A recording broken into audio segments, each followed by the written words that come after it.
out of a job again because of a strike, and his companion, the beautiful gamin played by Paulette Goddard, fantasizes life in a well-furnished worker's bungalow, with modern appliances and a cow that furnishes milk on demand.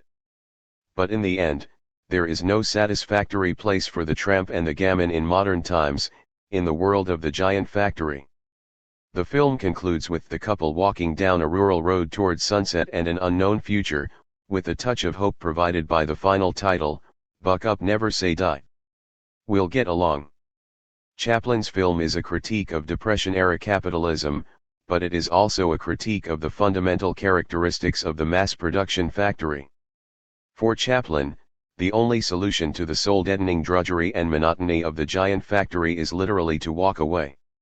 In this regard, Modern Times is different and far more radical than the work of other left-wing chroniclers of the giant factory, including Rivera, who saw it as advancing humanity, even if, as Louis Lozowick had written, it might only be in the future that rationalization and economy would be allies of the working class in the building of socialism. Left-wing labor leader Louis Goldblatt told Chaplin his film was Luddite. Machines, Goldblatt asserted, were necessary for improving living standards of the working class. At least publicly, though, the left largely applauded Modern Times. Chaplin had become friendly with Boris Shumyatsky, the head of the film industry in the Soviet Union, during his visit to the United States, and Shumyatsky's public praise for the film made it hard for those in the communist orbit to do otherwise. A Daily Worker review did say that in Modern Times machinery turns out to be a gadget for comic use, like a trick cigar. Much of the mainstream press hailed the film as a triumphant comeback for Chaplin, who had not made a movie for 5 years. As Edward Newhouse noted in Partisan Review, few critics, even as they praised him, acknowledged Chaplin's radical message. Modern Times became a favorite of the cineasts and leftists for decades. It was shown in cinemas in the Soviet Union and, after the Cuban Revolution, when mobile projection crews brought motion pictures to remote villages where they had never been seen, the first film they showed was Modern Times. But communist leaders, like capitalists, had no desire to walk away from factory modernity, the way the tramp did in Chaplin's masterpiece. To the contrary, at the very moment the film premiered, the Soviet Union was well into a crash industrialization program, building giant factories that used Ford methods, even as in the United States workers were finally finding a way to tame them. 64. Unionizing mass production. Jesus Christ, it's like the end of the world. So mouthed a tire builder at the huge Firestone tire factory in Akron, at 2 a.m. on January 29, 1936, when the workers began one of the first major sit-down strikes in American history. It was a chilling moment, as Ruth McKenney reconstructed it in her book Industrial Valley, when a tire builder pulled a handle to shut down the production line. With this signal, in perfect synchronization, with the rhythm they had learned in a great mass production industry, the tire builders stepped back from their machines. Instantly, the noise stopped. The whole room lay in perfect silence. A moment ago there had been the weaving hands, the revolving wheels, the clanking belt, the moving hooks, the flashing tire tools. Now there was absolute stillness. When the silence broke, the men began cheering. "We done it! We stopped the belt!" Then they sang John Brown's Body. Out the windows they chorused, "He is trampling out the vintage where the grapes of wrath are stored." 65. It was like the end of the world, or at least the beginning of the end of the world of industrial autocracy that had been part and parcel of factory giantism. The great labor upheaval in the United States during the late 1930s and 1940s transformed the giant factory, the lives of industrial workers, their families and communities, and the nation itself. With unionization, an industrial system that had once brought so much misery now brought unprecedented working-class upward mobility, security, and well-being. The unionized giant factory helped create what many Americans look back at as a golden era of shared prosperity, when children did better than their parents and expected their children to do better than themselves. 66.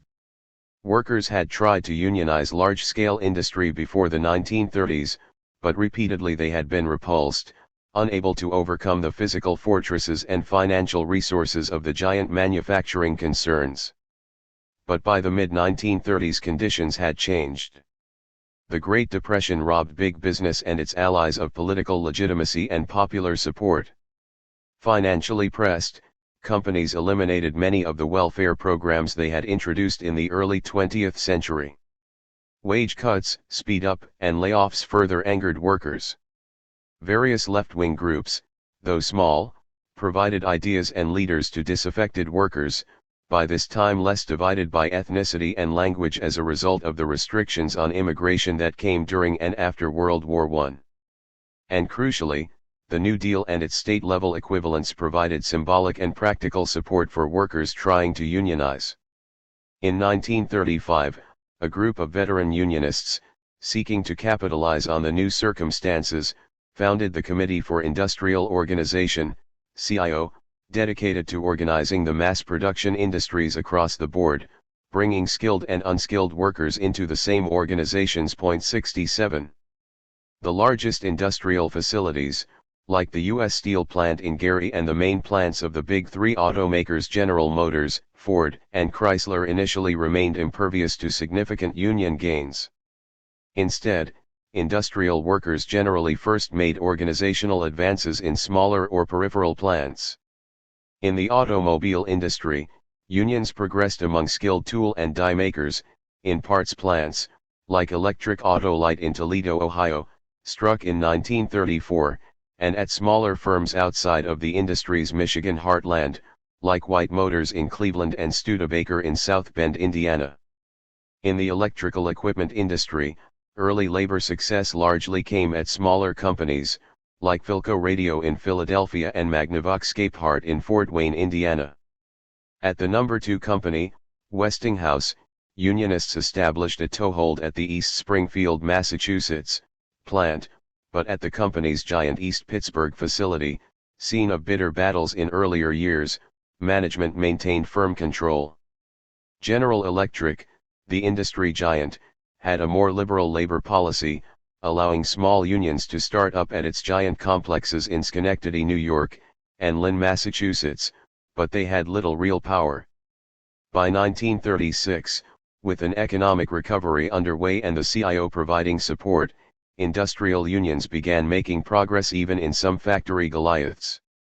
In Akron, where the nation's tire-making capacity was highly concentrated in a few large factories, a prolonged strike at Goodyear followed the Firestone sit-down. In the auto industry, the CIO-affiliated United Automobile Workers, UAW, began building a base in the General Motors empire. 68. The UAW picked General Motors, which operated 110 factories and had more employees than any other manufacturing enterprise in the world, as its primary target in its effort to break into the Big Three. The contest between the infant union and what by some measures was the largest corporation anywhere seemed absurdly lopsided. But UAW organizers understood that a high degree of centralization and the tight integration of the company production processes left it vulnerable to a militant minority. In particular, only 2 sets of dies for making the bodies for the newest GM model existed, one in Cleveland and the other in Flint. Stopping those factories would shut down most of the company's domestic car making. Franklin Roosevelt's re-election in November 1936, in a campaign marked by sharp class rhetoric and massive labor support for the president, gave a boost to organizing efforts. UAW leaders hoped to launch a national strike against GM in early 1937, but outbreaks of worker militancy forced their hand sooner. In mid-November, workers at the GM plant in Atlanta began a sit-down strike. A month later, so did GM workers in Kansas City. Then, on December 28, workers in the GM plant in Cleveland sat down, too. In Flint, the heart of the GM production system, after several years of effort, the union still had signed up only a small minority of the 40,000 workers.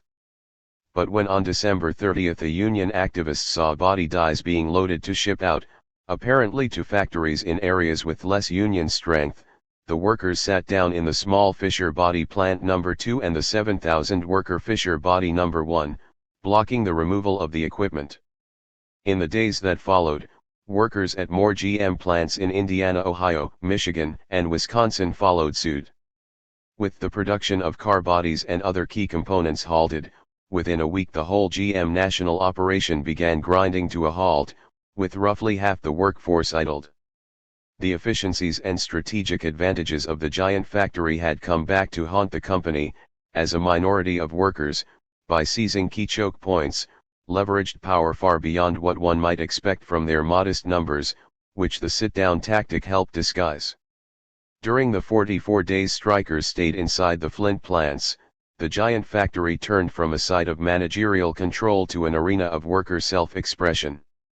The strikers organized themselves into committees in charge of overall leadership, security, including making sure no machinery was damaged, sanitation, and food.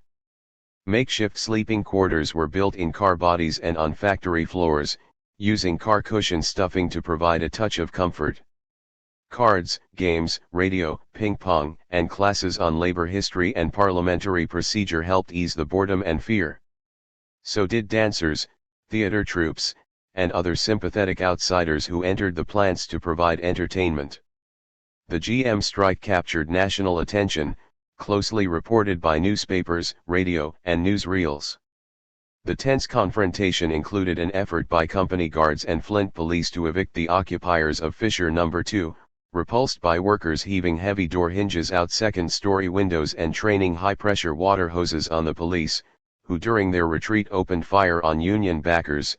The mobilization of strikers' wives and other family members to physically defend the occupied plants and provide the sit-downers with food and supplies, the seizure of an additional Flint plant, the gigantic Chevy No. 4 factory, which made every engine used in a Chevrolet, the mobilization of the Michigan National Guard, which surrounded the occupied factories, and, ultimately, negotiations involving GM officials, CIO President John L. Lewis, Michigan Governor Frank Murphy, and federal officials, all the way up to President Roosevelt.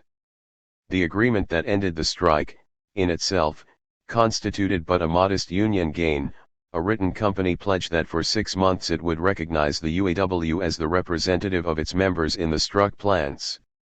But as huge crowds cheered the haggard, bearded, smiling men who marched out of the occupied Flint plants, everyone knew that the world had changed.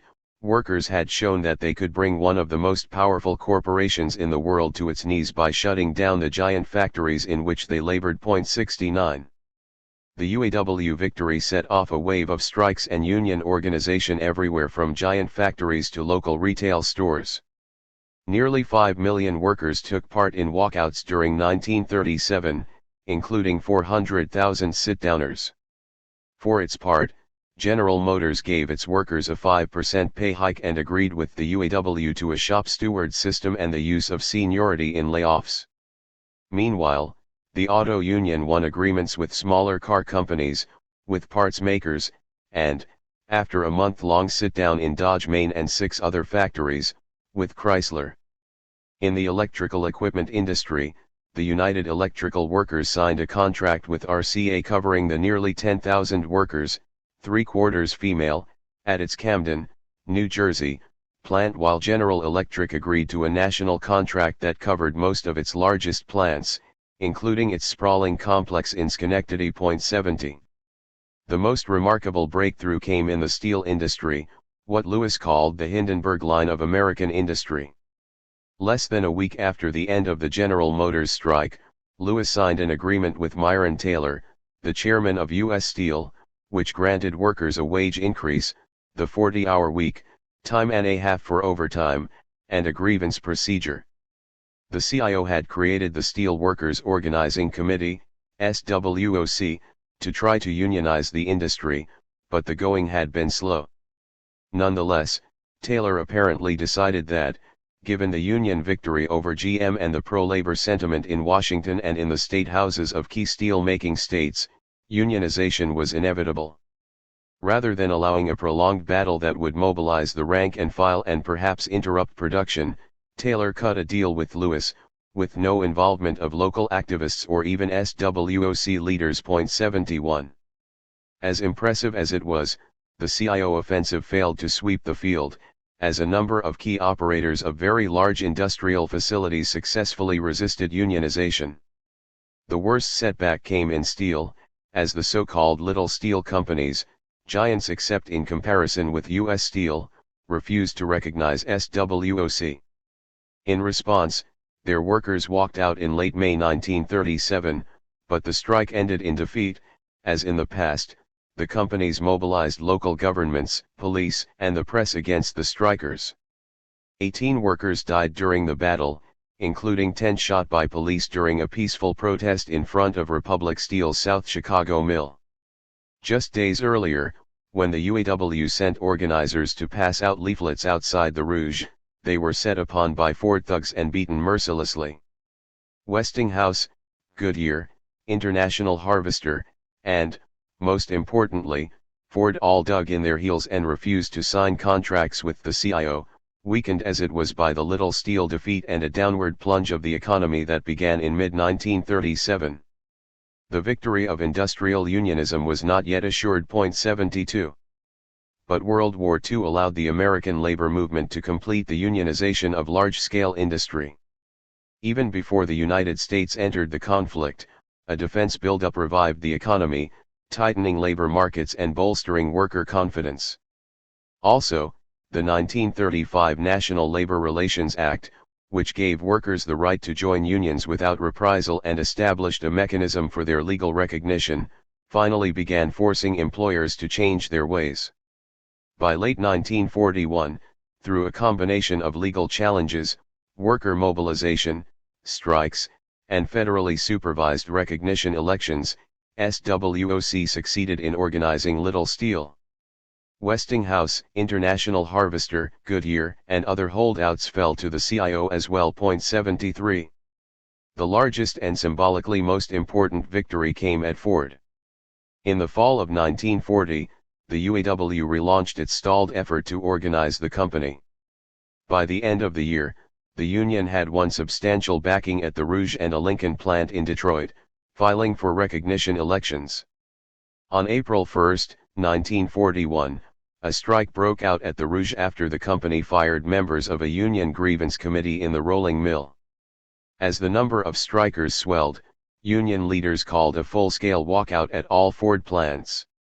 To keep scabs out of the Rouge, with its immense perimeter, the strikers supplemented traditional picketing with a motorized encirclement of the plant and even aerial surveillance.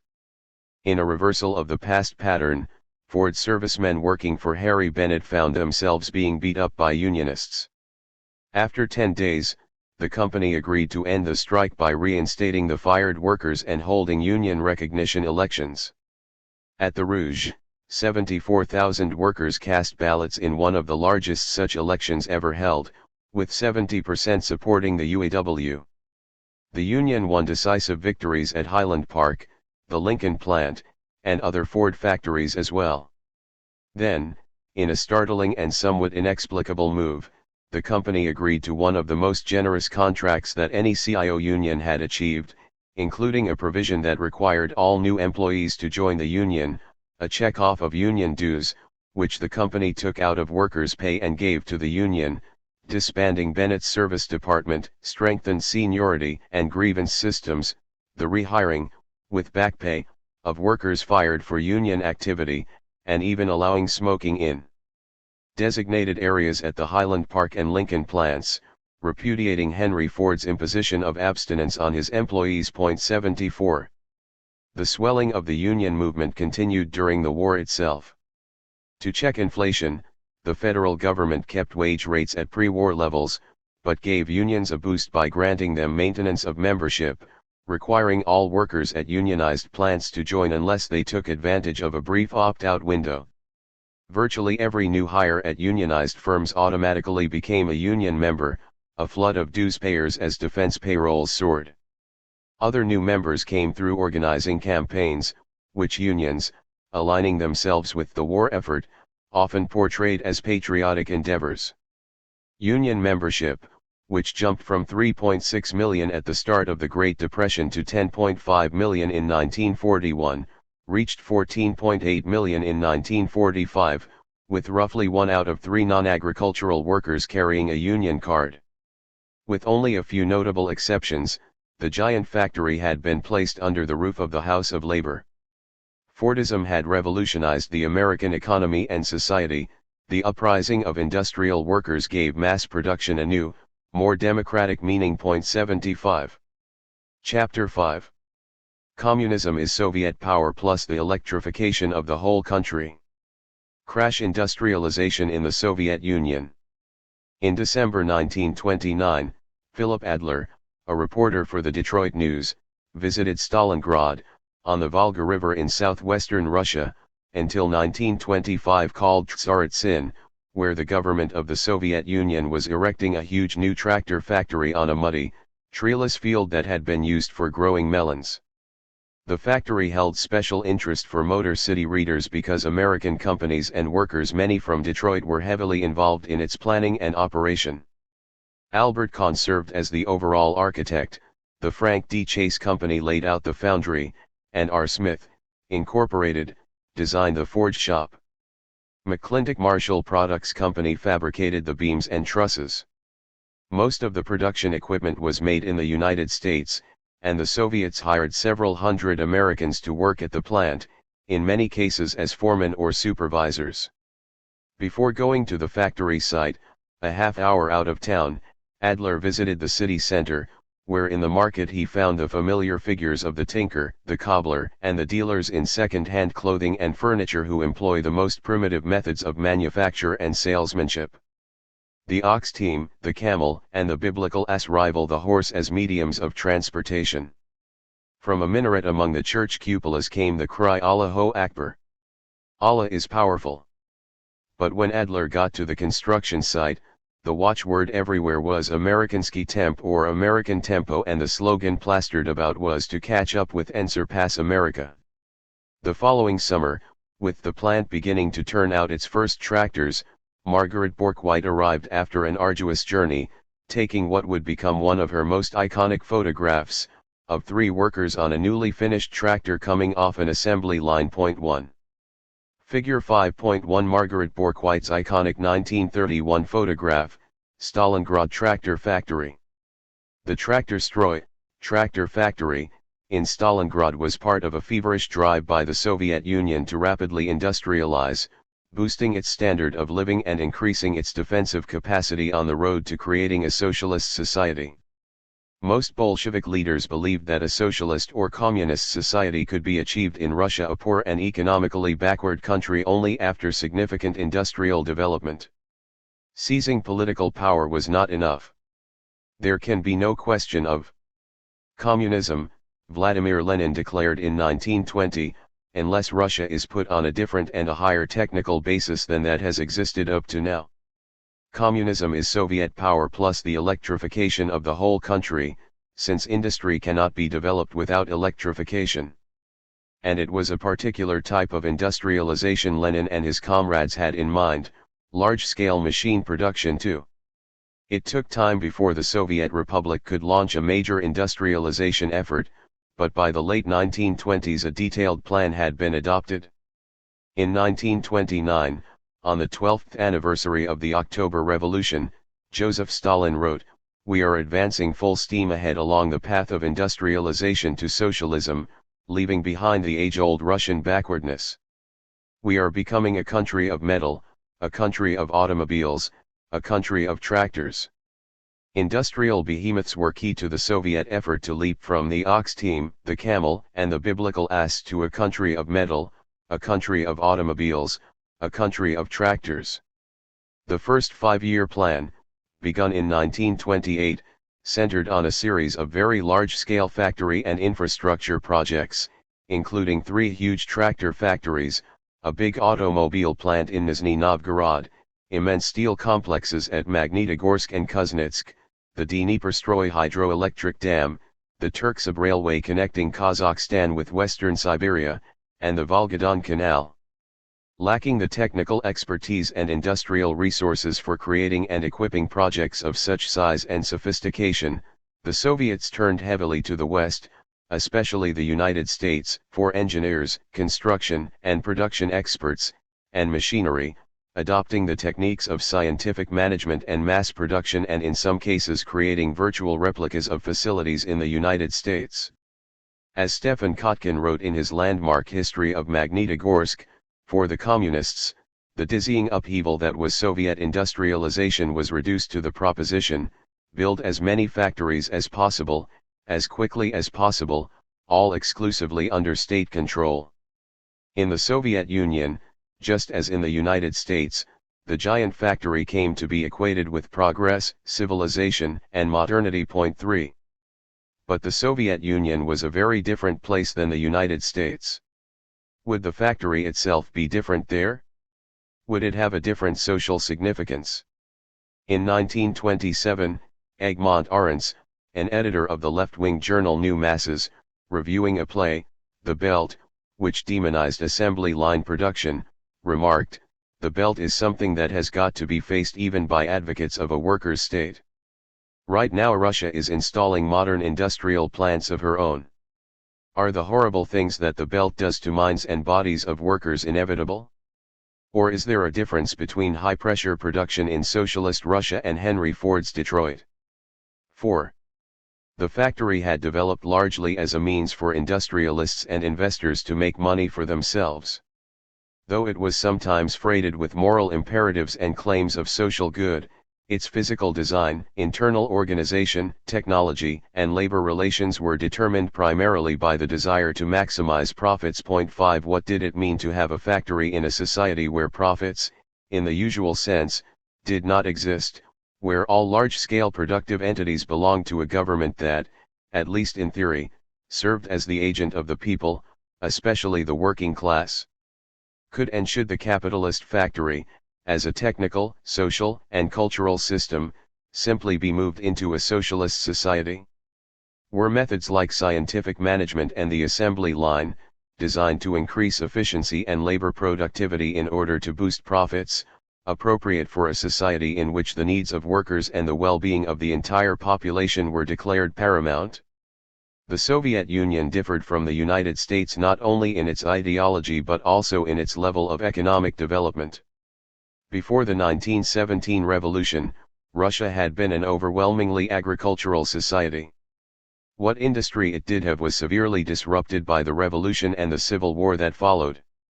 Could large, technically advanced industrial facilities successfully operate in such an environment, shortcutting the long process of economic development that had occurred in Western Europe and the United States? Could a heroic effort to leap directly to large-scale industrialization stimulate broad economic growth, or would chaos ensue from the lack of needed material inputs, logistics, and worker and managerial skills? Questions about the role of the giant factory in economic development and social structure remain alive today, both in the few remaining countries that call themselves communist, most importantly China and Vietnam, and in the capitalist world. With much of the world's population still living in poverty, the issue of how to raise living standards remains a central economic, political, and moral concern. What role should the giant factory play in the effort to achieve broad material and social well-being? What price should industrial workers pay for social abundance?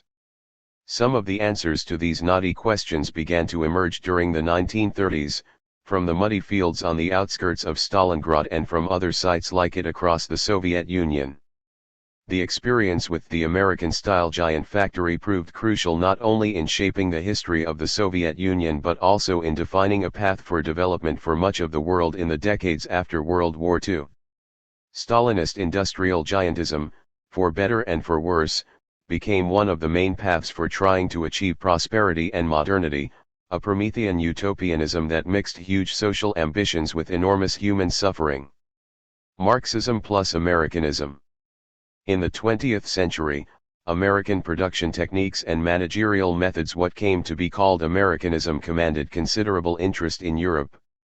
Some of it was technical, in high-speed machining and the high-strength metals it required, the standardization of products, the use of various kinds of conveyance devices, and the mass production system that these developments made possible.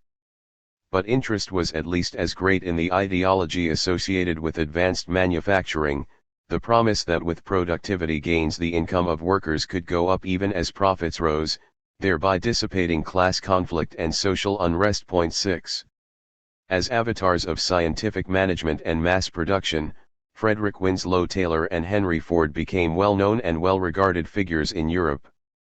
By the early 20th century, Taylor's writings had been translated into French, German, and Russian. In the early 1920s, Ford displaced Taylor as the icon of Americanism, as worker criticism of Taylorist management grew and the wonders of the assembly line and the Model T became better known abroad. In Germany, Ford's autobiography, My Life and Work, translated in 1923, sold more than 200,000 copies. Though Americanism as a technical and ideological system had considerable influence all across Europe, perhaps surprisingly its greatest impact occurred in the Soviet Union. The groundwork was laid before the revolution. What industry Russia had tended to be highly concentrated, with quite a few large factories, some foreign-owned and operated with the help of foreign experts who were aware of the latest trends in management thinking, including those associated with Americanism. In addition, at least a few Russian socialists, most importantly Lenin, knew about scientific management and thought about its implications. In his first comments about scientific management, while in exile in 1913, Lenin echoed critiques common among American and European Unionists and leftists, seeing its purpose to squeeze out of the worker more labor in the same amount of time. Advances in the sphere of technology and science in capitalist society are but advances in the extortion of sweat. 3 years later, he plunged deeper into scientific management in preparation for writing Imperialism, the highest stage of capitalism, reading a German translation of Taylor's book Shop Management, a book on the application of the Taylor system, and an article by Frank Gilbreth on how motion studies could increase national wealth. In the end, he never discussed management techniques in Imperialism, but his notes from the time indicate a view of scientific management in keeping with the general tenor of the book, in which capitalist advances, whatever their motives, were portrayed as laying the basis for a socialist transformation, in line with Marx's portrayal of capitalism as an antechamber to a socialist economy. 7. The 1917 revolution radically changed the context for Russian thinking about scientific management. Instead of critiquing existing social arrangements and defending workers, Russian communists and their allies now found themselves facing the almost overwhelming challenge of restoring the economy of a country depleted and disrupted by war and revolution to the point of famine, even as they fought a civil war and tried to consolidate their power. For Lenin, scientific management became a necessary tool to increase productivity and overcome economic backwardness, a prelude to establishing a socialist society. The Russian is a bad worker compared with workers of the advanced countries. Nor could it be otherwise under the Tsarist regime and in view of the tenacity of the remnants of serfdom. The task that the Soviet government must set the people in all its scope is learn to work. The Taylor system, the last word of capitalism in this respect, like all capitalist progress, is a combination of the subtle brutality of bourgeois exploitation and a number of its greatest scientific achievements in the field of analyzing mechanical motions during work, the elimination of superfluous and awkward motions, the working out of correct methods of work, the introduction of the best system of accounting and control, etc. The Soviet Republic must at all costs adopt all that is valuable in the achievements of science and technology in this field. We must organize in Russia the study and teaching of the Taylor system and systematically try it out and adapt it to our purposes. Lenin even suggested bringing in American engineers to implement the Taylor system. 8. Lenin's backing helped legitimize scientific management as a practice and ideology in the new Soviet Republic. Exigency accelerated its adoption. One of its earliest adoptions came in railroad shops and armaments factories during the Civil War, when keeping train engines operating and producing arms were literally matters of life and death for the revolution. As Commissar of War, Leon Trotsky embraced Taylorism as a merciless form of labor exploitation but also a wise expenditure of human strength participating in production, the side of Taylorism the socialist manager ought to make his own. Desperate to increase production, the Soviet government adopted piecework as a general practice and set up a central labor institute to promote means of increasing labor productivity, including time and motion studies and other forms of scientific management. 9. The embrace of Taylorism did not go unchallenged. As in the West, many workers and trade unionists opposed the imposition of more stringent work norms through piecework and so-called scientific methods, especially if workers themselves did not play a role in establishing and administrating them. And there were more sweeping ideological objections, too, centered on the relationship between building a new kind of society and using capitalist methods. On the one side were trade unionists, left communists, and, later, members of the workers' opposition within the Communist Party, who believed that a socialist society required different social structures of production than had developed under capitalism, with greater worker participation and authority on the shop floor, in managing enterprises, and in determining methods of production. These critics of scientific management wanted to devise ways to increase productivity without further exploiting workers, opposing the extreme division of labor that transformed the living person into an unreasoning and stupid instrument. To simply adopt methods workers had long criticized under capitalism would negate the meaning of the revolution. On the other side were those who viewed capitalist production methods as simply techniques that could be used to any end, including the creation of wealth that would be the property of the whole society under a socialist regime. Alexei Gastev, a one-time worker poet who became the secretary of the All-Russia Metal Workers Union, the head of the Central Labor Institute, and the leading Soviet proponent of scientific management, wrote in 1919, "Whether we live in the age of super-imperialism or of world socialism, the structure of the new industry will, in essence, be one and the same." Like other Soviet supporters of scientific management, Gastev saw in Russian culture, especially among peasants and former peasants who had entered industry, an inability to work hard at a steady pace, instead alternating spurts of intense labor with periods of little if any work, the same complaint early English and American factory owners had about their workers. American methods and an American sense of speed would provide a cure. Trotsky gave intellectual and political weight to the case for adopting capitalist methods, advocating the use of the most advanced production techniques, regardless of their origin. Labor compulsion, necessary during the transition to socialism, he contended, had different significance when used in the service of a workers' state than for a capitalist enterprise, an argument that made little headway with many Soviet trade unionists. 10. The dispute over scientific management was largely resolved at the Second All-Union Conference on Scientific Management, held in March 1924. The participation by top communist leaders in the extensive public debate that preceded it was a measure of the importance of the question of the use of capitalist management methods in the Soviet Union. By and large, the conference came out in support of Gastev and the wide application of scientific management, reflecting the demographic and economic circumstances of the period.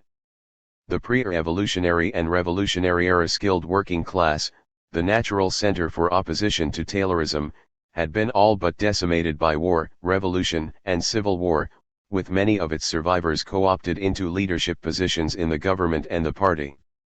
The main challenge in trying to raise Soviet productivity was not squeezing more labor out of experienced, skilled workers but getting useful labor out of new workers with little or no industrial experience, for which scientific management, with its stress on the simplification of tasks and detailed instructions to workers, seemed well suited. 11. It is not clear how much actual impact the endorsement of scientific management had on Soviet industry, at least in the short run. The Soviet Union lacked the experts, equipment, and experience to implement the methods advocated by Taylor and his disciples. Gastev's Institute, the center of scientific management, did not have even basic equipment, conducting simplistic experiments of little practical significance. Much of its work consisted of exhorting workers, sharp eye, keen ear, alertness, exact reports. Gustav urged. Mighty stroke. Calculated pressure, measured rest. Many Soviet managers adopted piece work pay, but unless accompanied by detailed studies and reorganization that did nothing to increase efficiency, instead simply inducing workers to work harder using existing methods. Some scientific management techniques did become common, like the use of Gantt charts for production planning, as over time Soviet management journals and training institutes spread the Taylorist gospel. But the immediate importance of the endorsement of scientific management lay not in the field but in opening the door to a broader embrace of Western methods and technologies, which would soon lead to a crash program to recreate the American-style giant factory. Point 12. An early experiment came in the textile industry, in cooperation with an American labor union. In 1921, Sidney Hillman, the president of the Amalgamated Clothing Workers, ACW, after meeting with top Bolshevik leaders and Soviet trade unionists, signed an agreement to set up the Russian-American Industrial Corporation, RAIC, a joint enterprise with the Russian Clothing Workers Syndicate, which ended up controlling 25 garment and textile factories that employed 15,000 workers. The deal came just as the Soviet Union was abandoning war communism, the direct state control and partial militarization of the economy during the Civil War, turning to a partial restoration of private ownership and market relations under the new economic policy, NEP. The ACW proved a perfect partner for what in effect was a state-sponsored cooperative enterprise, meant to deploy the most advanced American equipment and management techniques in the restoration of the Russian garment industry. Many members and leaders of the heavily Jewish ACW, including Hillman, had emigrated from the Russian Empire, infected with the same radicalism that culminated in the revolution.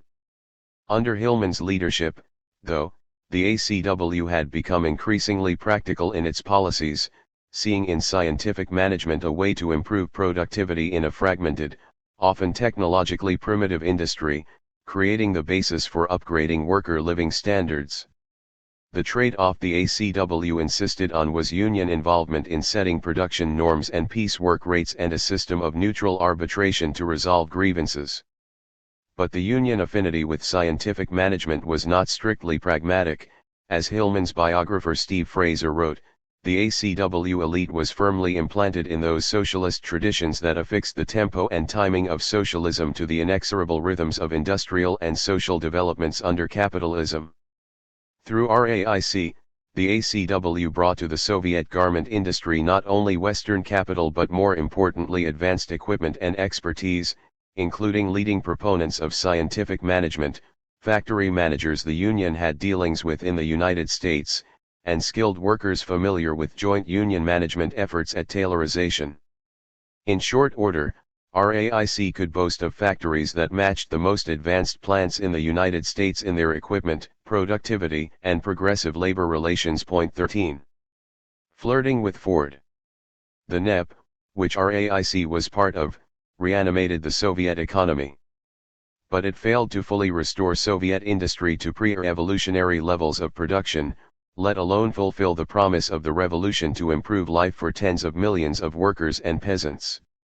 In October 1925, Soviet industry still produced only 71% of pre-World War I Russian output. Fairly small investments under NEP were able to boost industrial output because there was considerable unused capacity. But by the mid-1920s, with utilization much higher, fewer possibilities remained for quick gains and possible reversals loomed. Little capital investment for a decade meant that much of the industrial machinery in the country had reached or exceeded its expected service life. Further advances would require heavy investment in plant renovation, construction, and equipment. Point 14. For most Soviet planners and political leaders, that meant staking the future of the revolution on large-scale industrial and infrastructure projects, though they disagreed sharply about the means and pace of investment. The Marxist tradition had long associated progress and modernity with the concentration of capital and mechanization. The pre-revolutionary Russian industrial experience also influenced the Soviet sense of scale. In 1914, over half of Russian factory workers were employed in plants with more than 500 workers, compared to less than a third in the United States.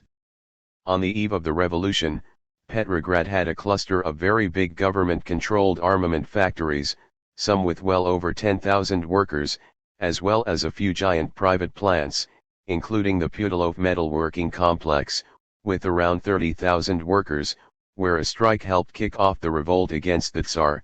15.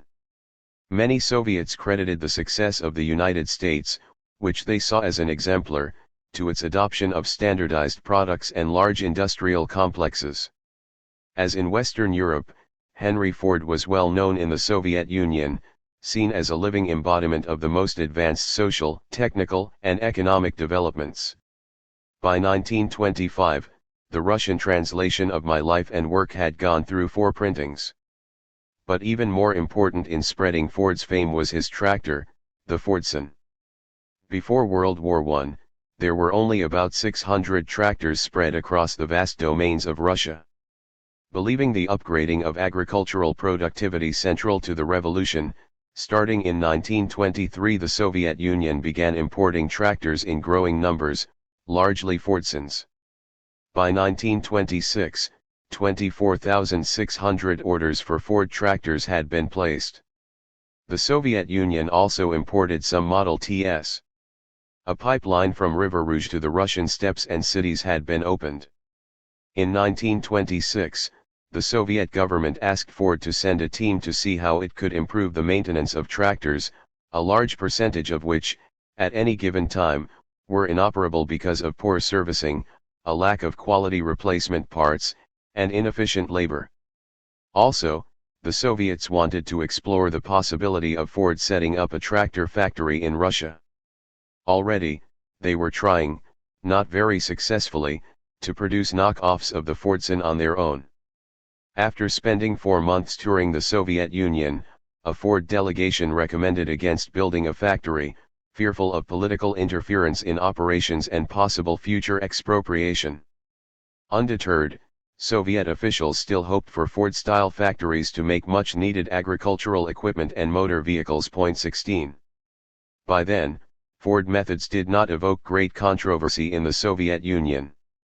The debate over Taylorism already had led to the endorsement of the use of capitalist methods. Also, Fordism less directly challenged the small but influential cadre of skilled metal workers than scientific management, since, even with assembly lines, craftsmen would be needed to make tools and dies and maintain machinery. After touring the Soviet Union in 1926, William Z. Foster reported revolutionary workers are taking as their model the American industries. In Russian factories and mills. It is all America, and especially Ford, whose plants are generally considered as the very symbol of advanced industrial technique. Fordization became a favorite Soviet nihilism. 17. Still, there was some opposition to Fordism by left-wing critics who thought the adoption of methods designed to extract more labor from workers went against the fundamental socialist project of diminishing the exploitation and alienation of the working class. One of the sharpest riposts to them came from Trotsky, a leading advocate of the adoption of Ford methods, just as he had been a leading advocate of the adoption of scientific management. In a 1926 article, he bluntly declared, "The Soviet system shod with American technology will be socialism.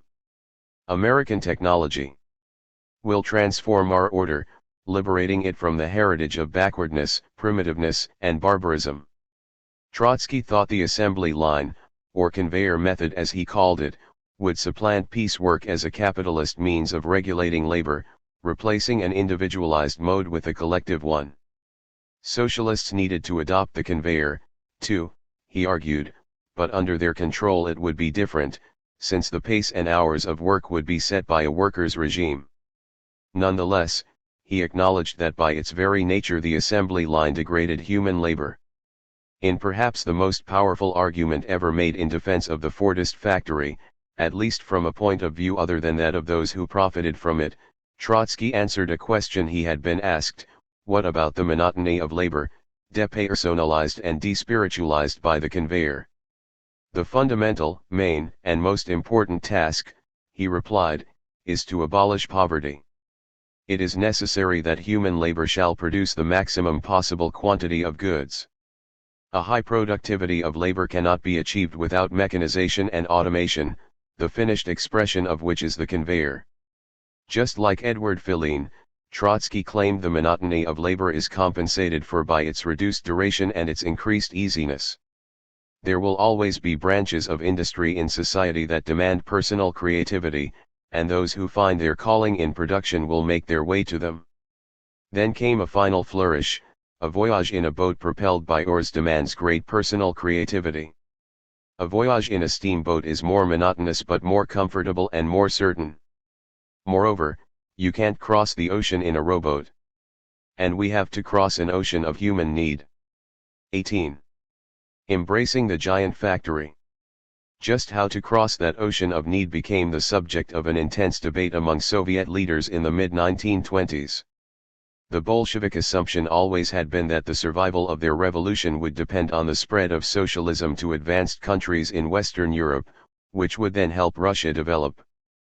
But by a half-dozen years after World War I, it was clear that in the near future there would be no triumphant revolutions elsewhere. For economic development, the Soviet Union would have to depend on its own very limited resources. Some Soviet leaders, including Nikolai Bukharin, argued that under the circumstances the best road forward lay in modest, balanced growth, driven by upgrading the agricultural sector. Increased peasant income would expand the market for consumer goods, which could be met through investments in light industry. Heavy industry would have to grow slowly. Others wanted heavy industry to take the lead, with a faster pace of industrialization and economic growth.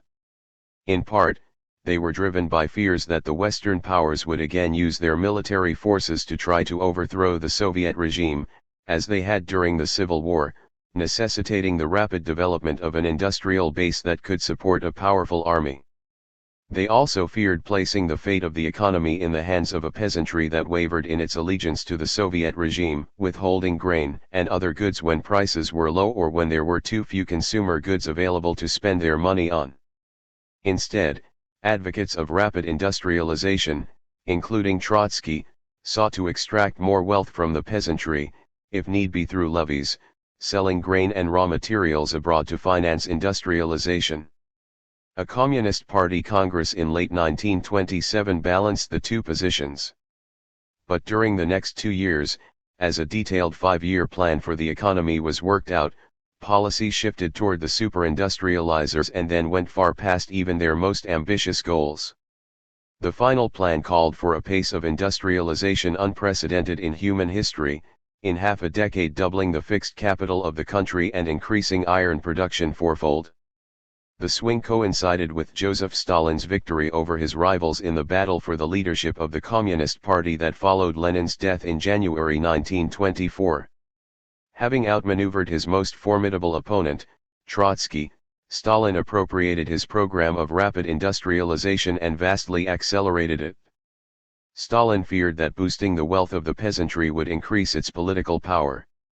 To free the party and state once and forever from being held hostage, he sought to diminish the economic resources of the peasantry and ultimately transform it by collectivizing farm production. Wealth squeezed out of agriculture would finance the growth of heavy industry and, with it, an enlarged working class. The call for very rapid industrialization was central to what historians have dubbed Stalin's revolution from above. Its success was predicated on a revival of the heroic spirit and mass mobilization of the revolution and the Civil War. Stalin's vision of modernity embodied in the first 5-year plan, wrote historian Orlando Figes, gave a fresh energy to the utopian hopes of the Bolsheviks. It mobilized a whole new generation of enthusiasts, including young workers and party activists, for whom the industrialization drive was to be their October. By sheer willpower, the Soviet Union would seize modernity and catch up to and pass its capitalist rivals. 19. The giant factory played a pivotal role in the effort. One Soviet planner said that preparing a list of needed new factories was the soul of 5-year plans. While some funds were invested in renovating and expanding existing plants, building new ones provided the opportunity for installing the most advanced technology available. Some experts proposed adopting European methods and machine designs, their smaller scale and lesser demand for precision standardized parts as more appropriate to the existing state of Soviet industry than American mass production. But Soviet leaders decided to adopt the American model, seeing investment in a few, very large factories, where great economies of scale could be achieved through rationalization, specialization, and mechanization, as a better use of precious investment funds than spreading them thinly to build more, smaller, less technically advanced plants. When one critic of that approach questioned the availability of trained labor to operate American machinery, asking maybe you want to breed a new race of people, Vasily Ivanov, the first manager of the Stalingrad tractor plant, replied yes. That is our program.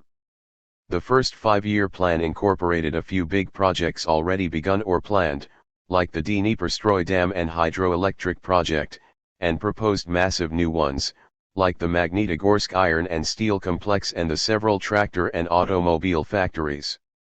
These landmark projects would create the transportation and power infrastructure, iron and steel industry, and tractor and vehicle output to transform the whole country and lay the basis for new defense production.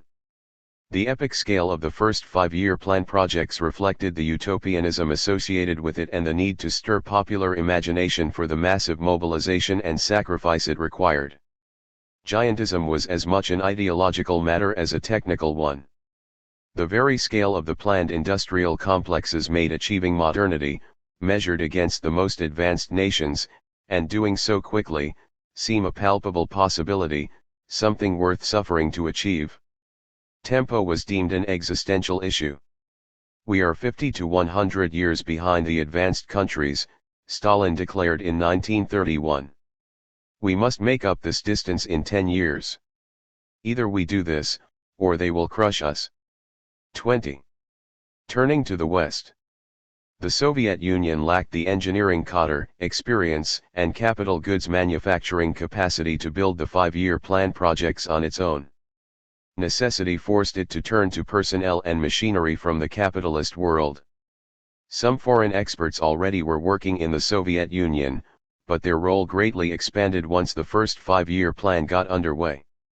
Not only did the Soviet Union have too few engineers, industrial architects, and other specialists experienced with large-scale projects, equally important, the Bolsheviks distrusted the experts they had, most of whom had begun their careers working for private firms, had not supported the revolution, and were seen as lacking knowledge of the newest industrial developments and the boldness and initiative found abroad, especially in the United States.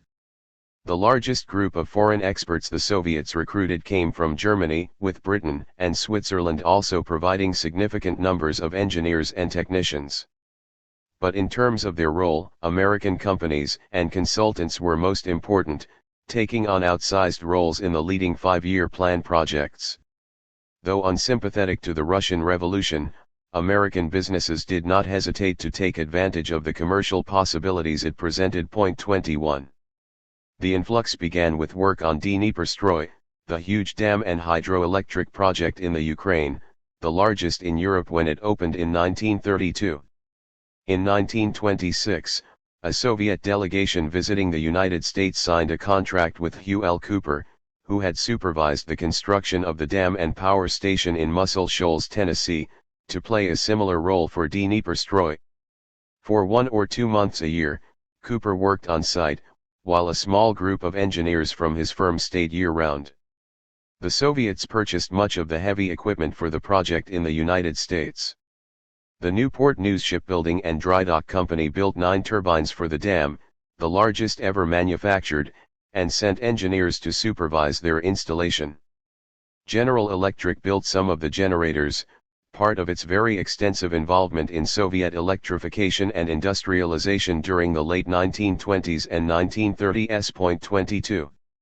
American involvement in the Stalingrad tractor plant was even more extensive. The tractor held almost mythical importance in the Soviet Union.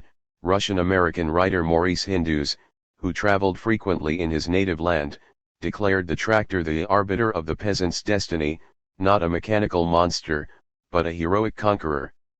Tractors almost never were sold to individual peasants but rather used as inducements and support for collective cultivation. The tractor station, which housed equipment for use on nearby collective farms, became a key Soviet institution, not only supplying mechanical power but also collecting grain for the state and serving as a symbol of modernity and Bolshevik power. Rebellious villages did not get access to tractors. 23. Already spending heavily to import tractors, the Soviet government made their domestic production an investment priority. Having been spurned in its request to Henry Ford to set up a Russian tractor plant, the government turned to the next best thing, Ford's favorite architect, Albert Kahn. Soviet leaders knew of Kahn because of his work at River Rouge. But in planning what would become the Stalingrad plant, they did due diligence, in November 1928 sending a delegation of engineers to the United States to study tractor production and visit equipment manufacturers and engineering and architectural firms, including Kahn's. In early May 1929, Amturg, a trading company controlled by the Soviet government, signed a contract with the Detroit architect to design a factory capable of producing 40,000 tractors a year, a target later raised to 50,000. Kahn also agreed to lay out the site, supervise the construction, help procure building materials and equipment from U.S. companies, and supply key personnel for the start-up of the plant. 24. Upon signing the Amturg contract, Kahn presented the problems the Soviet Union faced as technical, with it having many of the same challenges and opportunities as the United States. As would be true in most of his statements about the USSR, he never mentioned communism and avoided politics. Perhaps to forestall criticism from anti-communist businesses, he portrayed the Soviet Union as a large potential market for U.S. equipment manufacturers. 25. In choosing the Kahn firm, Soviet leaders threw in their lot with a company capable of operating at the rapid pace at which they hoped to carry out industrialization. Within 2 months of signing the contract, 2 Kahn engineers arrived in the Soviet Union with preliminary drawings for the main buildings. John K. Calder had worked on building Gary, Indiana, and been the chief construction engineer at River Rouge, a role he essentially reprised at the Stalingrad Tractorstroy, working alongside Vasily Ivanov. Leon A. Swagian, another Rouge veteran, assisted him. Other Kahn representatives and engineering recruits soon joined them. But if leading Bolsheviks and the Kahn firm were largely in tune about pace, if anything the Russians wanted to go faster, as Calder quickly discovered conditions on the ground were anything but conducive to rapid progress.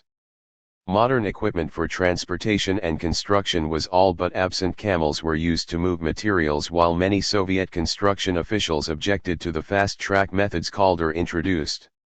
Ivanov later wrote that he had to confront the sluggish inertia of Russian building methods in what became a political as well as technical battle over the all-important issue of tempo. A popular play by Nikolai Pagodi, entitled Tempo, would portray the struggle, with a character based on Calder overcoming many obstacles, including bureaucracy and lack of discipline, to push the project forward. Remarkably, the basic construction at Traktorstroy, which became the largest factory in the Soviet Union, with an assembly building a quarter-mile long and large adjacent foundry and forge buildings, was completed in just 6 months, though it took another half-year for all the equipment to arrive and be installed. Meanwhile, factory officials set up a recruiting office in Detroit and hired some 350 American engineers, mechanics, and skilled workers to help start up the plant, including 50 from the Rouge, a process made easier by the beginning of the Great Depression. At the same time, young Soviet engineers were sent to collaborate with the Kahn firm on design work and to various American factories to gain experience with the kind of machinery that would be used in the plant. Ivanov himself traveled to meet with equipment suppliers in the United States, where the straight roads, the abundance of machines, the whole technical equipment convinced me of the correctness of the course we had chosen. 26. Figure 5.2 The Stalingrad tractor factory is open, the celebratory cover of a 1930 issue of a Soviet magazine. On June 17, 1930, just 14 months after Amturg signed its contract with Kahn, Tens of thousands of spectators gathered in Stalingrad to watch the first tractor, decorated with red ribbons and placards, come off the assembly line. By then, a start-up workforce of 7,200 had been assembled, 35% female. Stalin sent his congratulations to the workers, declaring, "The 50,000 tractors which you are to give the country every year are 50,000 shells blowing up the old bourgeois world and paving the way to the new socialist order in the countryside." He ended, less bombastically, by giving thanks to our teachers in technique, the American specialists and technicians who have rendered help in the building of the Plant 27. While work on the tractor Stroy was proceeding, Amturg went on a buying spree in the United States, signing technical assistance and equipment purchase agreements with some 4 dozen companies. The most important agreement was with Ford. When Kahn signed his contract, Henry Ford seemed to regret not being involved in the great experiment of Soviet industrialization. Publicly, he offered Kahn help and asked him to tell the Soviets, "Anything we have is theirs: our designs, our work methods, our steel specifications. The more industry we create, no matter where it may be in the world, the more all the people of the world will benefit." Privately, he asked Kahn to signal to the Soviets that he was now willing to make a deal. 9 months earlier, the Soviet government had set up a commission to build up its vehicle industry, which at the time consisted of only 2 small factories producing fewer than 1,000 trucks a year. In the spring of 1929, the decision had been made to build a giant vehicle plant near Nizhny Novgorod, 250 miles east of Moscow. By then, the Soviets had approached both Ford and General Motors about assistance, but without much progress. Impatient, Stalin personally intervened behind the scenes, demanding that Amturg speed up negotiations. Ford's new interest was thus a godsend, and by the end of May Amturg signed an agreement with his firm. The pact did not revive the idea of Ford setting up a plant in the Soviet Union. Instead, it called for massive assistance to the Soviets in building up an automobile industry under their own aegis. In a 9-year contract, Ford agreed to help design, equip, and run a plant at Nizhny Novgorod capable of manufacturing 70,000 trucks and 30,000 cars a year, as well as a smaller assembly plant in Moscow. Ford granted the Soviets the right to use all of its patents and inventions and produce and sell Ford vehicles in the country. It pledged to provide detailed information about the equipment and methods used at River Rouge and to train Soviet workers and engineers at its Detroit area plants. The agreement also called for the Soviet Union, during the period its own plants were being started up, to buy 72,000 Ford cars, trucks, and equivalent parts. The vehicles were sent as knockdown kits to be assembled at Soviet plants. Although Ford later claimed that it lost money on the agreement, it served both sides well, giving the USSR a huge boost in setting up a modern car and truck industry while providing Ford with work during the depth of the Depression and allowing it to sell off the tools and dies for the Model A as it switched to its new V8 model. 28. To design the Moscow assembly plant and a temporary assembly plant in Nizhny Novgorod, the Soviets again turned to Kahn. But for the main Nizhny Novgorod factory, which was to be the largest automobile plant in Europe conceived of as a scaled-down version of the Rouge, a fully integrated, mass production facility and for a nearby city to accommodate 35,000 workers and their families, the Soviets signed a contract with the Cleveland-based Austin Company, one of the leading industrial builders in the United States, which had recently erected a huge Pontiac factory for General Motors. If Kahn's firm was noted for its design innovations, Austin was best known for its one-stop approach, planning, building, and equipping complete industrial facilities using standardized designs and highly rationalized techniques. Though experienced with big projects, the Soviet Commission was larger than anything it had ever undertaken. 29. Like the Kahn engineers in Stalingrad, the first 15 Austin engineers to arrive at Nizhny Novgorod, there would be 40 at the peak, faced challenges quite unlike anything they had known. Living conditions were difficult and good food scarce. Chronic shortages of materials and labor delayed construction, though at the height of the effort 40,000 workers, 40% female, were on the job. Water, heat, and power facilities and systems for transporting and storing equipment and supplies had to be built from scratch. The Soviets lacked the managerial experience or tools for a project of this scope. Expensive imported equipment was lost, misplaced, left outside to deteriorate, and stolen, while primitive machinery and brute force were used in its stead. Layer upon layer of bureaucracy, competition among organizations involved in the project, and constant personnel changes made decisions torturous and their implementation difficult. Cost-cutting forced last-minute design changes and the redoing of carefully worked-out plans. And then there were the natural conditions, months and months of extreme cold, springtime floods, and massive fields of mud. 30. Austin largely retained control over the design and engineering of the factory complex, but the Soviets ultimately took over planning the adjacent city.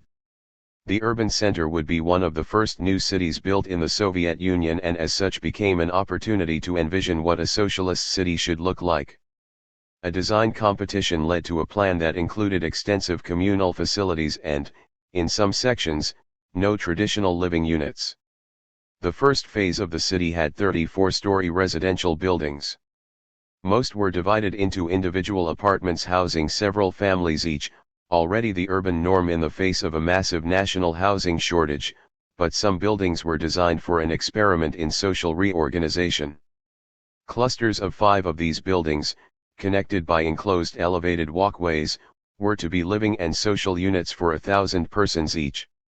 Each unit had its own clubhouse with social, educational, and recreational facilities and a large communal dining room, where it was anticipated that most meals would be consumed. Showers were clustered communally and there were library, reading, chess, and telephone rooms and special spaces for the study of political matters, military science, and science experimentation, to encourage innovation and technical expertise, allowing the country to free itself of dependence on foreigners. Kindergartens and nurseries allowed parents to leave their children as long as they chose, including, essentially, full-time. Living spaces were small, meant largely for sleeping, with no individual cooking facilities. The top floors of the community units had larger rooms designed for communes of 3 or 4 young people who would live, work, and study together. The utopianism of the auto city quickly floundered in an ocean of need and the desire of construction workers and later automobile workers for individual apartments. Even before the first residential buildings were completed, they were flooded with squatters, workers who had been living in tents, dugouts, and other improvised structures through a long winter. Cots and little individual stoves appeared everywhere. Planners expected that communal living would become more popular, allowing them to convert buildings divided into traditional apartments to the community unit model, but in the end the conversions went the other way, as workers sought more private, individualized spaces. Also, cost-cutting meant that after the first buildings were completed, designs for communal facilities were reduced, and eventually the whole master plan for the city was abandoned.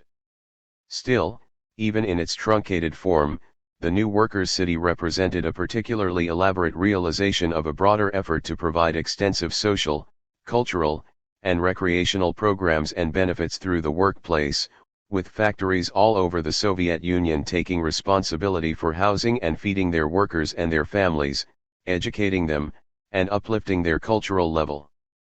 The Soviet welfare state centered on the large factory. 31. In spite of all the obstacles, the huge auto complex at Nizhny Novgorod, soon to be renamed Gorky, was essentially completed in November 1931, just 18 months after the first American engineers arrived, though construction of the accompanying city lagged behind. Specialists from the United States and the application of American methods accounted for some of the success. But much of the credit had to go to Soviet government and party officials, who, in spite of their inexperience, bureaucratic ways, and frequent ineptitude, proved able to mobilize heroic efforts by Soviet workers.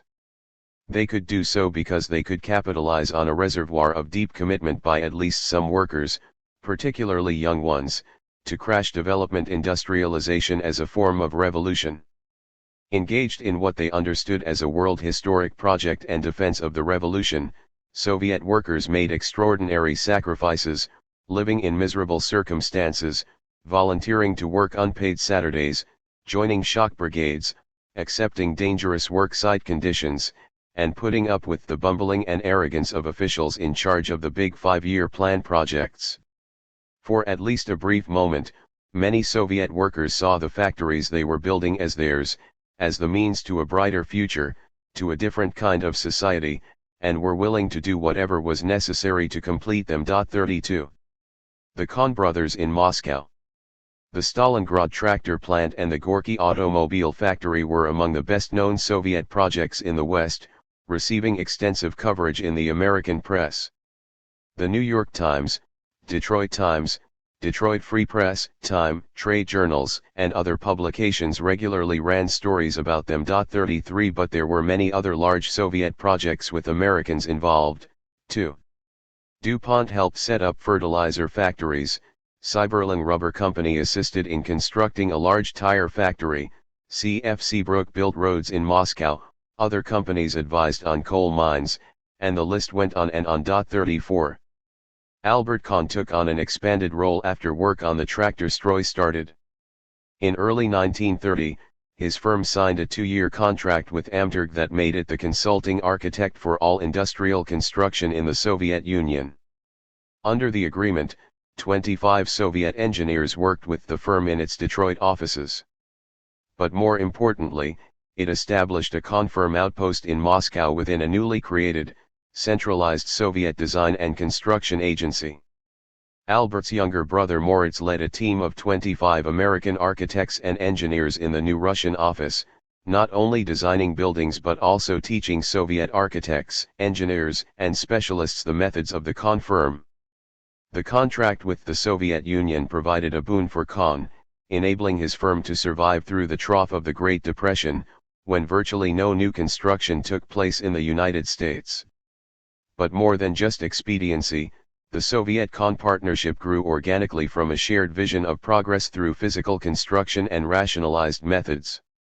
Moritz relished the opportunity to apply the standardized mass production system of the automobile industry to construction, a notoriously chaotic industry making custom products which would be possible in the USSR because there would be one centralized design agency and one customer, the Soviet government, allowing the development of designs for particular types of factories that could be used over and over. Moritz pointed out that government ownership would eliminate the costs associated with advertising, sales promotion, and middlemen and allow the rationalization of transportation and warehousing, all of which appealed to his technocratic sensibility. Albert was more patronizing, he told the Detroit Times, "My attitude toward Russia is that of a doctor toward his patient." 35. The joint Moscow Design Center proved challenging but ultimately successful. There were few qualified Soviet architects, engineers, or draftsmen available when it began, and a lack of basic supplies, from pencils to drafting boards, with only one blueprint machine in all of Moscow. Nonetheless, in 2 years the Kahn team supervised the design and construction of over 500 factories across the Soviet Union, using the Fordist methods the firm had perfected in Detroit. Equally important, some 4,000 Soviet architects, engineers, and draftsmen were trained by the Kahn experts, including informal classes taught in the evenings. They, in turn, took the approach to design and construction developed by Kahn, in collaboration with Ford and other U.S. manufacturing firms, and spread it throughout the country. Kahn's methods, according to Sonia Melnikova-Reich, who chronicled his Soviet collaboration, became standard in the Soviet building industry for many decades. 36. Kahn also did more Soviet design work in his Detroit office, including 2 new tractor plants to meet the insatiable demand for mechanized agricultural equipment. A plant in the Ukraine, on the outskirts of Kharkov, was virtually a copy of the Stalingrad plant, designed to produce the same model tractor and varying only in the greater use of reinforced concrete, as the Soviets diminished their expensive steel imports from the United States. Leon Swagian, after finishing up as number 2 at the Stalingrad plant, served as general superintendent for the construction, receiving the Order of Lenin for his role. The other plant was the biggest yet. Located in Chelyabinsk, Some 1,100 miles due east of Moscow, just east of the Urals near the border between Europe and Asia, it was designed to produce tractors with metal crawlers rather than wheels. The buildings in the complex, looking like a chunk of Detroit industry planted in the Russian wilds, had a combined floor area of 1,780,000 square feet, laid out on a tract of 2,471 acres, twice as large as the Rouge. Though the Soviets began building the plant without American advisors on site, when things got bogged down, American engineers, including Calder and Swagian, were called in to help. 37. Starting up. If building the gigant Soviet factories had been an enormous challenge, getting them to actually produce goods proved even more difficult. Their start-up became a moment of truth for the idea that the Soviet Union could leapfrog into modernity by adopting the most advanced capitalist methods on a giant scale, building a socialist society without going through an extended process of industrialization like the United States and the Western European powers had experienced. The Stalingrad tractor stroy was the first test. Stalin's June 1930 message congratulating the tractor factory workers on beginning production of 50,000 tractors a year proved wildly premature. During the first month and a half, the factory produced only 5 tractors. During its first 6 months, only just over 1,000. During all of 1931, 18,410. Not all the equipment had arrived and been installed when the plant opened. But the bigger problem was the utter unfamiliarity of the vast bulk of the workers and Russian supervisors with basic industrial processes, let alone advanced mass production. When Margaret Borkwhite visited the factory during its first summer of operation, she reported, "The Russians have no more idea how to use the conveyor than a group of school children. In the plant, the production line usually stands perfectly still. Halfway down the factory is a partly completed tractor.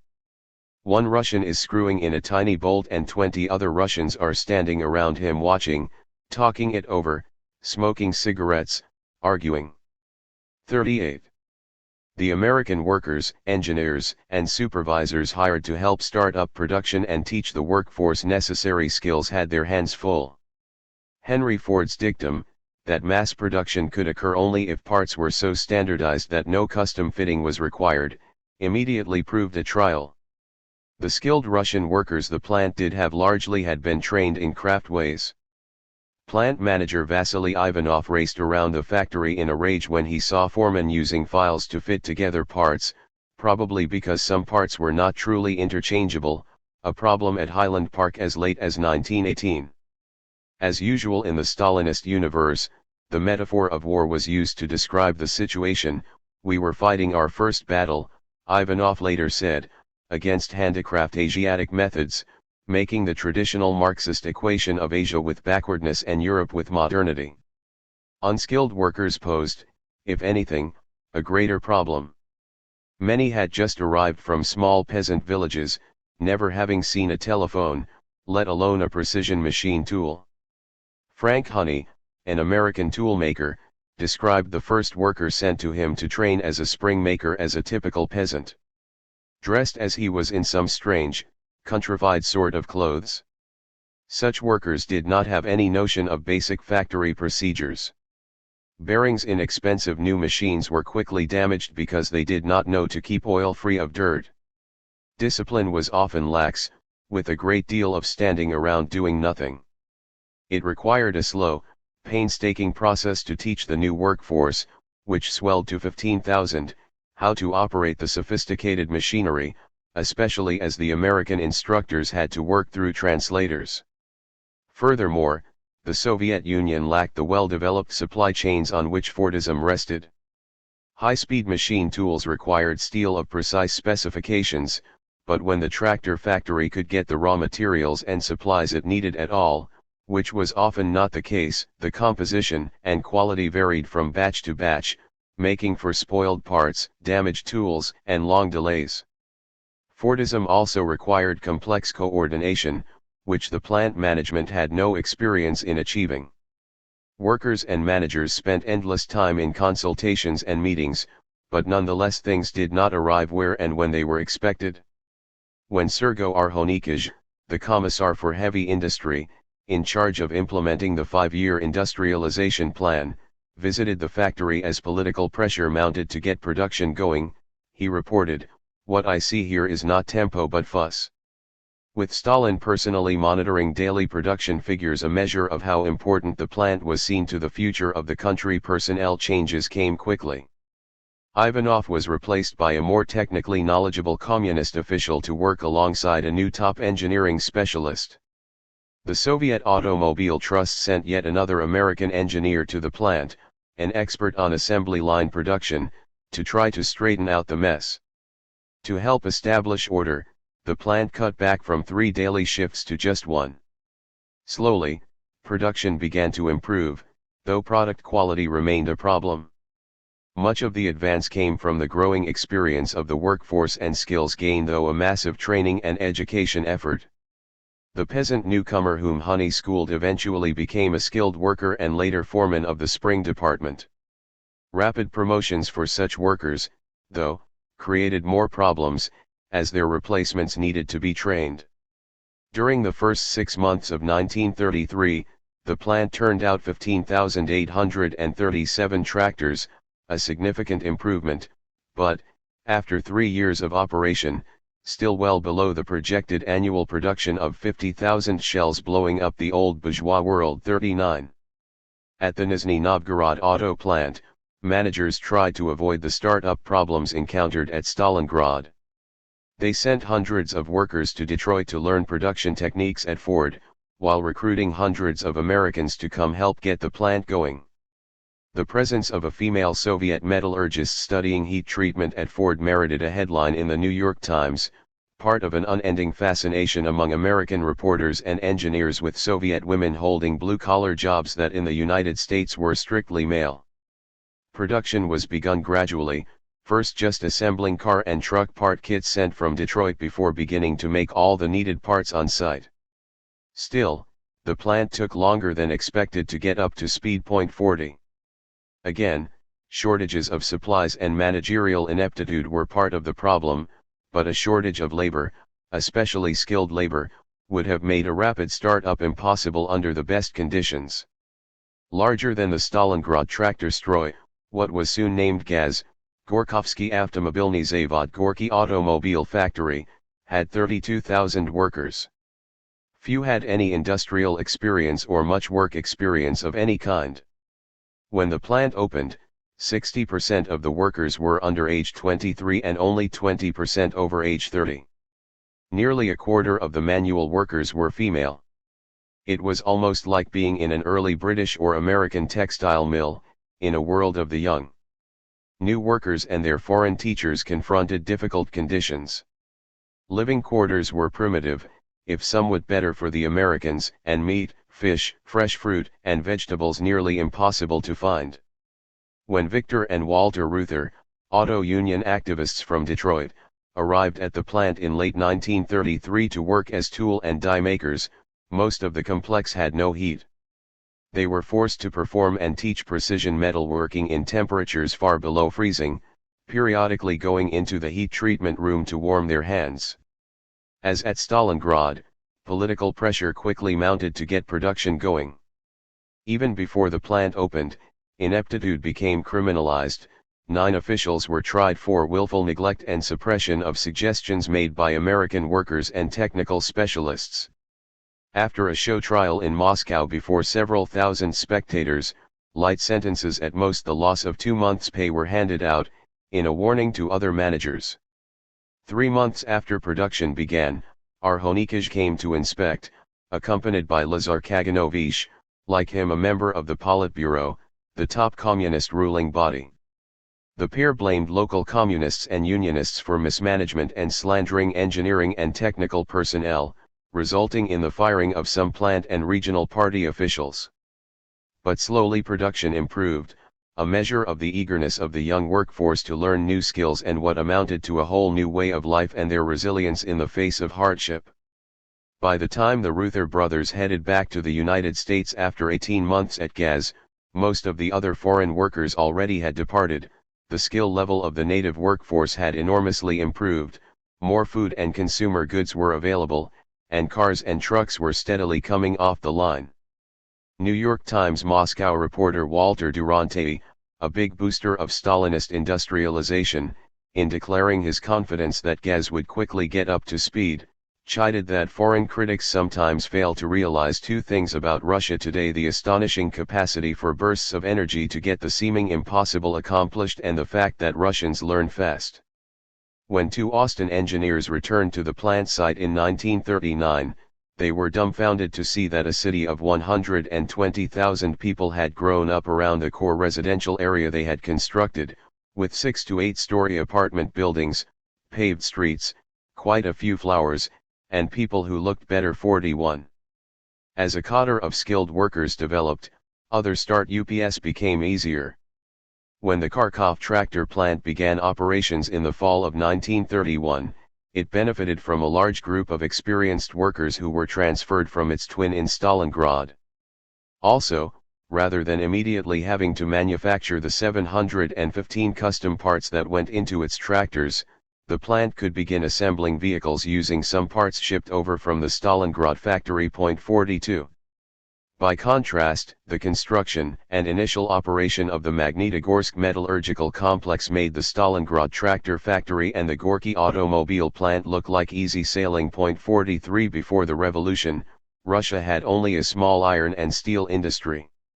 The first 5-year plan called for a huge leap in metal production.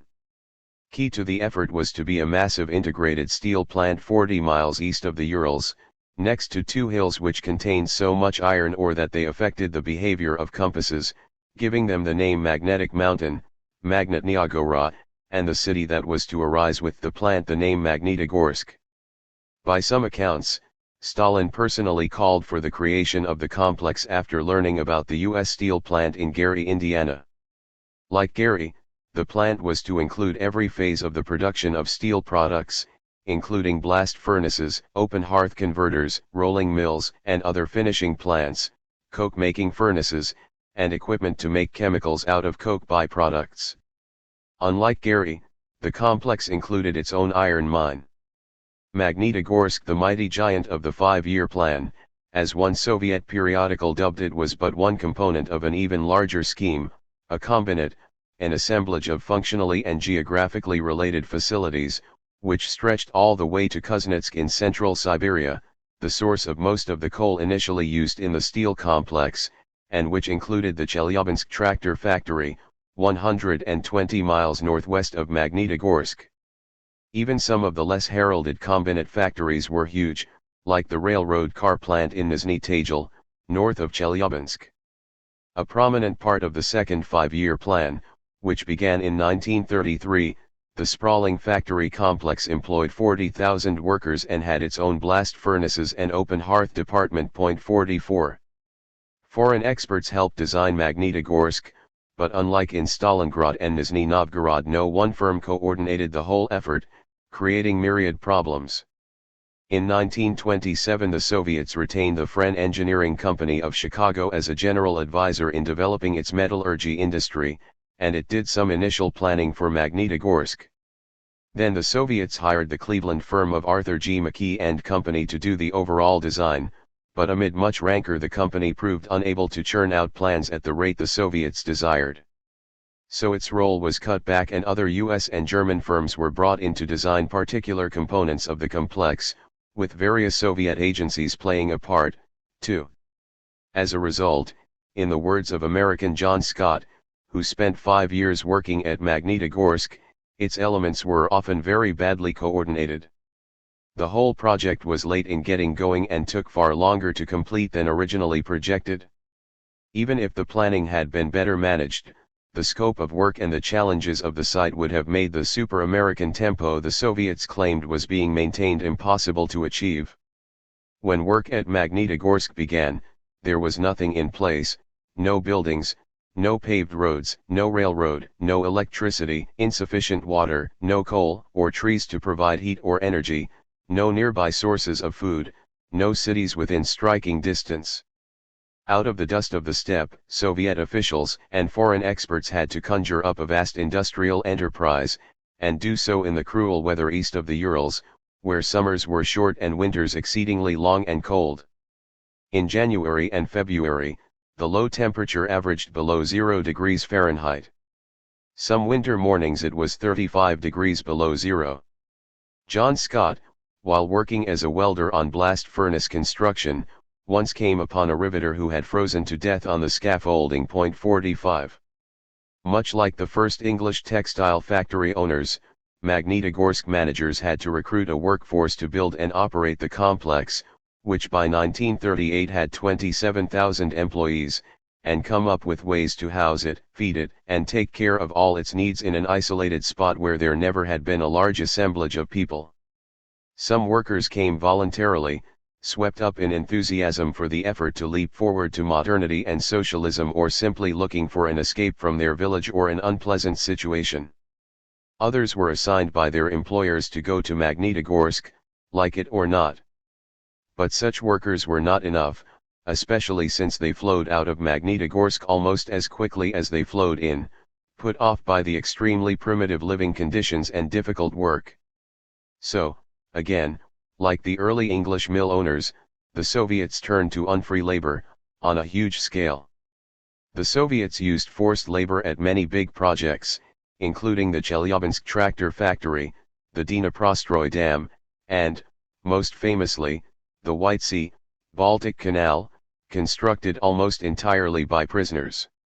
At Magnitogorsk, by Scott's account, in the mid-1930s some 50,000 workers were under the control of the security police, the GPU, after 1934, the NKVD, most doing unskilled construction work but some employed in the steel plant itself. Even more than the early English textile mills, Magnitogorsk refuted simple correlations between industrialization, modernity, and freedom. Forced laborers in Magnitogorsk fell into several categories. Common criminals made up the largest group, over 20,000 workers, most serving relatively short sentences, living in settlements, including one for miners, surrounded by barbed wire, going to work under guard. A second group consisted of peasants dispossessed during the collectivization drive, so-called kulaks, deported to the Steel City. In October 1931, there were over 14,000 former kulak workers and twice that number of their family members living in special labor settlements, initially enclosed by barbed wire, too. Even by Magnitogorsk standards, conditions for the forced migrants were appalling, with 775 children dying in one 3-month period. By 1936, most restrictions on these workers were eased.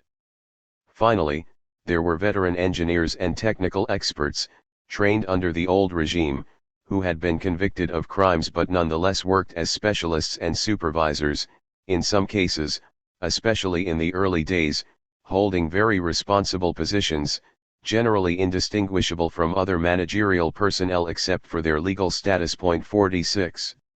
The use of prison labor constituted just one part of the intertwining of the national security apparatus with the crash industrialization. In Magnitogorsk, as construction and production delays and difficulties stretched on and on, the NKVD became ever more involved with the steel complex, a shadow force with more power than the factory administration and the local government and, at some points, even than the local Communist Party.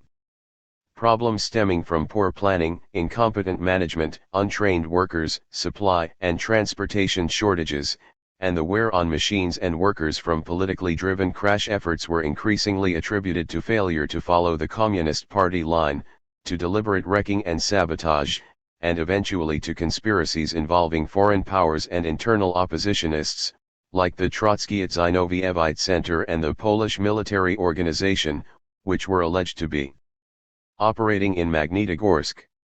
Starting in 1936, all industrial accidents became subjects of criminal investigations. Often they tried the wrong people, Scott commented, but in Russia this is relatively unimportant. The main thing was that the technicians and workers alike began to appreciate and correctly evaluate human life. But if technicians and workers developed a greater appreciation of human life, the police and judiciary became ever more cavalier in their treatment of workers and managers, as arrests, interrogations involving physical measures, fabricated evidence, detentions, and executions became common.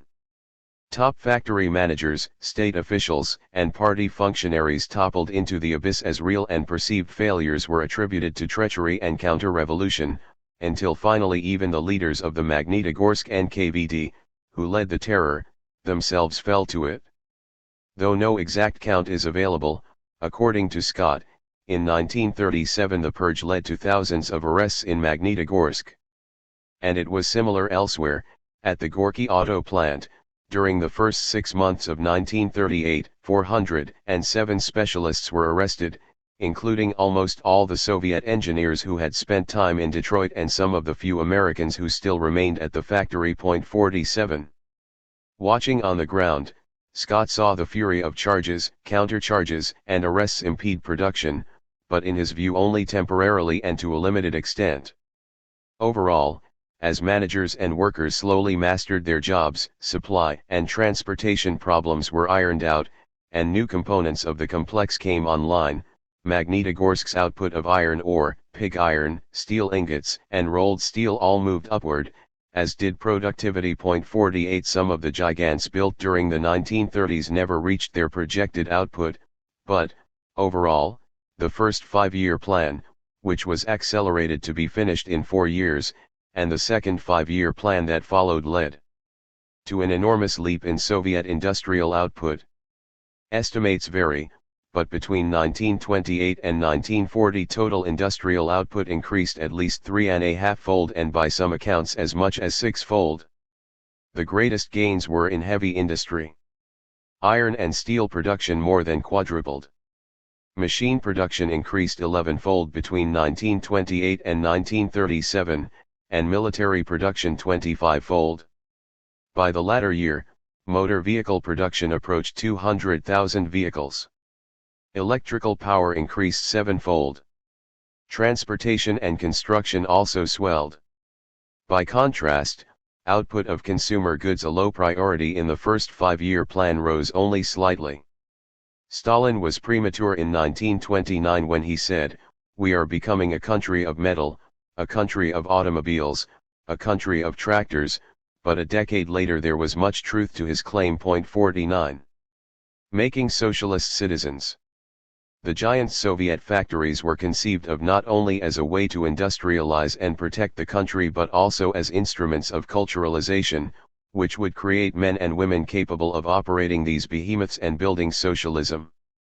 Communist leaders often described this cultural project as fighting backwardness, the illiteracy, ignorance of modern medicine and hygiene, and unfamiliarity with science and technology that characterized the bulk of the population of the pre-revolutionary Russian Empire.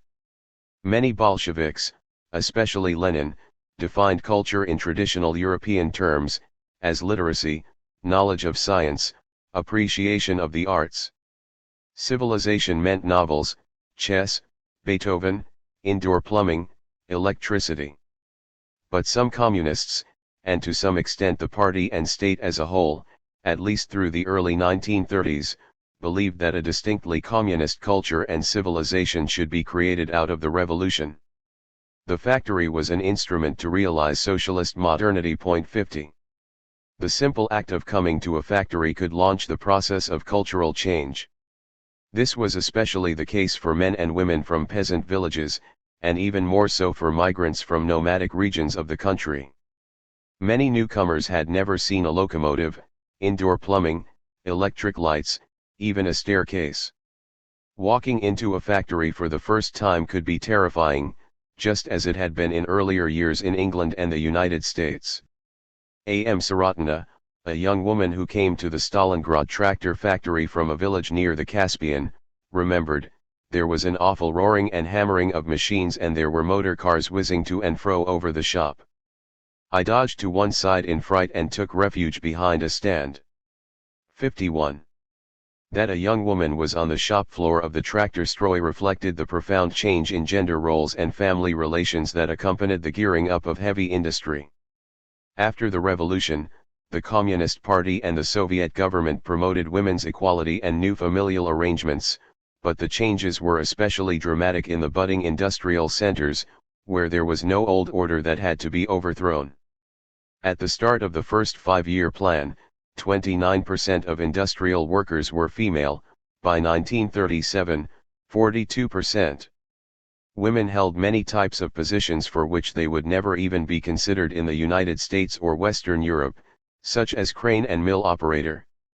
Still, old ways died hard, as some men refused to allow their wives to work, abused them, and abandoned their families without alimony or child support. 52. Learning utterly unfamiliar jobs took time. To hasten the process, the Soviets launched a massive educational effort.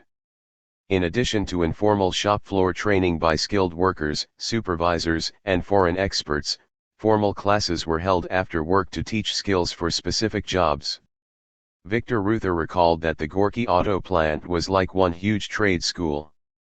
Rollo Ward, the American foreman of the gear-cutting department at the Stalingrad tractor plant, noted that while in the United States factory owners tried to keep workers from fully understanding the machinery they operated, in the Soviet Union workers were encouraged to learn everything about the equipment, beyond just what was needed to perform their own particular tasks. 53.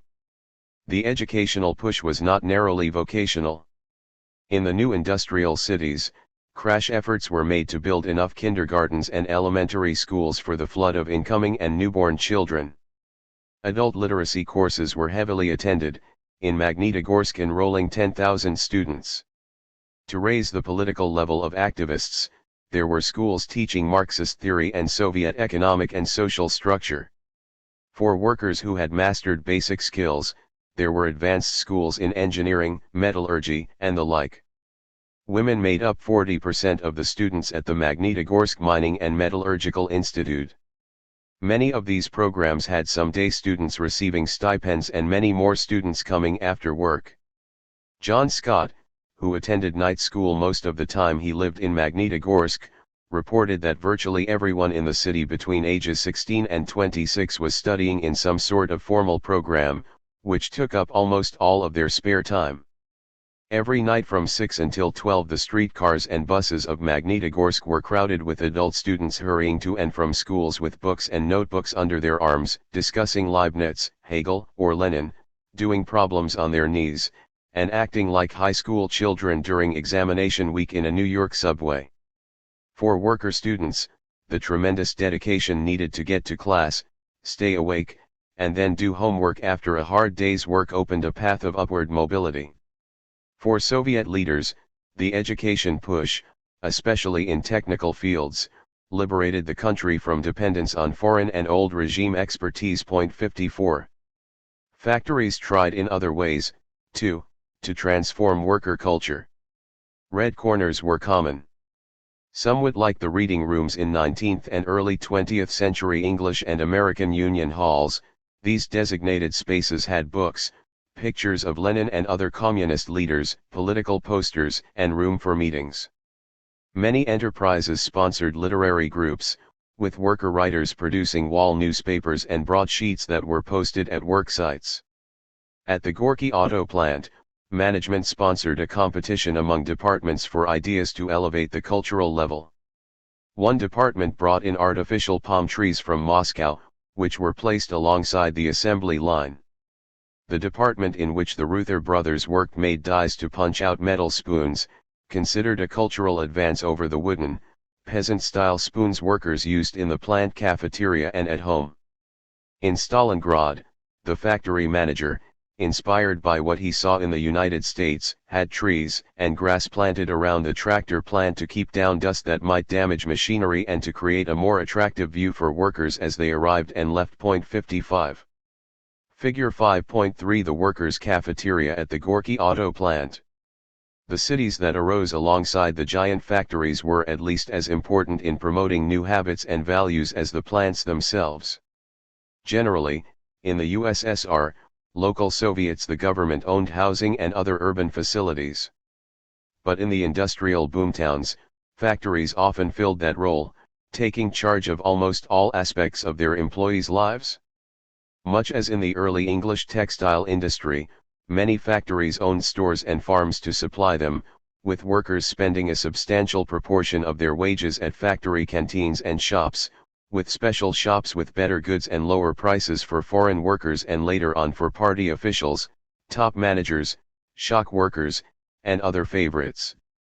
In Magnitogorsk, the steel company had 4,000 employees in its Department of Everyday Life Administration, in charge of housing and an array of social and cultural programs. The factory controlled 82% of the living space in the city and sponsored many of its cultural institutions, which included a large theater, 2 theater troupes, 18 movie houses, 4 libraries, a circus, and 12 workers' clubs, among them one for iron workers and steel workers, the Palace of the Metallurgists, which featured a large auditorium, marble hallways, chandeliers, and an elegant reading room. The largest movie house in town, the Magnet, showed foreign as well as domestic films, including Chaplin's Modern Times, which the local press hailed as a rarity in bourgeois cinema, a great film, perhaps missing the irony of its radical critique of Fordist production. Physical culture was not neglected, with 2 stadiums, many gymnasiums and skating rinks, and an aeronautical club that offered flying and parachuting lessons, popular activities in the Soviet Union. What the city did not have was a single church. 56. By necessity and design, life in the gigant factory towns was more communal than in Western industrial centers. Especially at isolated sites like Magnitogorsk, but even in Stalingrad, workers initially lived in barracks, without private kitchens or toilets, or often indoor toilets of any kind, sleeping together in large, poorly heated rooms. Town construction lagged behind factory construction. In Magnitogorsk, in 1938, when the population had grown to nearly 250,000, half of the people still lived in barracks or other temporary housing. Planning the Steel City turned into something of a fiasco, as a team of modernist German architects, headed by Ernst May, and various Soviet officials went back and forth over designs, while on-the-ground building began haphazardly, with no plan at all. The first permanent housing in Magnitogorsk, as in the town adjacent to the Gorky auto plant, had utopian communal features, small living spaces in large buildings with shared toilets and baths, and meals to be either eaten at public cafeterias or prepared in a single kitchen serving a whole structure. But a tilt toward more traditional family structures, coming from below and above, led to the adoption of communal apartments as the new norm, with several families, rather than a whole building, sharing kitchens and toilets. 57. Within a few years, the most radical cultural ideas associated with the first 5-year plan were abandoned. Nonetheless, the giant factory transformed the workforce. The story of G. Ramizov, a die forger at the Stalingrad tractor plant, captured the national arc. From a poor peasant family, he arrived with just the clothes he wore, one change of underwear, and a basket holding all his worldly possessions. His earnings soon allowed him to buy his very first toothbrush, a towel, his first suit and tie, and a winter coat. As time went on, and he switched from construction to production work, he was able to obtain furniture, books, a clock, a symbol in the USSR, just as it had been in England and the United States, of modernity and industrial discipline, a stove, dishes, and pictures to decorate his living quarters, including portraits of Lenin and Stalin.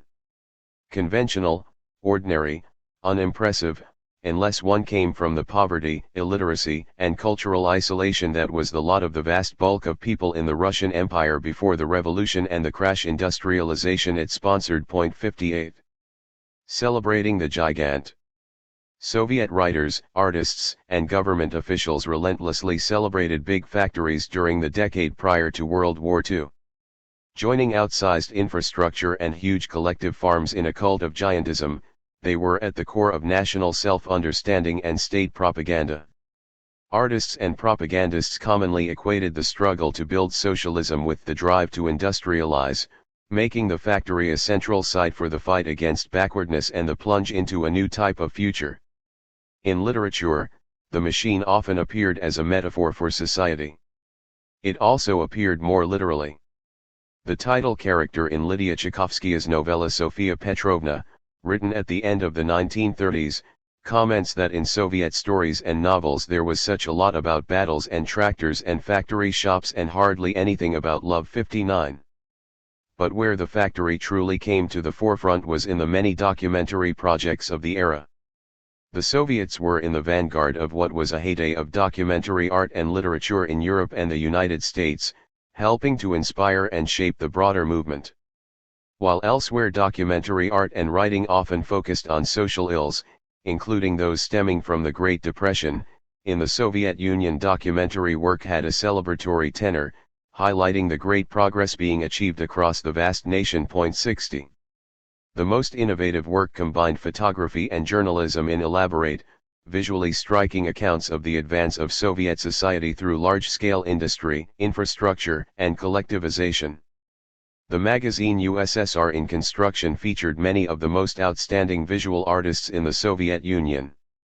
Produced by the state publishing house of the Russian Soviet Republic, with an editorial board that included Maxim Gorky, the large-format journal came out each month from 1930 through 1941 in 4 editions, Russian, English, German, and French, with a Spanish edition added in its last years. It specialized in the photo essay, an innovative format often attributed to Life magazine but actually developed earlier in the Soviet Union. The title page of the 5th issue captured the editorial agenda in its subhead, More Iron, More Steel, More Machinery.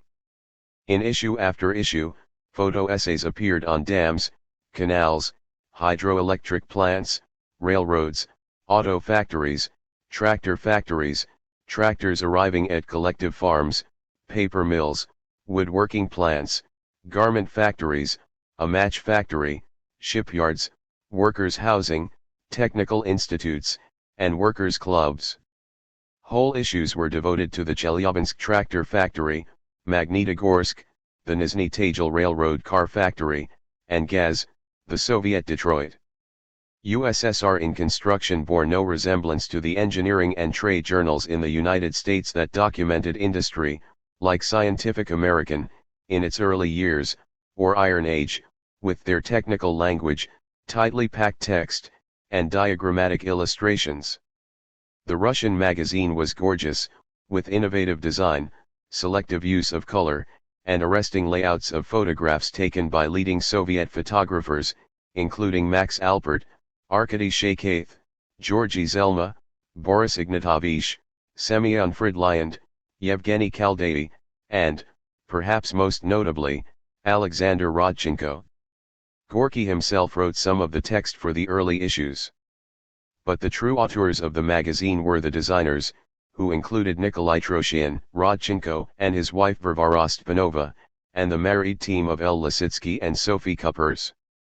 Layouts were complex, varied, and innovative, juxtaposing picture and text in ever-changing ways, making use of unusual typography and montage.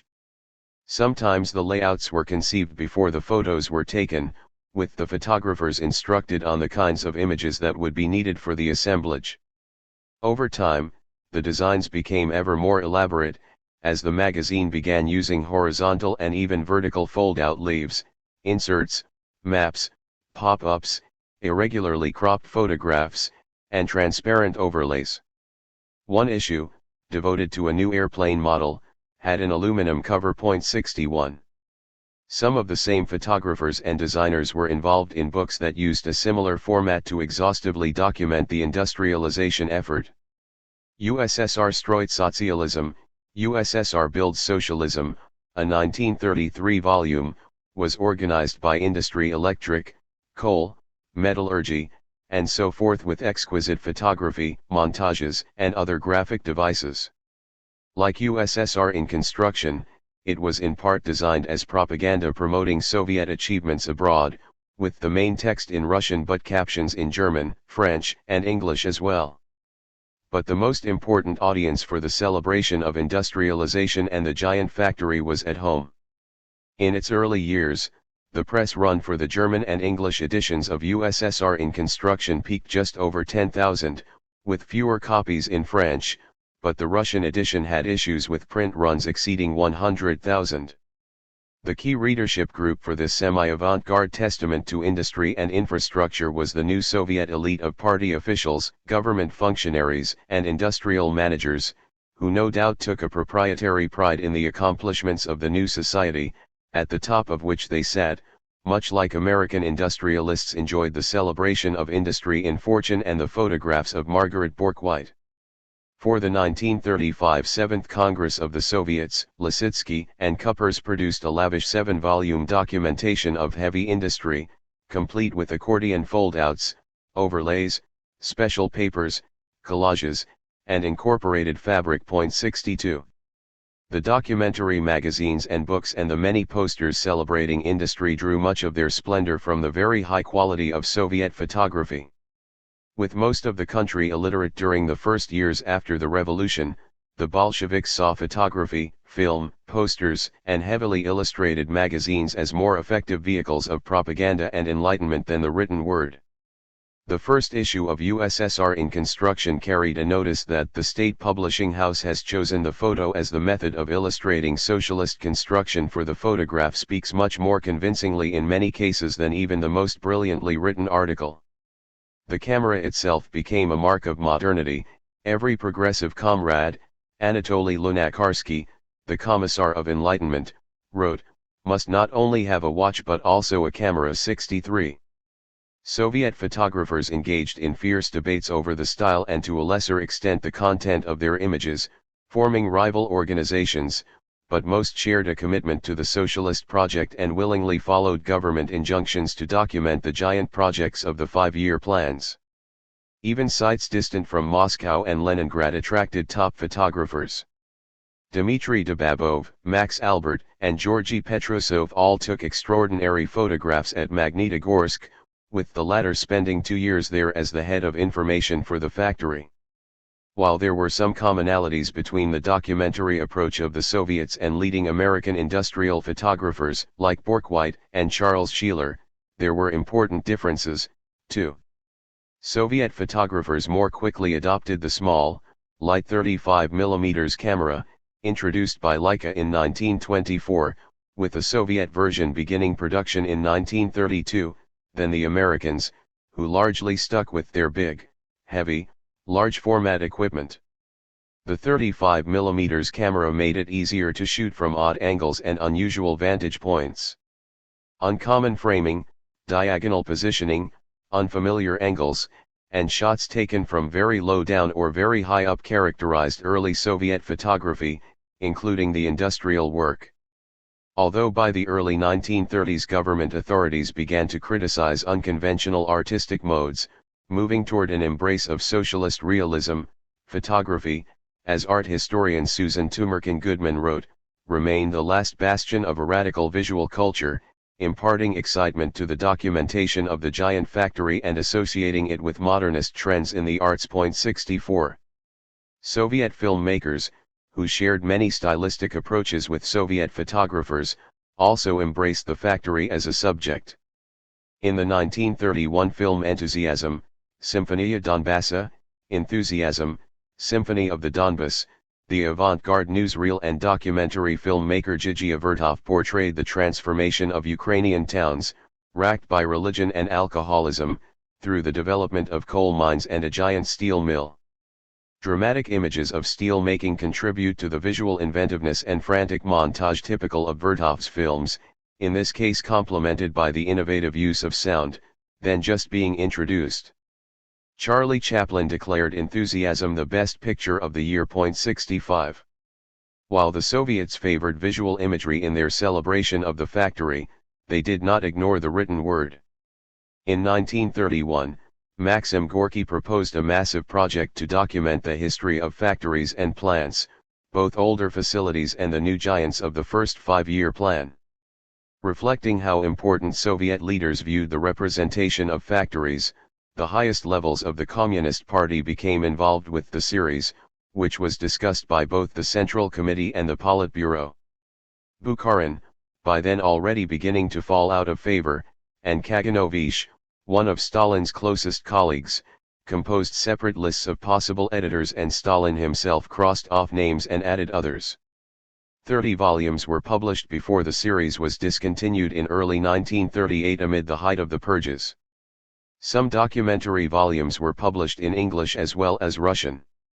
An abridged version of Those Who Built Stalingrad, as told by themselves, an oral history of the Soviet and foreign workers who built the tractor factory and started up production, with a foreword by Gorky, was published in New York in 1934, an innovative work that had some of the quality of the book Studs Terkel would assemble decades later in the United States, stressing the cultural and political transformation of the workers as much as the operations of the plant itself. A booklet about Magnitogorsk, with an image of a blast furnace embossed in copper on its cover, was sold at the Soviet Pavilion at the New York World's Fair. 66. Many American journalists, economists, and academic experts on the Soviet Union also were swept up by what one of the best known of their number, George Frost Kennan, called the romance of economic development. Foreign correspondents like Walter Duranty and William Henry Chamberlain from the Christian Science Monitor regularly filed stories about industrial projects and wrote about them in books. Economists and social critics influenced by Thorstein Veblen's technocratic outlook, like Stuart Chase and George Soule, were particularly enthusiastic. Sharing the equation of progress with economic growth and industrialization, they admired the Soviet embrace of large-scale planning and thought the United States could learn much from it. Though the journalists and academics were well aware of the great sacrifices that were being made by the Soviet people to finance the crash industrial drive, most thought it was a price worth paying.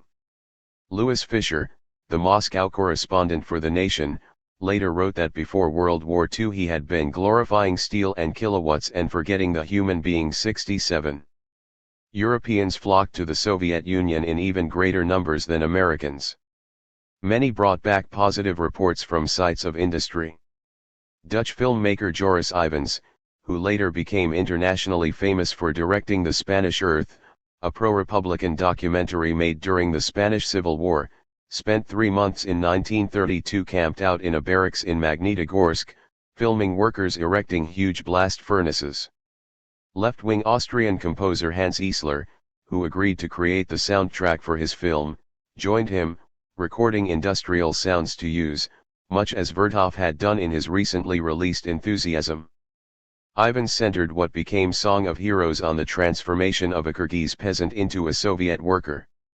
Complex political and artistic debates swirled around the film at a moment when cultural experimentation was being reined in across the Soviet Union. Premiered in early 1933, it soon disappeared from view. Meanwhile, Eisler and Soviet writer Sergei Tretiakov planned an opera about Magnitogorsk, which was scheduled to premiere at the Bolshoi Theater, but never did, perhaps for political reasons. 68. At least in the United States, more than mainstream journalists or avant-garde leftists, perhaps the person most responsible for getting out the story of Soviet industrial behemoths was Margaret Bourke-White, in effect reprising the role she had played for American factories. She was drawn to the Soviet Union, where few foreign photographers had ventured, not out of any particular sympathy for the socialist experiment but by a desire to document rapid industrialization and the transformation of the peasantry into a working class. I was eager to see what a factory would be like that had been plunged suddenly into being, she later wrote. Getting into the Soviet Union proved quite a challenge. In spite of letters of introduction from Sergei Eisenstein, whom she met in New York, it took her unyielding persistence and a considerable wait to finally get a visa. Then came an arduous train trip from Germany carrying her bulky equipment. But when she finally got to Moscow, her portfolio of photographs of blast furnaces, oil derricks, locomotives, and coal freighters worked like a magic wand, opening all doors. I had come to a country where an industrial photographer is accorded the rank of artist and prophet, she discovered. In short order Soviet officials organized a 5,000-mile tour of key sites of the first 5-year plan, a kind of stations of the cross on the road to socialism, including a textile mill, the Dnieprostroi Dam, a collective farm, a Black Sea cement plant like the one fictionalized in Fyodor Vasilievich Gladkov's popular novel Cement, and the Stalingrad tractor factory. Bourke-White published a book, Eyes on Russia, documenting her journey, the first time she complemented her photographs with substantial text. One picture she took at the Stalingrad plant appeared in both Fortune and, in a slightly different version, in USSR in Construction, which published several other of her photographs as well. In the summer of 1931, she returned to the Soviet Union at the invitation of the government, extensively photographing Magnitogorsk. The New York Times Sunday magazine published 6 articles by her, accompanied by photographs, based on her trip. The next summer she returned to the Soviet Union yet again, in her first and last effort at filmmaking, a largely failed endeavor that nonetheless yielded 2 short films distributed in theaters when the United States recognized the USSR in late 1933.69. Bork-White's photographs of Soviet industry resembled her work in the United States, pictures of machinery that highlighted symmetry and repetition, large-scale equipment and installations set against dramatic skies, molten steel flowing within dark sheds.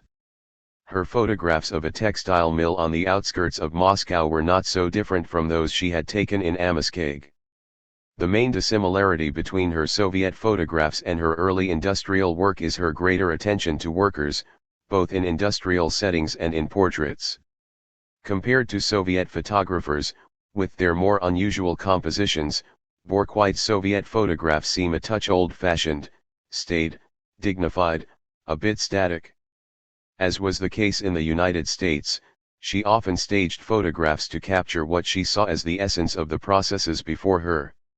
For her photograph of a tractor at the end of the Stalingrad assembly line, she scoured the plant to find the right figure for the exultant picture of industry triumphant. Bork-White would become increasingly committed to the political left during the 1930s and 1940s, in part as a result of her experiences in the Soviet Union. But politics, in the usual sense, did not shape her images of Soviet industry. Rather, it was the physical machinery of industry and the people building and operating it that captivated her. In the Soviet Union, as in the United States, Bork-White saw in large-scale industry beauty, progress, and modernity. It was the giant factory, not its social context, that she documented, and in doing so implicitly suggested a fundamental similarity of the factory as an institution in the communist world and the capitalist one. 70. Paying the bill. The heavy involvement of foreign workers and professionals in Soviet industrialization proved short-lived. By 1933, the net flow had reversed, with more foreigners headed out of the Soviet Union than into it. Within a few years, very few remained. To a great extent, it was a matter of money. Foreign contracts, with workers and companies, generally called for payments in dollars, European currencies, or gold. To finance purchases of foreign equipment and expertise, the Soviets exported grain, gold, artwork, and raw materials, including timber, oil, flax, and fur.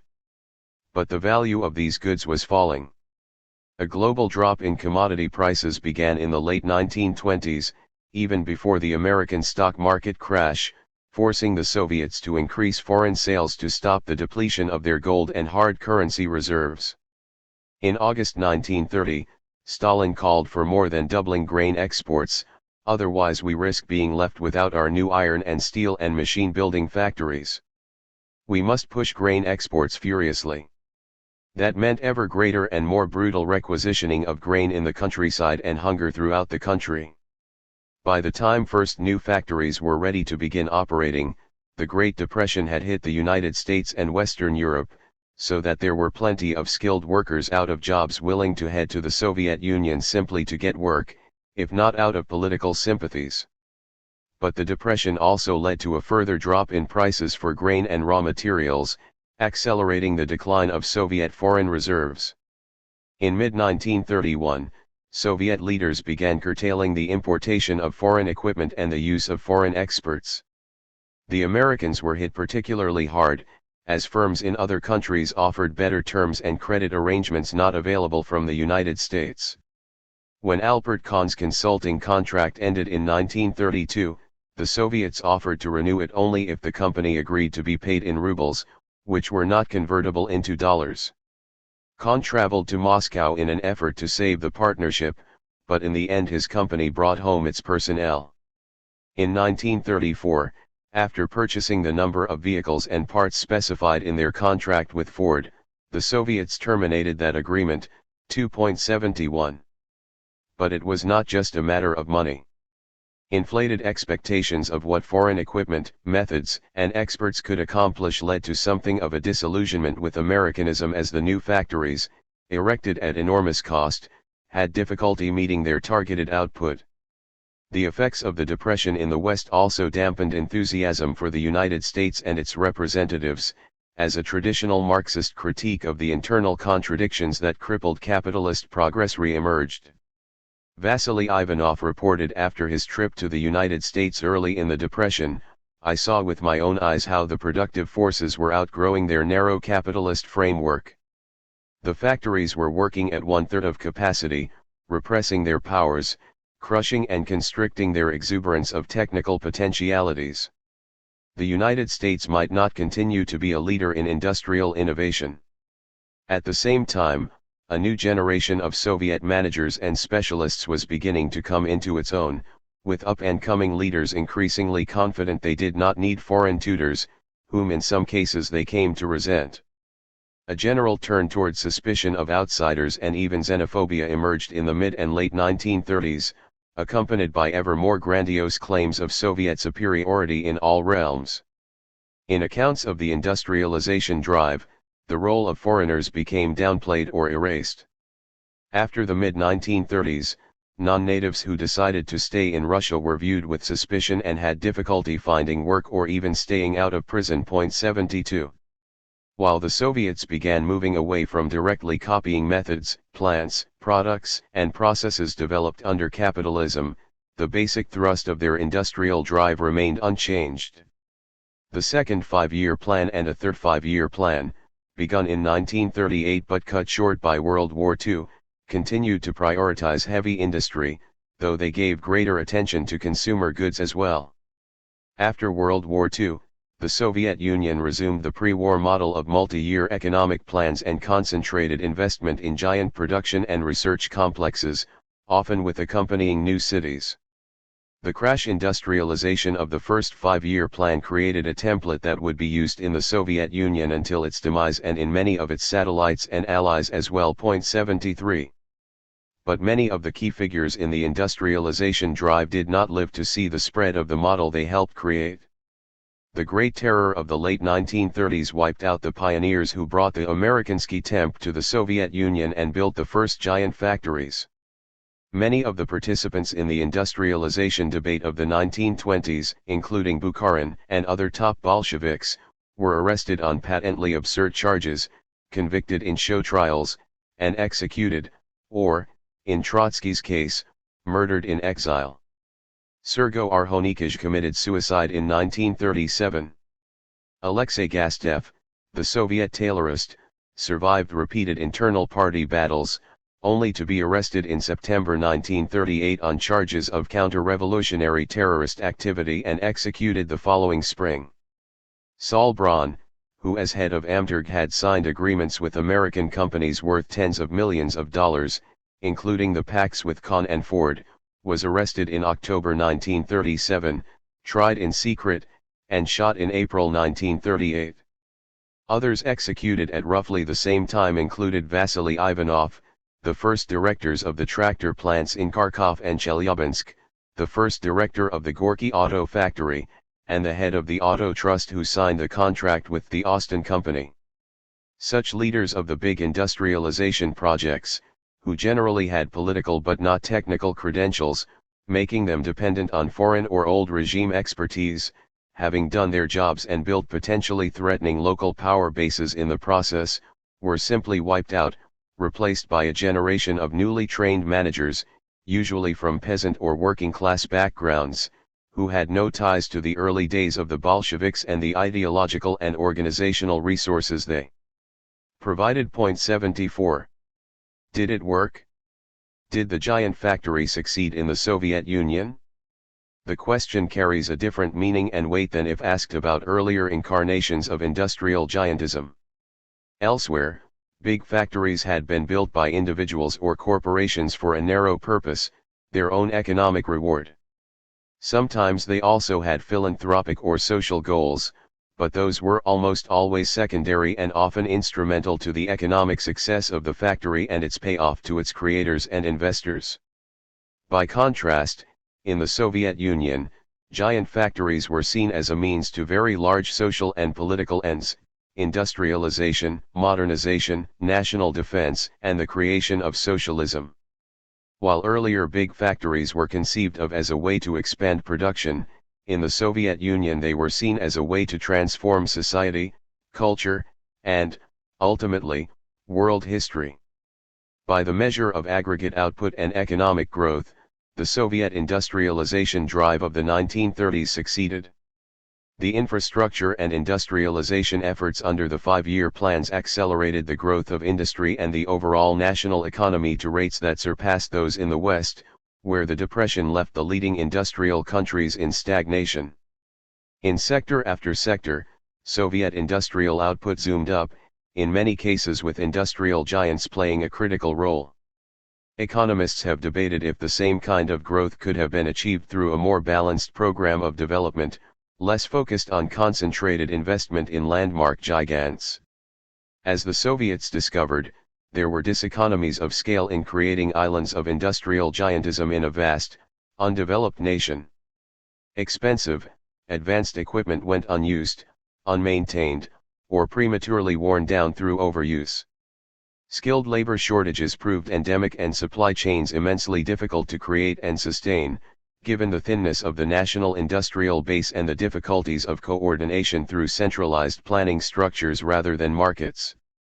Unable to depend on reliable flows of quality material through official channels, industrial managers built their own off-the-books networks of suppliers, using barter, favors, and other methods, creating shortages and difficulties elsewhere, while they themselves often passed defective goods up the chain. 75. But the success of the giant factory cannot be fully judged using only economic measures. The scale of the great Soviet industrial projects, more than the scale of projects in the capitalist world, served an important ideological function. Giantism contributed to the massive social mobilization required for the industrialization drive, which became the moral equivalent of revolution and civil war. The world historic scale of Soviet factories and infrastructure contributed to a cultural revolution in which modernity and progress were linked to Soviet power and mechanization. And it worked, as millions of Soviet citizens made heroic efforts to construct new facilities, a new economy, a new society. At a price. The industrialization drive was linked, by design, to squeezing as much as possible out of the peasantry, even to the point, at times, of famine. The brutal collectivization of agriculture pushed millions of peasants away from their homes to industrial employment. Conditions during the first five-year plan were worst in the countryside, but real wages and living standards for workers fell, too. Circumstances at the new plants were harsh and shortages widespread. But comparatively the situation did not look quite so bad. Housing was very crowded, but lack of private space was nothing new to most peasants or even to most urban workers. What was new, for many, was electricity, clean running water, and central heating. Furthermore, by the standards of the early phases of industrialization in England and the United States, working hours in the Soviet Union were short, in the early 1930s generally 7 hours a day, not counting dinner breaks, and 6 hours in dangerous occupations. By the late 1930s, material conditions for workers notably improved. 76. Isolating the giant factory from everything else going on in the Soviet Union during the 1930s, including the collectivization of agriculture and the Great Terror, is impossible, so judgments on the efficacy of industrial giantism as a developmental strategy are difficult to make. But in one realm, the record seems clear. The creation of the metallurgy, automotive, and tractor industries, especially the plants located deep in the Soviet interior, proved critical to Soviet survival and ultimate victory during World War II. One reason the Soviets cited so many industrial behemoths in the Urals was to distance them from any invasion, positioning them beyond not only land attack but also aerial bombardment. Many key industrial facilities were designed to be quickly convertible to armaments production. While the Ruther brothers were working in the Gorky tool room, Army specialists would show up regularly to supervise the construction of dies and fixtures for making military equipment, which would be tested and stored for possible later use. During World War II, the factory produced cars, trucks, jeeps, ambulances, armored cars, light tanks, self-propelled guns, and ammunition for the military. The Stalingrad tractor factory also poured out light tanks, until the Germans destroyed the factory during the epic battle for the city. The Chelyabinsk tractor plant proved even more important, before the war, producing self-propelled artillery pieces, howitzers, and light and heavy tanks.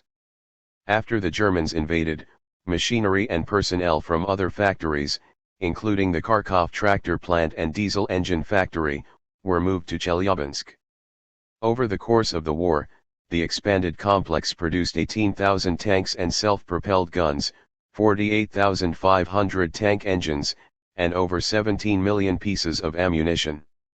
As John Scott wrote in early 1942, the Magnitogorsk plant and the broader Ural industrial district was part of were Russia's #1 guarantee against defeat at the hands of Hitler, which, of course, also helped ensure the victory of Britain and the United States. 77. But if the giant Soviet factory contributed to industrialization, modernization, and national defense, its role in the creation of socialism depends on what is meant by the term. As state-owned endeavors, the Soviet giants were part of an economic and social system built around government and to a lesser extent cooperative ownership of the means of production. But whether this made the Soviet Union a socialist society, a state capitalist one, or something else entirely was a subject of fierce debate in the 1940s and 1950s and is still a matter of controversy in the much shrunken universe of people who care about such things. 78. Did socialism, or state ownership, change internal relationships within the factory? A bit, but not much. Even in the years of purges and terror, Soviet workers felt free to criticize managers and government officials about how plants operated, probably more so than workers at, say, Ford or U.S. Steel before they unionized. But ironically, at the same time that American unions began to grow, Soviet unions, which once gave workers something of an autonomous base, were defanged of independence and real power, though their role in providing social benefits expanded. During the late 1930s, workers sometimes used the atmosphere of suspicion and secret police power to bring down disliked officials. After the terror abated, harsh new labor laws criminalized absenteeism, lateness, and quitting without permission, a throwback to English law at the time of the first factories. More fundamentally, social relations inside the factory remained hierarchical, in much the same way they were in the West. As one journalist wrote, describing the Stalingrad tractor factory, the assembly line was no longer an issue of disagreement between capitalists and socialists. 79. When in 1931 H.J. Fran, who had spent 4 years in the Soviet Union as a leading consultant to its metallurgy industry, gave a speech to a meeting of the Taylor Society disciples of the father of scientific management about the first 5-year plan, he described the Soviet Union as a dictatorship, but he felt that at its current stage dictatorship was essential for the welfare of the people. And in any case, a modern business enterprise can scarcely be operated or managed by applying the principles of democracy. Like Kahn, Fran barely mentioned communism when he discussed Soviet industrial development. 80. The giant factory shaped the path along which the Soviet Union developed, and became a mainstay of ideas of economic growth and modernity in the country for decades to come. But as an institution unto itself, it proved remarkably impervious to its surroundings. Chapter 6. Common requirements of industrialization. Cold War mass production.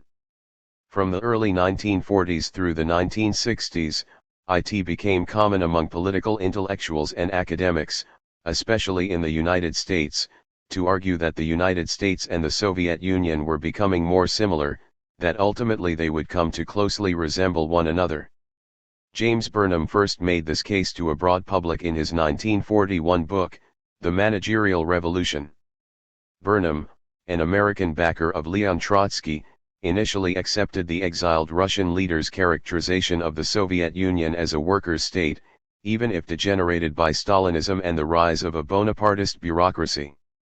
But in late 1939, he broke with Trotsky, coming to see the USSR as neither socialist nor capitalist but as a new type of social organism, in which a managerial elite ruled through control of state-owned property. Burnham contended that bureaucratic collectivism, or what he called managerial society, represented a universal phase of historical development, the actual successor to capitalism, rather than socialism, which had been posited as such by leftists for a century. The Soviet Union, he argued, represented the advance guard of a form of social organization that the United States and European capitalist nations inevitably would come to adopt. 1 A few years later, Friedrich von Hayek, coming from the political right, made a similar claim, seeing a growth of collectivism in capitalist societies pushing them toward the serfdom to which he believed socialism was headed. The idea that the Soviet Union and the United States were converging soon gained traction among American social scientists. The leading sociologist of the post-World War II era, Talcott Parsons, was an early adopter of convergence theory, which came to be embraced, in one form or another, by such luminaries as C. Wright Mills, Alex Inkeles, Herbert Marcuse, and Walt Rostow. Leftists like Mills and Marcuse fretted that the stifling bureaucracy of Soviet life was being recreated in the West, while Parsons and other liberal proponents of modernization theories thought that the Soviet Union would inevitably become more like the United States.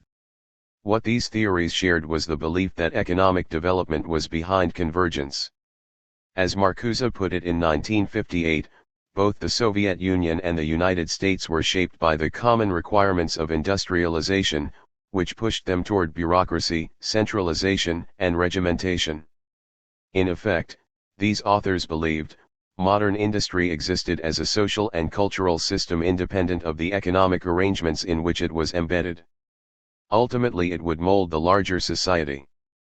They adopted industrial society and industrial civilization as descriptive terms and analytic categories that bridged the Iron Curtain, capturing the central features of life in developed or advanced nations. By contrast, capitalism and communism were seen in sophisticated academic circles as atavistic slogans, of little explanatory value in understanding modern life. 2. Ironically, at the very moment when some of the leading minds of the left, right, and center were declaring that industrial development was resulting in a convergence of the capitalist and communist blocs, their actual industrial practices were diverging. Through World War II, in both realms, industrial giantism was adopted as a road to economic development, social progress, and modernity, a heroic effort celebrated in art, literature, and politics.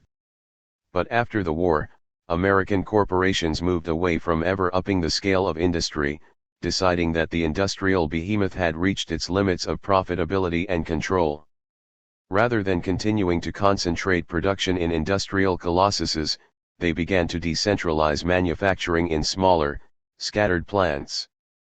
By contrast, leaders in the Soviet bloc and in other parts of the world retained a belief in the efficacy of gigantic industrial projects as means for rapid economic growth and as symbols of national prowess and social progress. Though there were multiple reasons for the diverging fate of the giant factory in the United States, the Soviet bloc, Western Europe, and what came to be called the Third World, the course of labor organization was critical. The intensity of class conflict in the United States brought unprecedented benefits to workers in large-scale industry, making what retrospectively has come to be called the American dream come true, at least for a while. But it also contributed to the demise of the giant factory. Elsewhere, with labor less volatile, industrial giantism continued to be seen as a viable path to the future. Military giantism. The downsizing of American factories came after a final wave of industrial giantism during World War II, devoted to making military goods. Some armaments production took place at government facilities, which swelled during the war. The Brooklyn Navy Yard doubled its size, taking over adjacent land to build the world's largest dry docks and the world's largest crane, with its employment roll hitting 70,000. But most defense production took place in corporate-run factories, mills, and shipyards, facilities converted to war production or newly built for the purpose. 3. Albert Kahn designed some of the largest war plants in a last burst of activity before his death in December 1942. They included the Chrysler Tank Arsenal in Warren, Michigan, the East Chicago Cast Armor Plant for American Steel Foundries Company, a Mertorp Corporation's torpedo plant in Chicago, the Curtiss-Wright Corporation plant in St. Louis, the Wright Aeronautical plant in Cincinnati, and the Dodge Chicago plant, which made aircraft engines. The last three of these were huge structures. But Kahn's largest war plant, the best known of all the wartime defense facilities, was the Ford Willow Run Aircraft Factory, an effort to bring Fordism to an industry even more complex than the auto industry. 4. As World War II loomed, in a dash to build up American air warfare capacity, defense officials and Walter Reuther, by this time a top UAW leader, pressed for the partial conversion of the automobile industry to airplane production. Officials at Ford, which previously had manufactured small aircraft, with limited success, proposed to use assembly line methods to produce the newly designed B-24 heavy bomber. When defense officials agreed, a crash effort began to build a massive factory and adjacent airport on Ford-owned land in Ypsilanti, Michigan, 25 miles west of Detroit. The main building, which covered 67 acres, making it at the time the largest factory structure in the world, went up quickly, but getting production going was a whole other matter. The federal government and Ford proved not much better than the Soviets in starting up such a massive endeavor, and faced similar problems in assembling a workforce in an area distant from existing pools of skilled labor, which, in any case, were too small to meet wartime demand.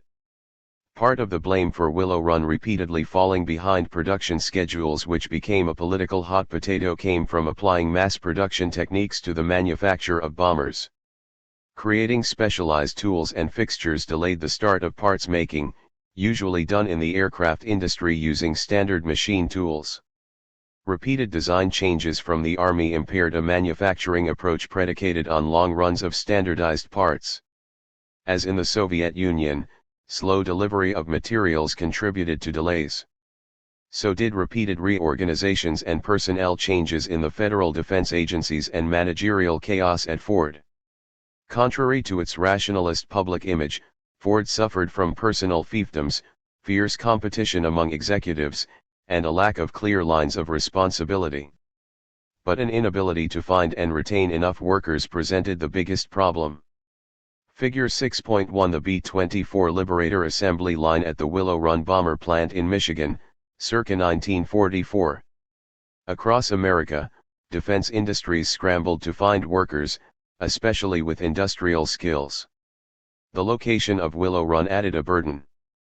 As construction and production workers began flooding into the sparsely populated rural area, they found virtually no homes they could buy or rent, forcing them to room with local residents or live in trailers, tents, or jerry-built structures, shades of Gorky and Magnitogorsk. The UAW proposed the construction of a 10,000-unit defense city, a permanent new settlement to house plant workers. It commissioned Oskar Stunnerhof, a German-born modernist architect who had designed a union-sponsored housing complex in Philadelphia, to lay it out. In 1931, Stunnerhof, with a partner, had taken second place in an international competition to design the Palace of the Soviets in Moscow, besting such celebrities as Le Corbusier and Walter Gropius. Defense City, and a similar plan by federal officials for a bomber city, proposed multifamily structures and extensive communal facilities, social housing of the sort that had been pioneered in interwar Europe and tried at Gorky and elsewhere in the Soviet Union. Stunnerhof and his partner at the time, Louis I Kahn, later famed for his modernist structures, and no relationship to Albert, produced striking designs for a variety of types of dwelling units. But nothing came to pass in the face of fierce opposition from local real estate interests, Ford, and even some union members who, like their Russian counterparts, preferred individual living, in this case single-family homes, to the communalism promoted by left-wing planners. Reversing gears, federal authorities quickly threw up prefabricated temporary dwellings, including again shades of the U.S.R worker dormitories. With living conditions difficult and jobs elsewhere easy to find, workers flowed out of Willow Run almost as fast as they flowed in. Most had little industrial experience, requiring considerable training before they could begin efficient work. Though at one point Ford projected a plant workforce of 100,000, in practice it peaked at 42,506, massive but not massive enough to meet production schedules. Reluctantly giving up the idea of Rouge-style total integration, Ford began moving some B-24 parts production to other plants and even did some subcontracting. Eventually tools were finished, production methods perfected, and a large enough workforce trained to achieve high-volume output. By 1944, the plant turned out one plane every 63 minutes. When production ended in June 1945, the plant had manufactured 8,685 B-24s. Some were shipped out as kits for final assembly elsewhere, but 6,792 were put together on site and flown off, many almost immediately into action. 5. No other aircraft plant tried as thoroughly to apply mass production methods, but industrial giantism characterized the wartime aviation industry as a whole. North of Baltimore, at Middle River, Glen L. Martin employed even more workers than Willow Run, 45,000, making B-26 bombers and PBM Mariner flying boats at a complex that included a huge con-designed assembly building with the longest flat-span trusses ever used and massive lift-up doors that allowed airplanes to move in and out. On Long Island, Republic Aircraft Corporation swelled from a few hundred workers to more than 24,000 and Grumman Aircraft from 1,000 to more than 25,000. In the Seattle area, Boeing employed 50,000 workers, nearly half of them women. 6. Wartime shipbuilding also depended on huge facilities and assembly line methods. Until the war, ships had been custom built by highly skilled workers, a practice that continued for naval vessels at facilities like the Bethlehem Steel Shipyard at Sparrows Point, Maryland, which employed 8,000 workers. But for cargo ships, needed in massive numbers for the war effort, assembly line techniques were developed, including the standardization of design, extensive prefabrication of parts, the use of welding instead of riveting, and a highly developed division of labor. At Bethlehem's newly constructed Fairfield Yard in Baltimore Harbor, 45,000 workers, 90% of whom had never worked in a shipyard, produced over 400 vessels during the war. On the West Coast, Henry J. Kaiser, a construction company owner new to shipbuilding, threw up a series of huge yards to produce Liberty ships and other vessels using mass production methods. His Richmond, California, shipyard employed some 90,000 workers, making it one of the most populous industrial work sites in American history. To support his operations, Kaiser built the first integrated steel mill on the West Coast, in Fontana, east of Los Angeles, constructed new cities for his workers, like Vanport in Portland, Oregon, with homes for nearly 10,000 families, and expanded his prepaid comprehensive medical program, which he renamed Kaiser Permanente, altogether an American combinate. After the war, Kaiser leased the Willow Run plant from the federal government to produce automobiles for the newly established Kaiser Frazer Corporation, which remained in the car business until 1955. 7. Defense production, especially in huge factory complexes, elevated the social prestige of the blue-collar worker, already raised by the substance and imagery of the New Deal and the great union organizing drives. Political, military, and labor leaders repeatedly stressed the importance of the industrial home front to victory, overlaying patriotism on the Promethean heroism already associated with the giant factory and the workers within it. Flags, bond sale rallies, blood drives, and collection points for British, Soviet, Greek, and Chinese relief made factories, mills, and shipyards into arenas of patriotic expression. Newsreels, billboards, and magazines celebrated war workers, female and male, for their skill and dedication, their ease in operating giant machines and building huge objects, their role in the defense of the nation. Workers responded to such publicity, higher income brought by steady work, unionization, and the tight labor market, with the confidence evident in the many short wartime strikes, held in defiance of the union movement's no-strike pledge, and in a jauntiness that characterized the industrial workforce across the country. It could be seen in wartime photographs of industrial workers, like those Dorothea Lange took at the Kaiser Richmond shipyard. Though few realized it at the time, the war brought the giant factory and the blue-collar worker to their apogee in American life. 8. The bounty of unionized industry. The end of World War II led to a rapid shrinkage of employment at defense plants, fears of mass unemployment, and a tectonic crash between workers and their employers. The immediate issue was the desire by workers for wage boosts to catch up with inflation and compensate for diminished hours once war production ended. But the larger question was the place of organized labor in the post-war world, the desire by unions to solidify their New Deal and wartime gains, and by employers to check or roll them back.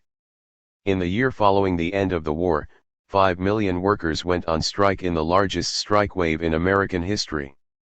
At its height, in January 1946, 2 million workers were off the job, including 750,000 steel workers, 175,000 GM auto workers, 200,000 electrical manufacturing workers, and more than 200,000 meatpacking workers. Left-wing reporter Art Priest wrote from Pittsburgh of steel plants sprawled lifeless, while fires to warm pickets formed a mighty chain up and down the valley and the river banks. A similar clash had taken place at the end of World War I. Unions had won some battles and lost others, including the steel strike, but, in the face of repression, an economic downturn, and a conservative political turn, the net result was a sharp decline in the size and power of the labor movement. The post-World War II strike wave proved a different story. Generally peaceful, with widespread public support, the big strikes ended with an 18.5 per hour wage increase, the equivalent of $2.46 in 2017, or something close to it, a huge boost. For the only time, the United States effectively had a national wage settlement. Price hikes soon cut deeply into the wage gains, but the strikes marked just the beginning of a quarter century of dramatic improvements in pay and benefits for industrial workers. 9. Before World War II, the newly formed industrial unions had not stressed wage rates, in part because in a deflationary period steady wages meant rising real income. Instead, they fought to check the power of management on the shop floor through union recognition, increasingly detailed contracts, shop stewards, grievance procedures, and the use of seniority in layoffs and jobs assignments. After the war, unions successfully pressed for wage increases and a growing array of employer-provided benefits, including health insurance, pensions to supplement Social Security, and supplementary unemployment insurance. The cumulative result was a revolution in the daily lives of workers in large-scale industry, and for their families and communities. Steelworkers Union President Philip Murray once said that for working people a union meant pictures on the wall, carpets on the floor, and music in the home. A quarter century after World War II, workers in heavily capitalized, unionized industry had achieved that and much more. Things once unusual or unknown among workers: home ownership, modern appliances, vacations, cars and second cars, children sent to college, retirement while still healthy became common. Unionism grew so established that in 1949 a critic in a left-wing newspaper could write that in revealing the beauty of factory architecture, Charles Sheeler has become the Raphael of the Fords. Who is it that will be the Giotto of the U.A.W? Higher income and welfare programs provided by the government and employers, including pensions, unemployment insurance, disability insurance, and health insurance, gave workers an unfamiliar sense of security and well-being. Many resented the high price they paid for their improved way of life, especially the continued, if diminished, authoritarianism of Fordist production, the monotony of assembly line work, and the physical toll of manufacturing labor. Still, as Jack Metzger, the son of a Johnstown, Pennsylvania, steel worker wrote of his family's experience, if what we lived through in the 1950s was not liberation, then liberation never happens in real human lives. 10. Dispersion and downsizing. While for workers the 1945-46 strike wave launched a trajectory of material improvement and union power, for industrialists it brought home a lesson some had begun to glean during the strikes of the 1930s, the danger of extreme industrial concentration in large-scale facilities. Even before the burst of labor militancy in the mid-1930s, a few large corporations had begun to hedge their bets, building smaller plants to supplement their main production facilities. By the late 1920s, the big three tire makers, Goodyear, Goodrich, and Firestone, in addition to their giant plants in Akron, all had factories in Los Angeles to meet the demands of the West Coast market. In 1928, Goodyear built another tire factory, this time in Gadsden, Alabama, a low-wage, anti-union center far from any major tire market. The purpose seemed primarily to lower labor costs and gain a threat to use against Akron workers. After the 1936 strike at the main Goodyear plant, the company expanded the Alabama factory. Other Akron firms also started decentralizing production.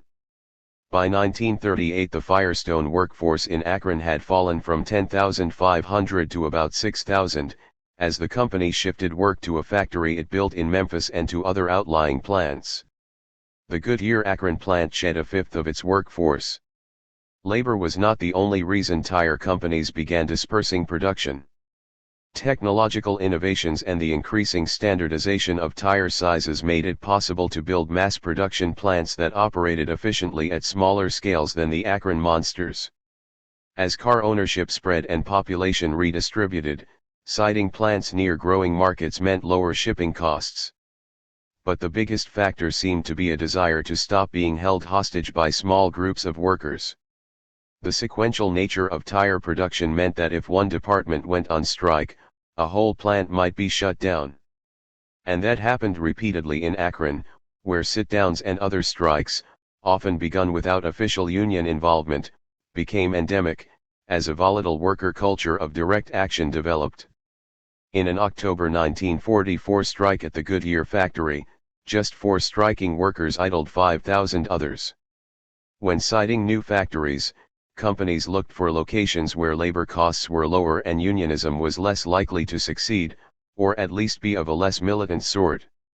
Repeated pre-war efforts by the United Rubber Workers to unionize Goodyear's Gadsden plant and Firestone's Memphis plant failed, with a reign of terror in Alabama that included severe beatings of union organizers by company thugs and anti-union workers in cahoots with local law enforcement. 11. The Radio Corporation of America, RCA, also reacted quickly to labor militancy. In 1936, a month-long strike, overcoming imported strike-breakers and police violence, led to the unionization of the company's 2 million square foot complex in Camden, New Jersey, just across the Delaware River from Philadelphia, where 9,700 workers, 75% female, produced nearly all of its products. Almost immediately, RCA began moving operations elsewhere, between 1936 and 1947 setting up a component plant in Indianapolis, a radio plant in Bloomington, Indiana, tube plants in Lancaster, Pennsylvania, and Marion, Indiana, a record plant in Hollywood, and a cabinet shop in Pulaski, Virginia. By 1953, only 300 consumer electronics jobs remained in Camden. The original complex continued to be an important center for the company, primarily for research and development and manufacturing military equipment, but all mass production of consumer goods had been scattered to smaller plants. 12. General Motors likewise realized early the threat labor militancy presented to its integrated production system. A 1935 strike at its Toledo transmission factory forced the shutdown of every Chevrolet plant in North America. Soon after, the company launched a $50 million program to expand and modernize its manufacturing, which included building new plants so that the interruption of production at one factory would not halt operations elsewhere. Most of the new factories, which included a plant in Muncie, Indiana, to duplicate the output of the Toledo factory, were in small towns or cities with weak union movements. 13. The GM program came too late to block the UAW's triumph in 1937. The Flint sit-down and the strikes that followed reinforced the message about industrial concentration. While there might be economies of scale in producing every Chevy engine in a single plant or bodies for all GM cars of a particular body type in a single factory, when workers grew militant it brought danger, too. No company, even giants like General Motors with huge financial resources, could quickly build factories to duplicate all the production of their most centralized facilities, plants like the Rouge or Dodge Main or the Chevy and Buick complexes in Flint. But World War II provided an opportunity to begin or further the process. As in the Soviet Union, national security dictated the siting of defense plants in the interior of the country, safe from bombardment. Warm weather and vast empty expanses made the Southwest especially attractive to military planners. With government financing, the rubber companies built new tire plants to meet war needs in Iowa, Texas, Pennsylvania, Alabama, Oklahoma, and Kansas. After the war, Washington sold off the plants at bargain prices to the corporations that operated them. Other big wartime defense factories were sold, too, and converted to civilian production, like the North American Aviation Bomber Plant in Kansas City, Kansas, which had 26,000 workers, taken over by General Motors to assemble cars and, briefly, jet fighters, and the Louisville, Kentucky, war plant that became the nucleus for General Electric's Appliance Park. 14. The post-war strike wave provided further impetus for industrial relocation and more but smaller plants. The country had never seen anything like it before. Not only were the strikes huge, they were highly disciplined, with very few workers breaking ranks, even as some of the walkouts dragged on and on. GM for 113 days, textile workers for 133 days, glass workers for 102 days. Corporate leaders found deeply disturbing the support the strikers won in industrial centers. In steel towns, where for a century local officials, newspapers, and businesses had backed the companies in their clashes with labor, now they stayed neutral or supported the strikers. Striking electrical workers won support from college students, the mayors of Cleveland and Pittsburgh, and 55 members of Congress. Veterans played a conspicuous role in many of the post-war walkouts, lending them moral capital earned on the battlefields.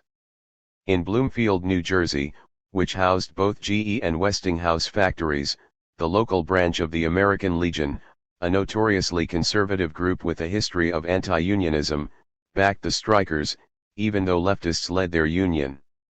In Chicago, pharmacies and grocery stores extended credit to striking packing house workers, while priests joined their picket lines.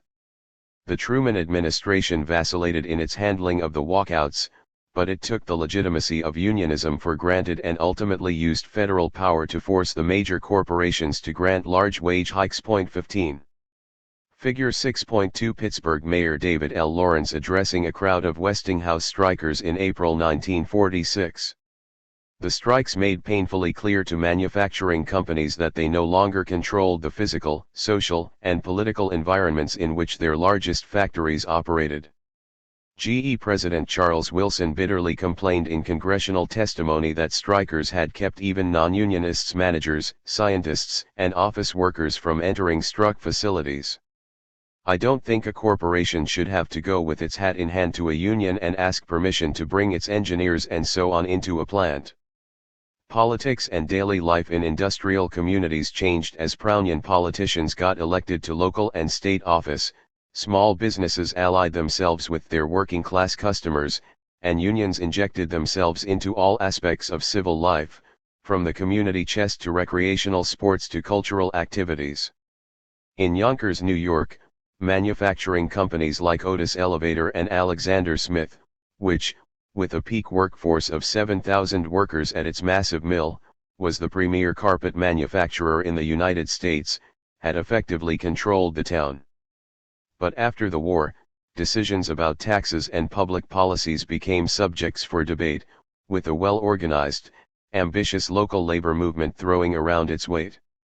Giant industrial complexes, once fortresses of corporate power, had become hostages to communities of workers in dense urban centers, where working-class solidarity developed in ethnic organizations, veterans groups, churches, bars, bowling alleys, and social venues, as well as within factory gates. 16. GE had the most multifaceted response to the upsurge of union power in and around its leading factories. After the 1946 strike, the company named a public relations expert, Lemuel R. Boulware, as Vice President of Employee and Community Relations. Boulware took a hard line toward unions, in negotiations presenting the company's offer as a take-it-or-leave-it proposition, while arguing its reasonableness through newspaper advertisements and other media to employees and residents in the towns where GE plants were located. In addition to promoting the virtues of the company, Boulware worked to educate GE workers and the general public about the merits of free market capitalism, hiring Ronald Reagan to be a spokesperson for the firm in its ideological offensive. GE's efforts, though unusually extensive, were part of a broad corporate campaign to reshape public thinking about the economy, an extended drive to counter the ideological and political impact of the New Deal. 17.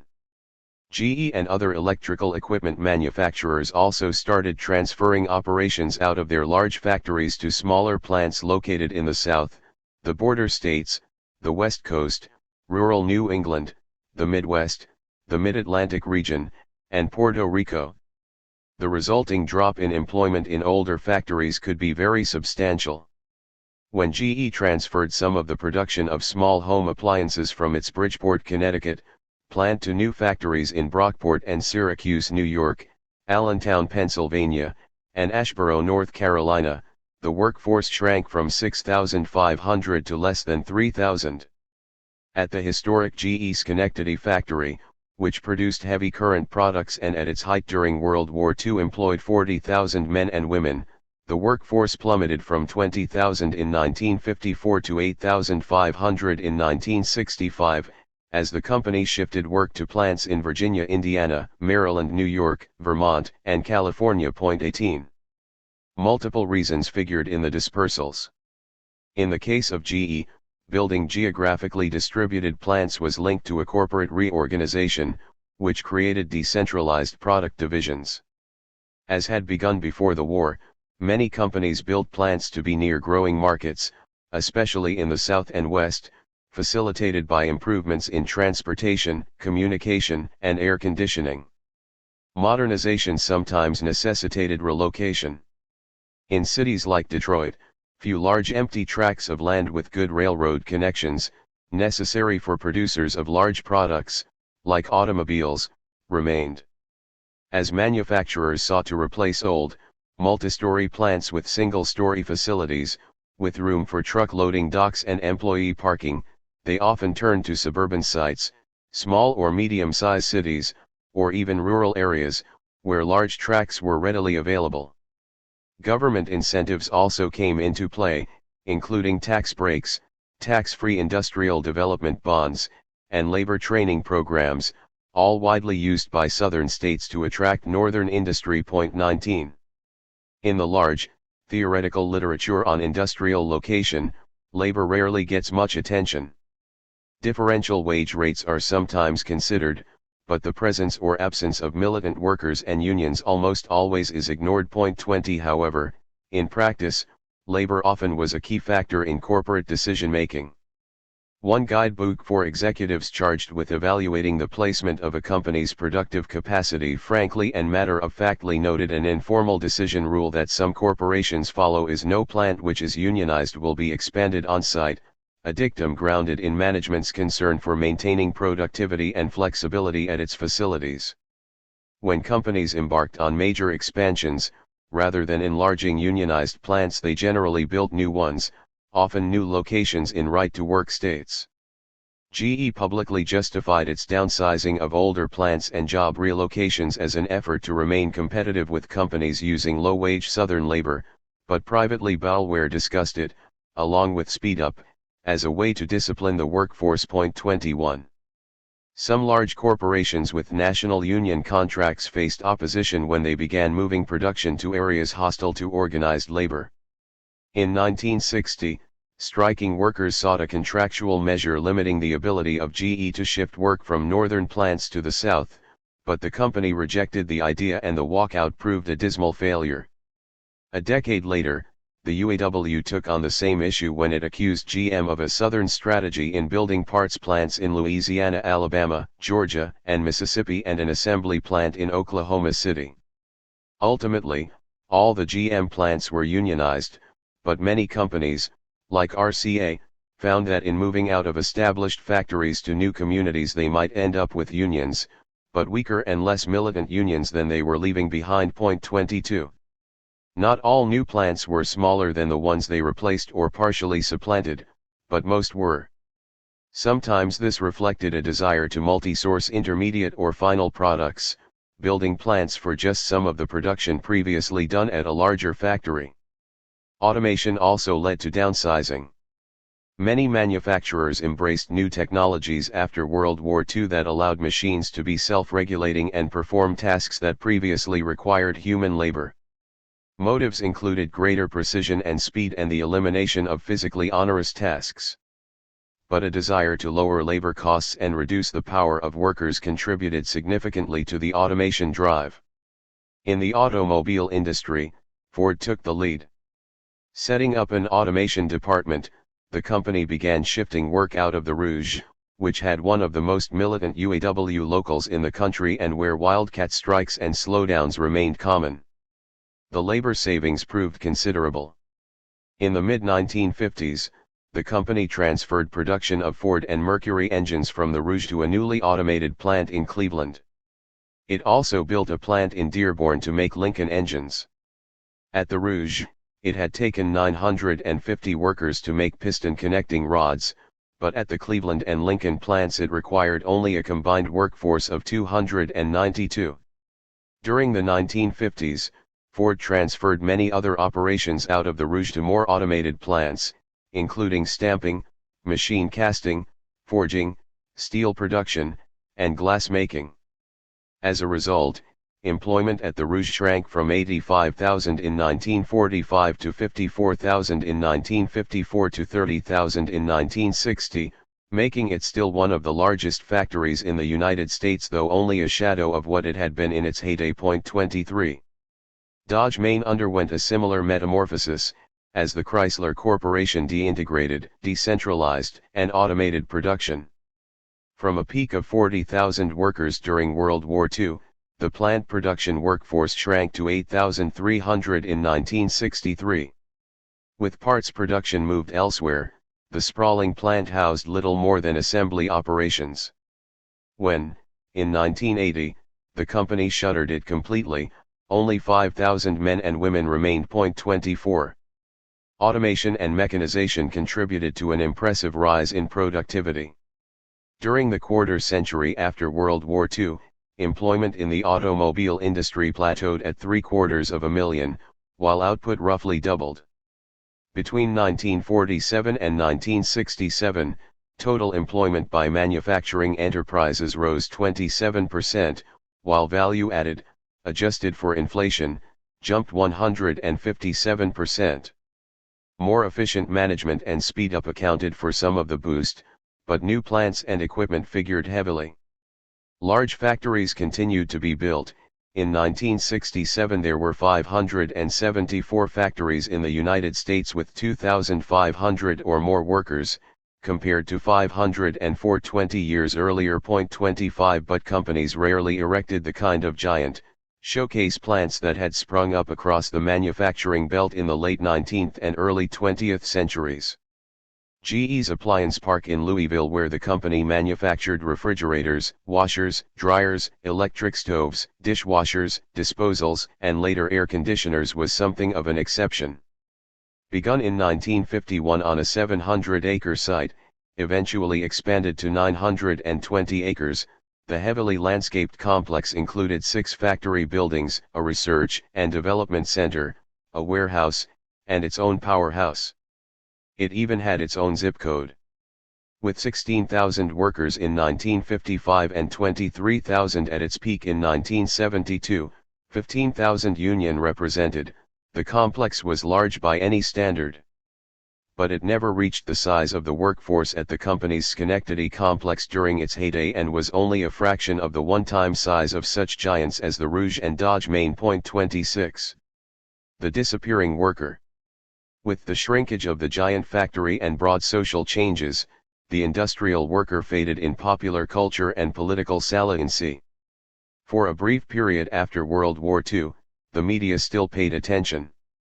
In 1946, Fortune sent Walker Evans to photograph the Rouge for a story on the rebirth of Ford. 27. One early television show, The Life of Riley, featured a Los Angeles airplane worker, occasionally showing the lead character, played first by Jackie Gleason and then by William Bendix, in a factory, riveting wings and complaining about work and the pretensions of the rich, though most episodes revolved around domestic doings.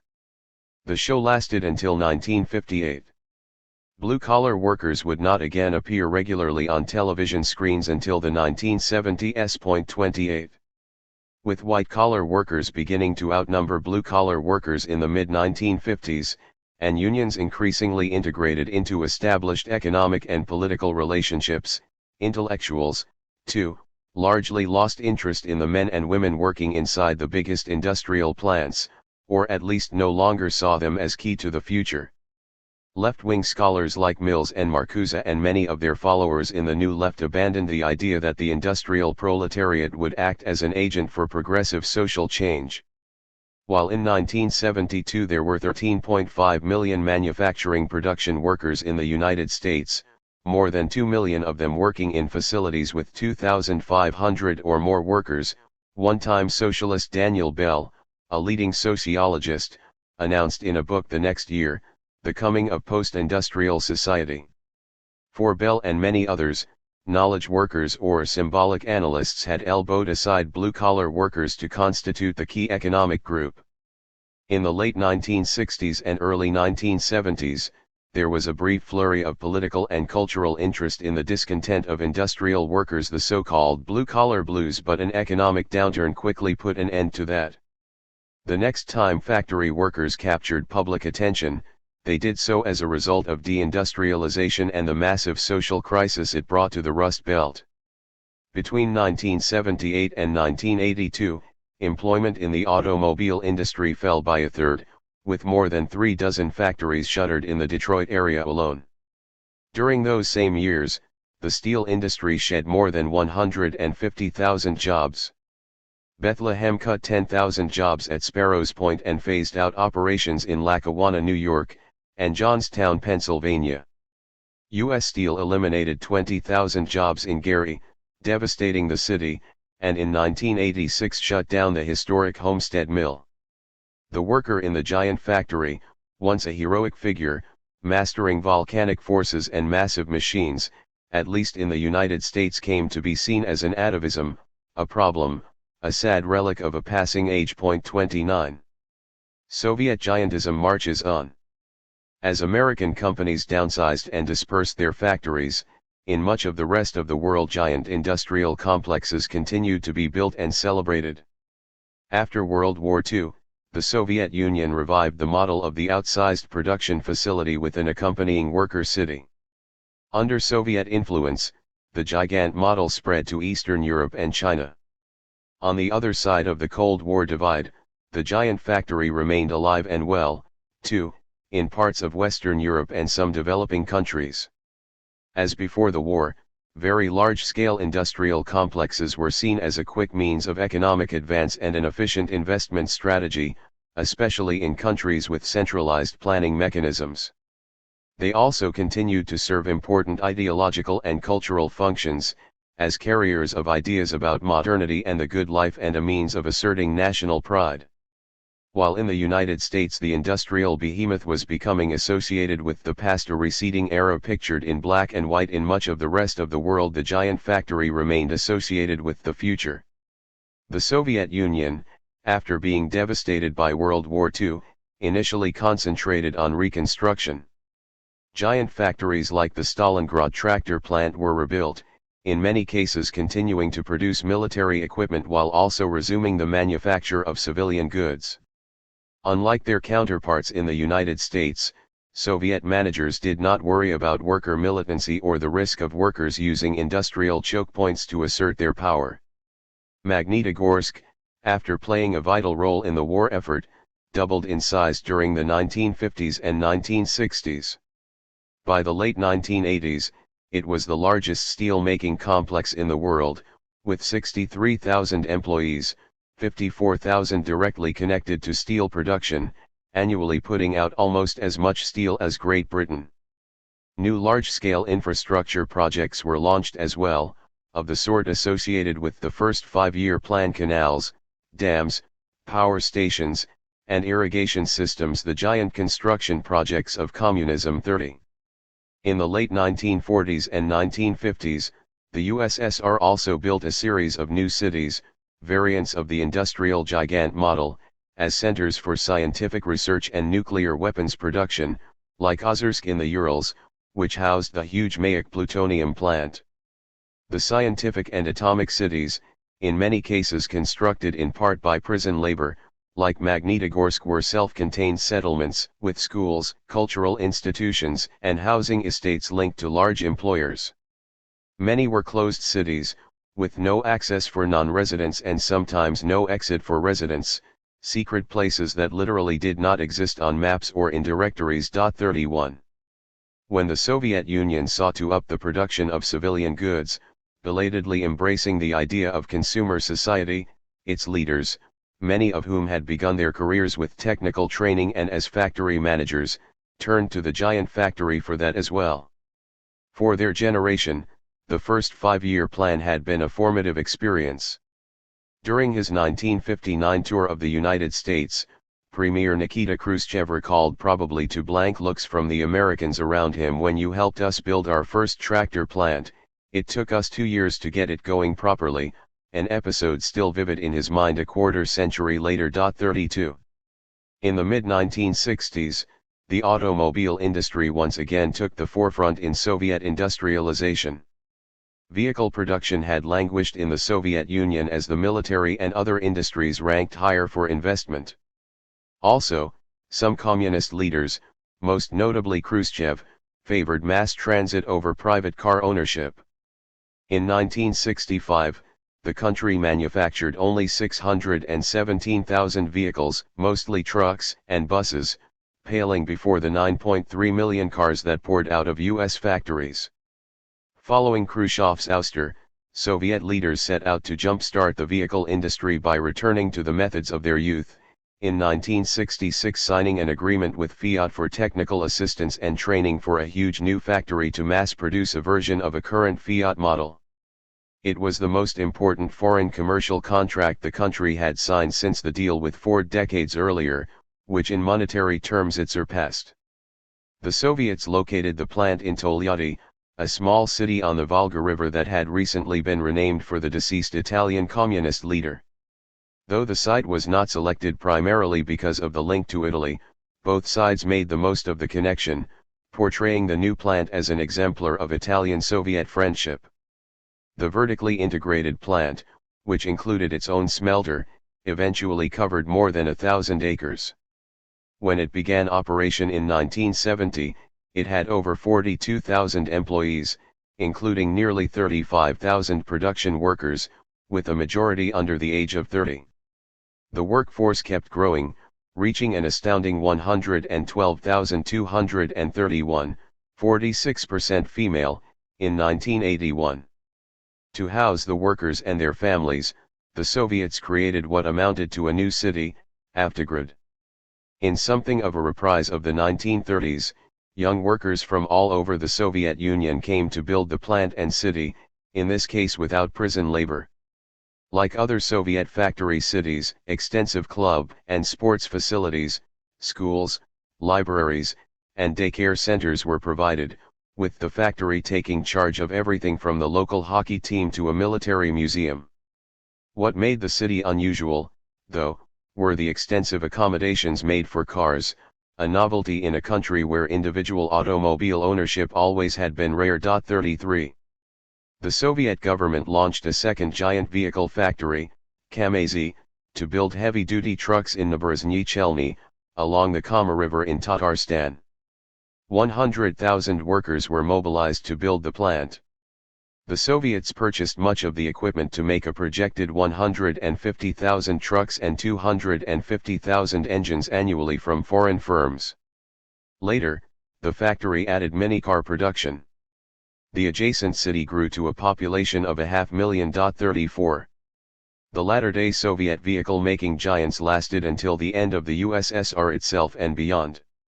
At the start of the 21st century, the Tolyatti Auto Company, renamed Avtovaz, still employed some 100,000 workers, some outside the city. After the company was privatized and looted by managers, oligarchs, and criminal gangs to the point of near collapse, Renault and Nissan eventually obtained majority control. When they began cutting the workforce and reorganizing the plant in 2014, it still had 66,000 employees, far more workers than at any U.S. factory and, with the exception of the Rouge, more workers than had ever been employed at an American auto plant. In a deeply troubled economy, excess staffing served a social welfare function difficult to disrupt. Kamaz, with Daimler AG buying a minority stake in 2008, kept going, too, producing its 2 millionth truck in 2012. 35 Stalinist giantism lived on in Russia long after the statues of Stalin, and the country he helped build, disappeared. First cities of socialism. In the late 1940s, as the Soviet Union helped the communist parties of Eastern Europe consolidate their control, it fostered on the region its template of model socialist cities built around large-scale industrial projects. As had been the case in the USSR, the motive was partly economic, to promote accelerated growth through concentrated investment in heavy industry. Most of Eastern Europe never had much industry, except parts of East Germany and Czechoslovakia, and much of what there had been destroyed during the war or, in the case of Germany, taken by the Soviet Union as reparations.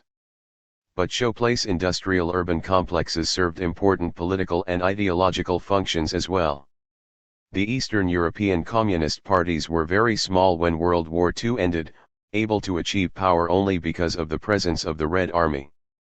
Communist leaders faced a huge challenge in establishing their legitimacy, mobilizing the population for reconstruction. Germany and Poland, in particular, had suffered massive destruction, and winning popular favor for their Soviet protectors. Model industrial cities, forerunners of new socialist societies, were meant to serve all these functions. 36. Several of the cities supported new steel plants, Stalinstadt in East Germany, Stalinvaros in Hungary, Nowa Huta in Poland, and Nova Ostrava in Czechoslovakia, part of what one historian dubbed a cult of steel linked to the cult of Stalin, whose adopted name meant man of steel. Communist leaders saw steel as key to industrial development and arms production, a priority as the Cold War settled in.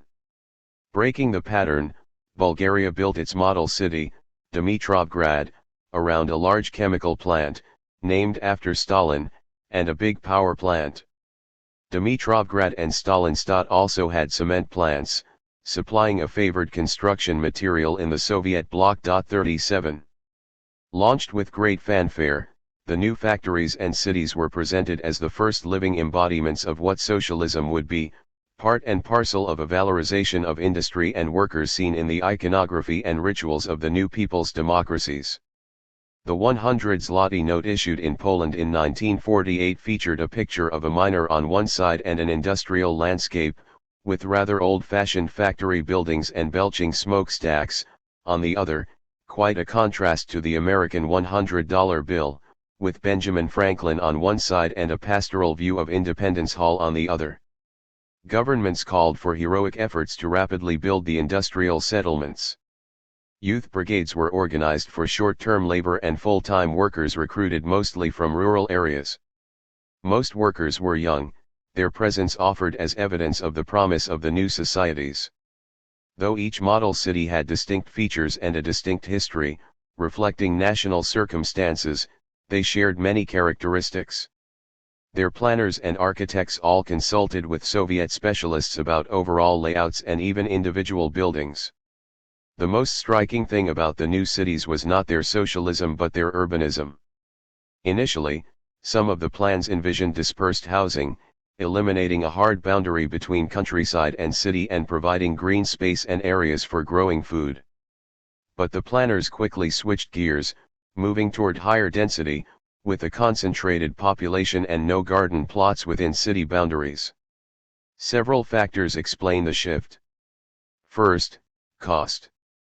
Building apartment blocks, often of standardized design and in many cases using prefabricated materials, was cheaper than constructing many small dwelling units, an important consideration for countries with vast housing needs.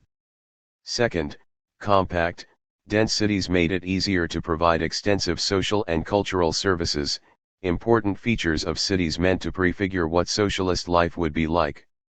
Third, the urbanism of the industrial cities constituted an explicit rejection of the post-war vogue in the capitalist West for dispersion, British new towns, Scandinavian satellite towns, American suburban sprawl.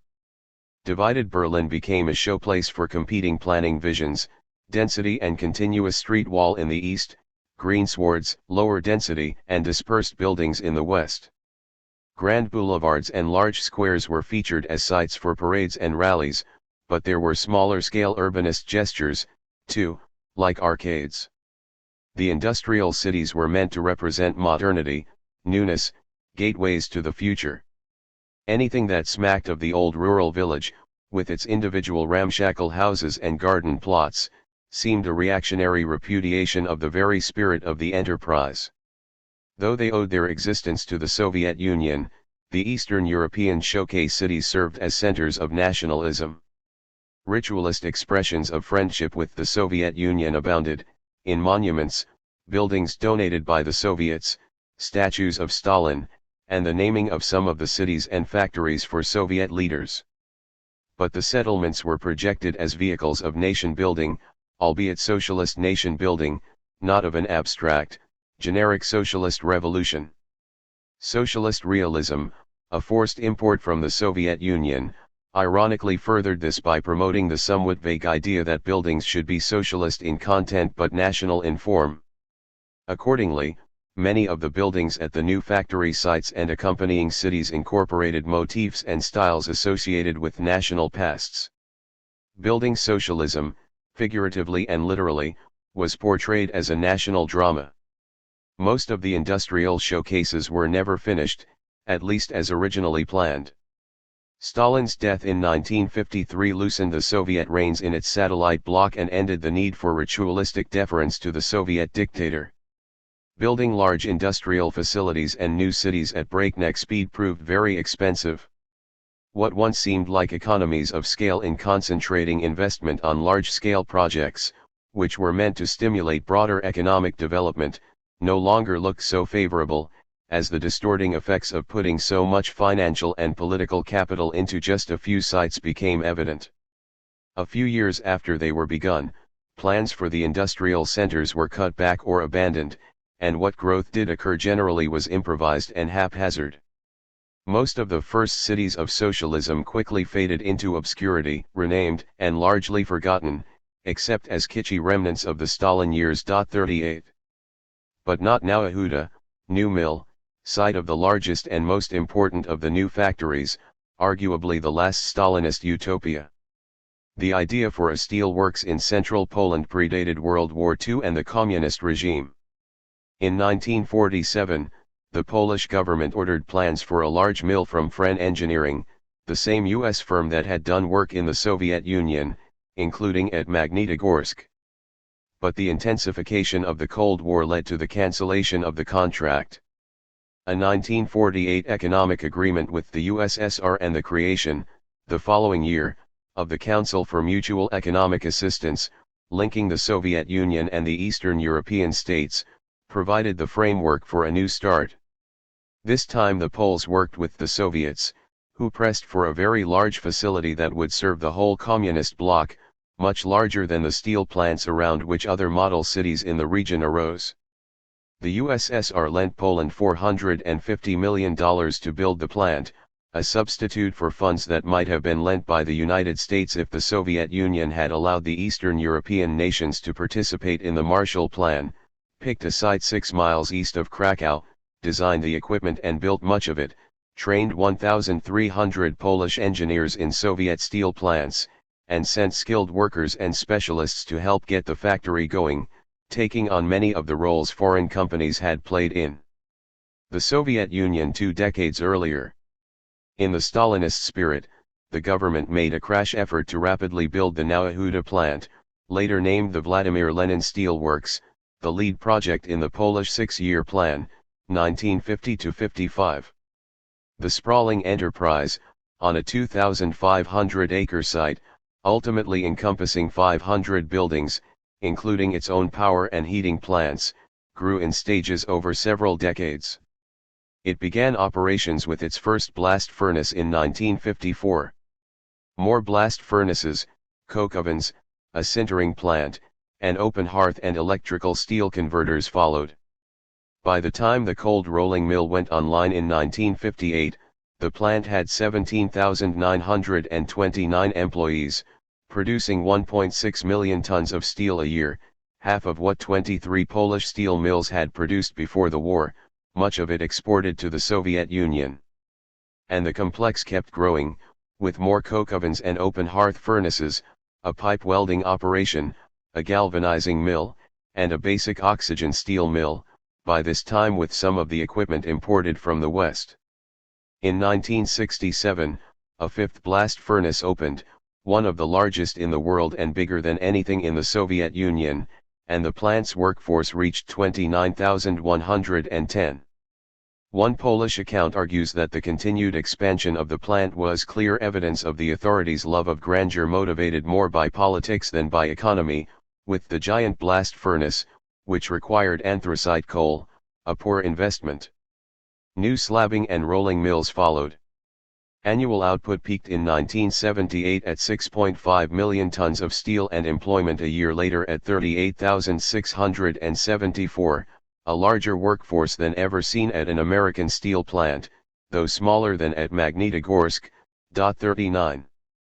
Figure 6.3 Uneven and combined development in Poland, as shown in Henryk Mokrowiz's 1965 photograph of the Lenin Steel Works. Though like the mill, the city of Nauhuda stood as a national priority, its construction proved a long, difficult haul. While heavy equipment was used in building the steel works, limited funds meant that the residential and commercial area was largely built by hand, with shovels, wheelbarrows, and occasional cranes. Material shortages and mismanagement slowed construction, while the poor quality of building supplies led to later problems. Authorities used agitation campaigns, labor competitions, which pitted workers against one another, and extra voluntary labor to push the pace of construction at what was dubbed the Great Building Site of Socialism.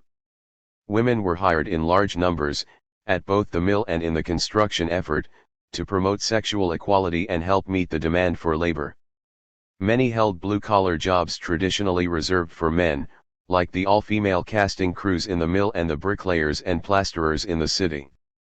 With housing construction lagging behind the growth of the steel mill and the flood of arriving workers, for years most people in Nauhuda had to live in crude, cold, single-sex barracks, sometimes with over a dozen men or women sharing a single room, lacking basic sanitary provisions. Magnitogorsk Redux. 40. But by the mid-1950s, the housing shortage and generally miserable living conditions began to ease. Between 1949 and 1958, workers built 14,885 apartments in Nauhuda, with the original plan essentially completed 2 years later, as the population reached 100,000. Many residents came to view the city quite favorably. 41. The pre-1960 part of Nauahuta forms half an octagon, with major boulevards radiating out from a central square on one edge, in 2004 renamed after Ronald Reagan. The steel mill gates are a half-mile away, far enough so that the plant is barely visible from the center of the city, though, no doubt, in its heyday smoke from the mill, a notorious polluter, could have been seen. A tram line connects the mill and the original housing and commercial district. A distinct urbanism characterizes the city center, reinforced by the appropriation of elements of Renaissance design, like galleries and squares, a marked contrast to contemporary residential developments in the United States of roughly the same size, like Levittown, New York, and Lakeland, California, with their small, single-family, detached houses and automobile-based design. Apartment buildings line the main avenues and fill the areas between them, organized into clusters designed for 5,000 to 6,000 residents. From along the avenues, the long facades of the housing blocks, ranging from 2 to 7 stories high, feel ponderous, but behind them are enclosures, quiet and humanly scaled, with little traffic. Lawns, playgrounds, schools, daycare centers, garages, and clotheslines fill the space. Each neighborhood unit was meant to be largely self-sufficient, with stores on the ground floors, health centers, libraries, and other services. Cinemas, a theater, a department store, restaurants, and public institutions generally were within walking distance from the residences, while a tram line provided a connection to Krakow proper, which in 1951 administratively absorbed Nauahuta. The social organization in effect constituted a more fully realized, if less radical, embrace of communal life along the lines of the early worker housing in Gorky. Figure 6.4 An aerial view of Nauahuta. Plans for Nauahuta kept being changed, in some ways to the benefit of the city. The first housing units were quite basic, but, keeping with the idea of Nauahuta prefiguring a new socialist society, many of the estates that followed were built to standards far above the norm for ordinary Poles, with more space, private bathrooms, built-in radios, shared telephones in every entryway, cooling cupboards, and balconies. The blocks completed in the first half of the 1950s had a generic, socialist realist stodginess, but their lower height and smaller scale compared to similar housing elsewhere, like along the Stalin Allee, now Karl Marx Allee, in East Berlin, avoided the monumentality sometimes wrongly attributed to the city. Contributing to the human scale was the abandonment of plans for an unattractive, towering city hall and a monumental theater, meant to bookend the central axis. Efforts to incorporate traditional Polish elements ranged from the charming, like the octagonal cupolas on the small Ludowy Theatre, which housed one of the most innovative theater companies in the country, to the absurd, like one of the two factory administration buildings, built to resemble a Renaissance palace with a Polish parapet. With Stalin's death, greater variety crept into Nauahuta housing, including the modernist Swedish house apartment block, derivative of Le Corbusier. Cost-cutting, however, led to the elimination of such features as elevators and parquet floors. As the city population grew to exceed original expectations, new housing estates were built on the outskirts of town. Many of these were modernist in appearance but of poor quality construction, with low and high-rise buildings separated by green space, with few nearby stores or amenities, the sort of tower in the park developments that became the vogue for urban housing in both the communist and capitalist blocks. 42. Meant to be a showcase for socialist Poland, Nauahuta garnered national and even international attention. Over the years, visitors included Khrushchev, Charles de Gaulle, Haile Selassie, Kwame Nkrumah, and Fidel Castro. The steelworks and town figured in numerous novels, journalistic accounts, films, and even musical compositions. The mill appeared on postage stamps in 1951 and 1964. Generally, propaganda and artistic renderings presented Nauahuta extremely positively, as the start of a socialist future, the pride of the nation, the forge of our prosperity. But having been elevated by communist authorities to a prominent place in the national narrative, it also became a pole for critiques of the socialist project. Adam Wozak's sensational 1955 poem for adults, openly critically of Polish socialism, by a writer until then known as a communist hardliner, painted an ugly portrait of Nauahuda, a new El Dorado, and its residents, a great migration, carrying confused ambitions. A stack of curses, feather pillows, a gallon of vodka, a lust for girls. Andrzej Wajda's acclaimed film Man of Marble, released in 1977, used Nauahuda for a wrenching, clear-eyed look back at the history and mythology of Polish communism, prefiguring the revolution that would soon come to the steel-making city, the nation, and the whole communist bloc. 43. Socialist citizens. Like their Soviet predecessors, the showcase industrial cities of Eastern Europe were meant to not only produce steel, concrete, and other vital supplies, they also were to produce new men and women, templates for the socialist citizens of the future. One youth brigade in Bulgaria chose as its motto "We build Dimitrovgrad, and the town builds us." But the lived reality proved far more complex. Some workers did move to Nauahuda and the other showcase cities out of genuine enthusiasm for the socialist project and the new people's democracies. And some found the experience of helping build and launch new factories and cities intoxicating, something they would look back on fondly. But many workers joined the construction efforts and took jobs at the new plants not out of any particular ideological identification but from necessity. As in the Soviet Union, the recruitment of construction and industrial workforces was intimately connected to miserable conditions in the countryside, the result of increased taxes, dictated crop sales, collectivization, long-standing poverty, and the impact of years of war. Many rural Hungarians who moved to Stalinvaros were hostile to the communist government because of policies they saw as attacks on their home villages and way of life. The lack of any church in Stalinvaros added to their alienation. For at least some, Stalinvaros came to be seen not as a beacon to a brighter future but as a symbol of everything that was wrong with the socialist state. Experienced industrial workers who came to the pioneer Hungarian city had a more positive view, appreciating the better housing and higher wages available than elsewhere, but nonetheless they often resented the autocratic management in the plant, the intensity of the labor, and the ongoing shortages of food and other goods. 44. Poland, with the tacit approval of the Soviet Union, did not attempt to collectivize agriculture, so there was no direct link between forced displacement and worker recruitment for Nauahuda. Nonetheless, the bulk of the construction force and city population came from the countryside, mostly people under the age of 30.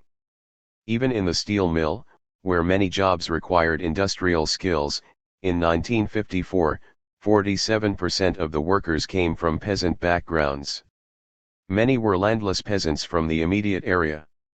Looking into the future, historian Catherine Lebo wrote, they saw a life of relentless drudgery and cultural marginalization and found the prospect intolerable.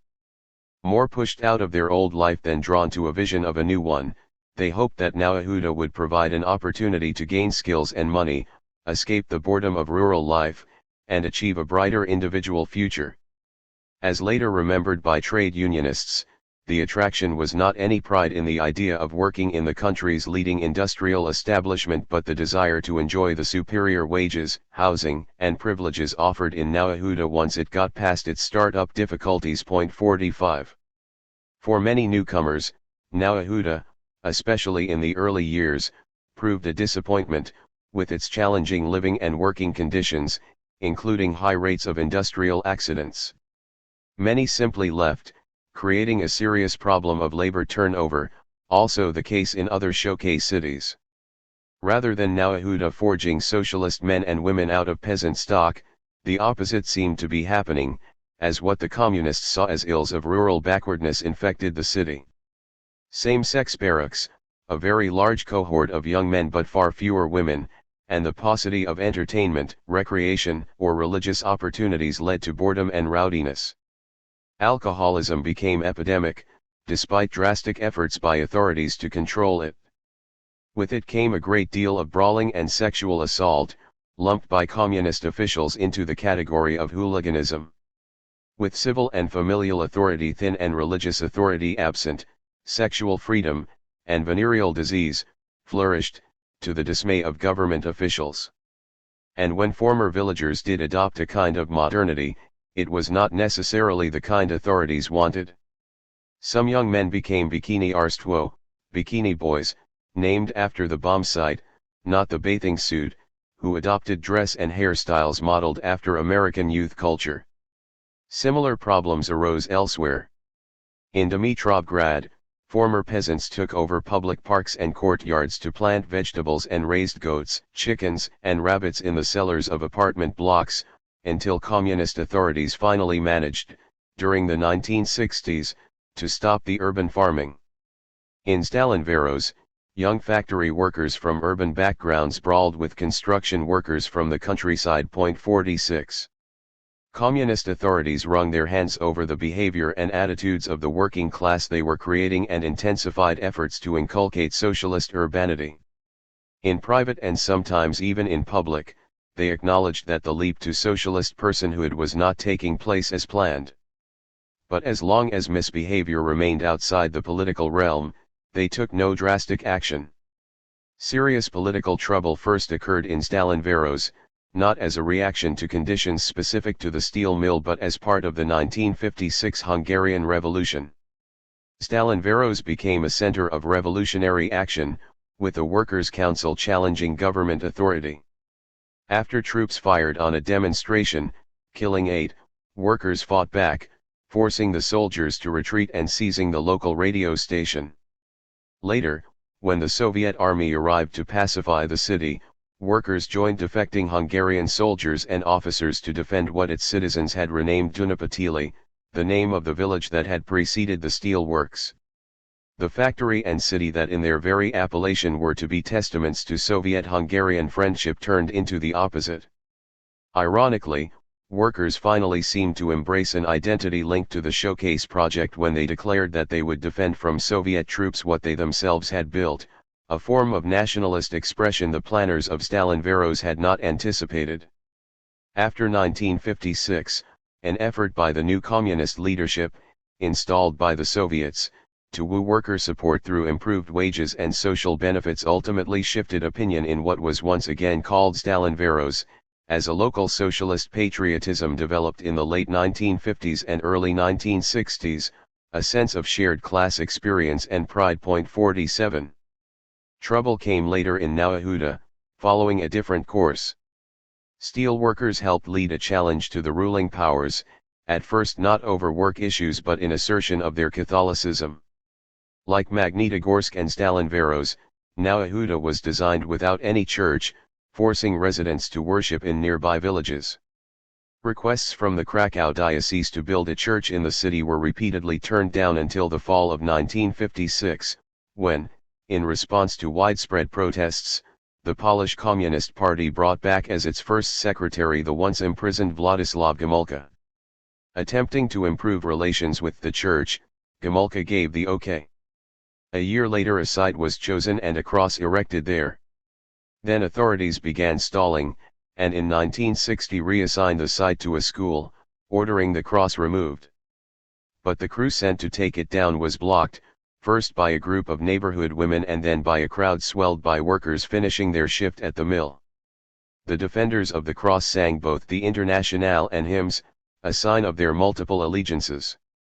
The day ended with a full-scale battle between 4,000 residents and militia troops, who used water cannons, tear gas, and bullets, while the crowd threw stones, vandalized stores, and torched a building. Nearly 500 people were arrested, some given substantial prison terms. The authorities, belatedly realizing the explosive symbolism, let the cross remain. Within a few years, Catholic leaders resumed their campaign for a church, with the backing of the new Archbishop, Karol Wojtyła, the future Pope John Paul II. In 1965 the government gave approval for a church near a new housing development. It took an extended campaign to raise money for the building and erect it, with no cooperation from the government, culminating in the consecration of what was called the Lord's Ark by the then Cardinal Wojtyła in May 1977, with 70,000 people in attendance. 48. The defense of the cross and building the church helped forge a culture of resistance and networks of mobilization that soon would be used for a more profound challenge to the establishment. But the politics of Nawahuda were by no means simple. In 1968, when student protests broke out across Poland, authorities had to move vigorously to keep secondary and technical school students in Nawahuda from joining demonstrations in Krakow. At the same time, workers from the steel mill were bussed into the nearby city, where they beat up students from Jagiellonian University, perhaps reflecting class and cultural antagonisms as much as political differences, as in the hard hat demonstrations in the United States 2 years later, when construction workers beat up student anti-war protesters. As late as 1980, about a quarter of the workers in the mill belonged to the ruling Polish United Workers' Party. By then, intellectual and worker opponents of the Polish regime had become increasingly vocal and well organized.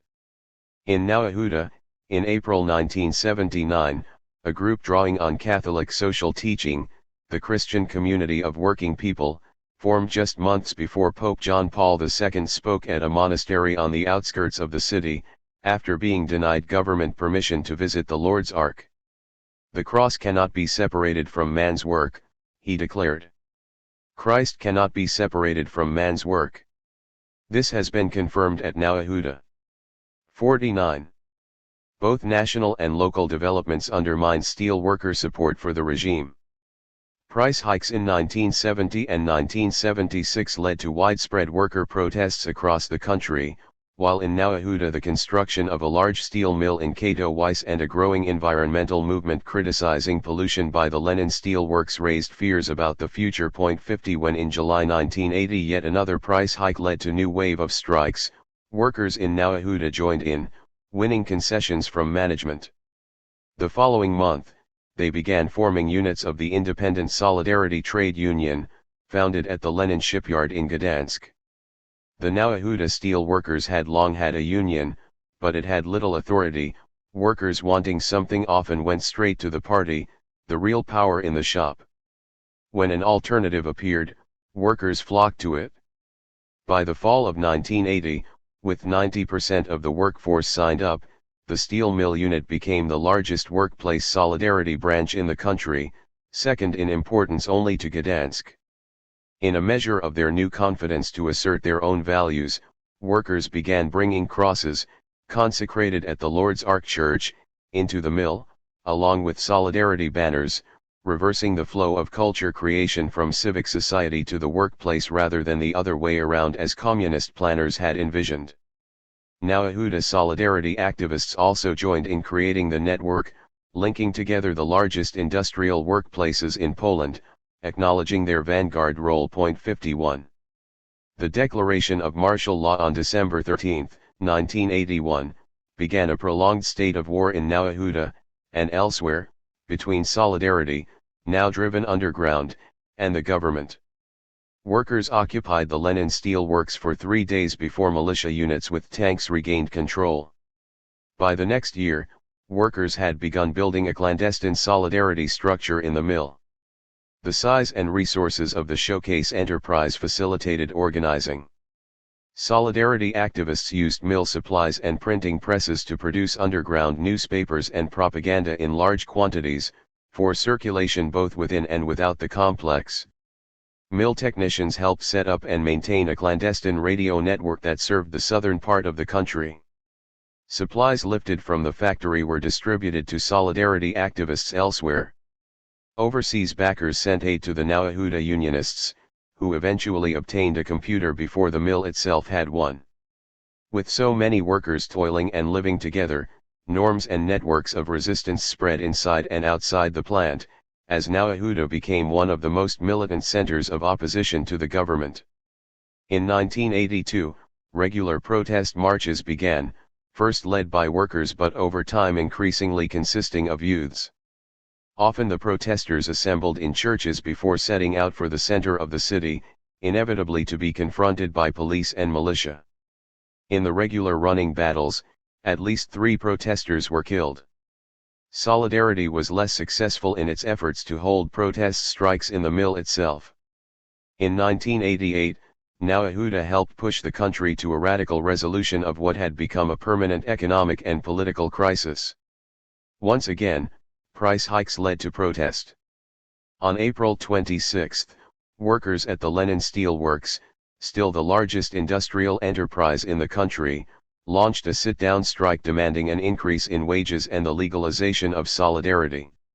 Taking control of the complex, workers' spouses and children, sympathetic priests, and outside solidarity leaders came into the plant to support the protest.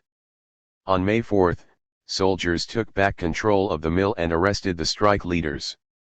But by then, the strike had sparked strikes elsewhere, most importantly at the Lenin shipyard in Gdansk. In an effort to end the protests, the government reached out to Lech Walesa, who had helped launch Solidarity, ultimately leading to the round-table negotiations with the group, the legalization of independent unions, and, in 1989, open elections for the National Senate. The massive victory by Solidarity candidates brought an end to communist rule in Poland and hastened the end of communist control in all of Eastern Europe. 52. The rise and ultimate victory of Solidarity demonstrated too late to Polish authorities the dangers of factory giantism and industrial urbanism. Now Yehuda intended, among other things, to create a politicized working class largely out of children of the peasantry, succeeded, but in a way its planners had not anticipated. By the account of Solidarity unionists, now Yehuda workers came to have a shared pride in working in the plant not because of its role in creating a socialist Poland but because of its role in fighting it. 53 As Goodyear, GM, Ford, GE, and other American corporations had learned decades earlier, large assemblages of workers who work together, live together, pray together, drink together, and die together can turn the largest, most important factories from models of efficiency into weapons of labor power. The aftermath of victory proved ironic for Polish workers. Giant fortresses of industry, built to lead the transition to socialism, stood little chance of surviving intact the transition back to capitalism. Most of the outsized Polish industrial complexes suffered from underinvestment, low productivity, and overstaffing, lacking advanced machinery found in the West. As government subsidies were lessened, captive markets lost, and privatization begun, they could not compete.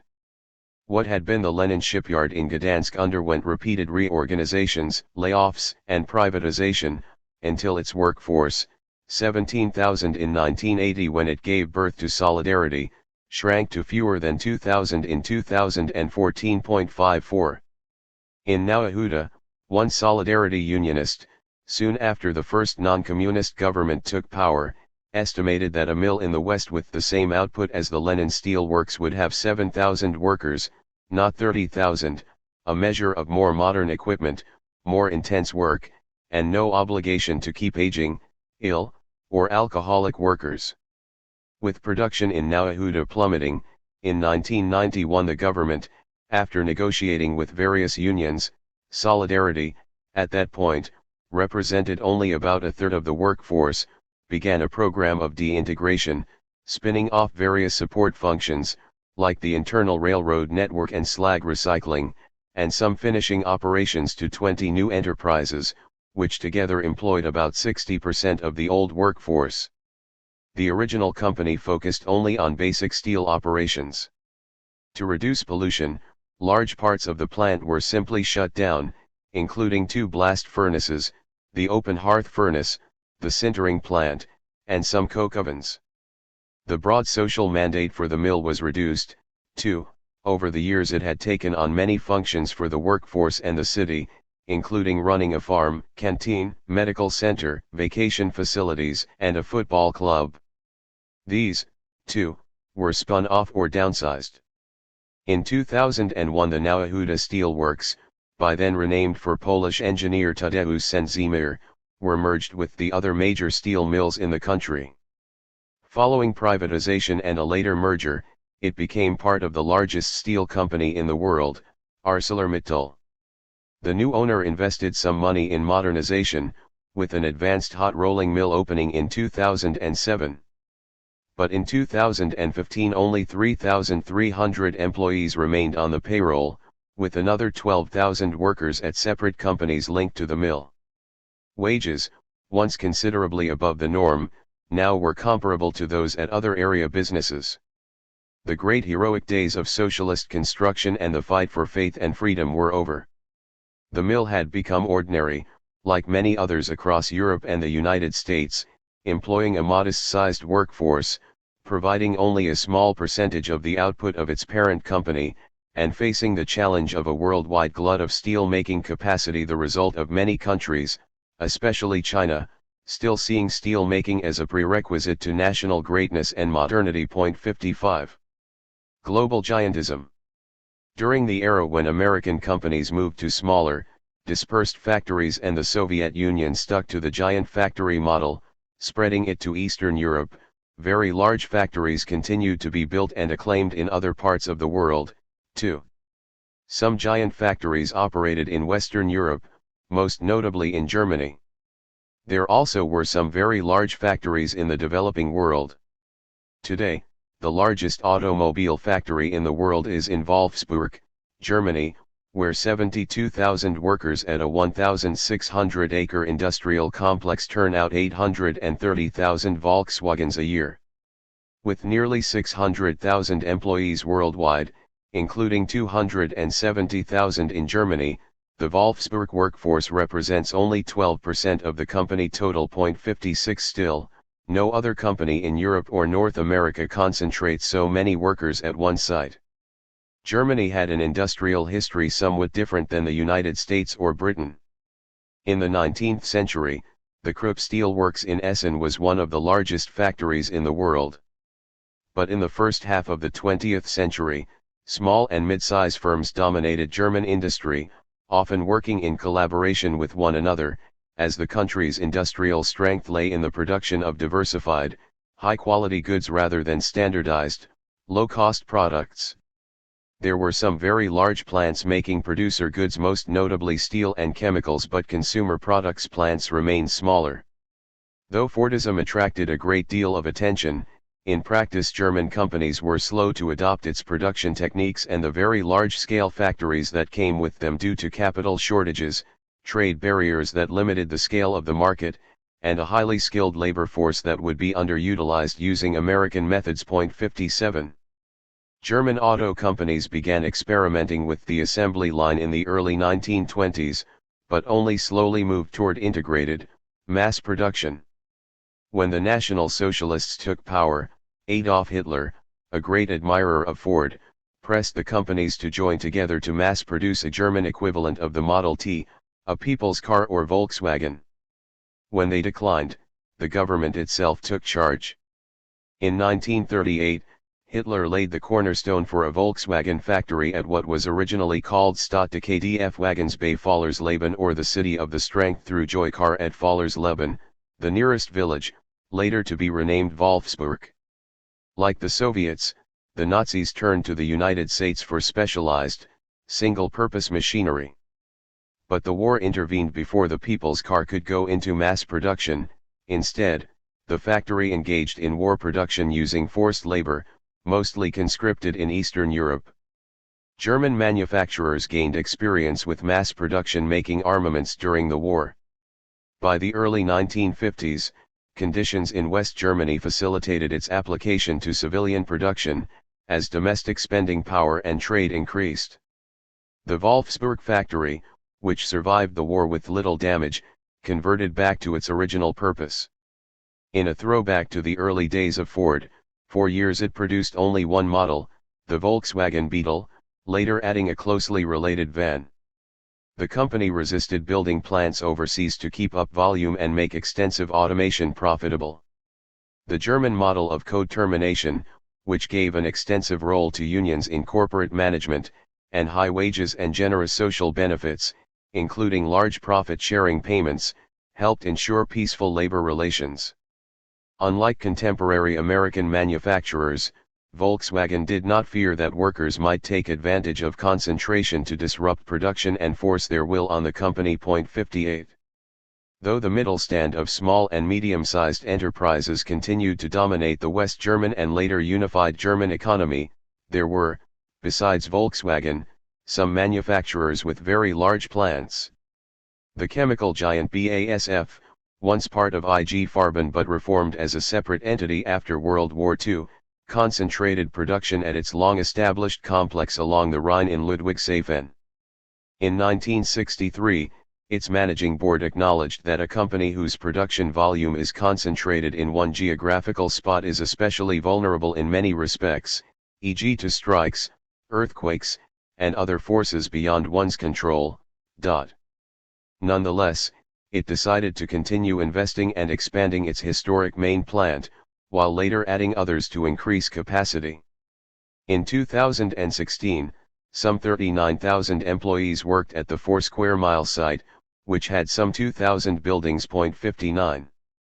But Volkswagen remained the showcase of German industry and Wolfsburg a temple to factory giantism. Like Henry Ford, aware that a factory could be a merchandising tool, Volkswagen's management built an automobile theme park, Autostadt, next to the main plant, which in 2014 had 2.2 million visitors. Many purchasers arranged to pick up their newly manufactured vehicles there. After German unification, the company built an extraordinary new plant in Dresden to make its highest-priced models. Glass walls make the production process completely visible, with finished cars displayed in a 12-story glass tower, a crystal palace for the 21st century. 60. If Volkswagen exemplified post-war Western European industrial giantism, dependent on stable labor relations through firm-level and national social democratic policies, the Misra Spinning and Weaving Company in Mahala El Kubra, Egypt, in the heart of the Nile Delta, demonstrated again the explosive potential when giant factories brought together masses of workers and treated them poorly. Year after year, regime after regime, the Mahala workers have been at the forefront of the Egyptian labor movement, defending their immediate economic interests and increasingly intervening in national political events as well. The Misra Company was founded in 1927 by Bank Misra, an explicitly nationalist enterprise created to fund Egyptian-owned businesses during an era when Britain still occupied the country and controlled much of its economy.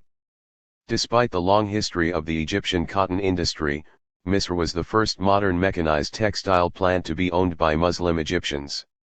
At the end of World War II, the integrated mill, which did spinning, weaving, and dyeing, employed 25,000 workers, making it the largest industrial establishment in the Middle East. Egyptian authorities and company officials projected mechanized textile mills as citadels of modernity, national progress, and economic development. But the workforce, largely recruited from the peasantry, did not accept the elite notion of the mill as a shared nationalist project, repeatedly protesting harsh work conditions and low pay. In 1938, the first large strike at the mill demanded higher piece rates and a switch from 12-hour to 8-hour shifts. A brief strike in 1946 was followed the next year by a massive walkout protesting layoffs and autocratic management. Tanks entered the plant to crush the strike, and 3 workers were killed in the confrontation. When in 1952 army officers led by Gamal Abdel Nasser seized power, overthrowing the Egyptian monarchy, workers at the mill expected improved conditions, but when they struck, the army once again smashed their walkout. In a measure of the symbolic and practical importance of Misra, when in 1960 Nasser took a left turn to embrace Arab socialism, the mill was the first industrial enterprise to be nationalized.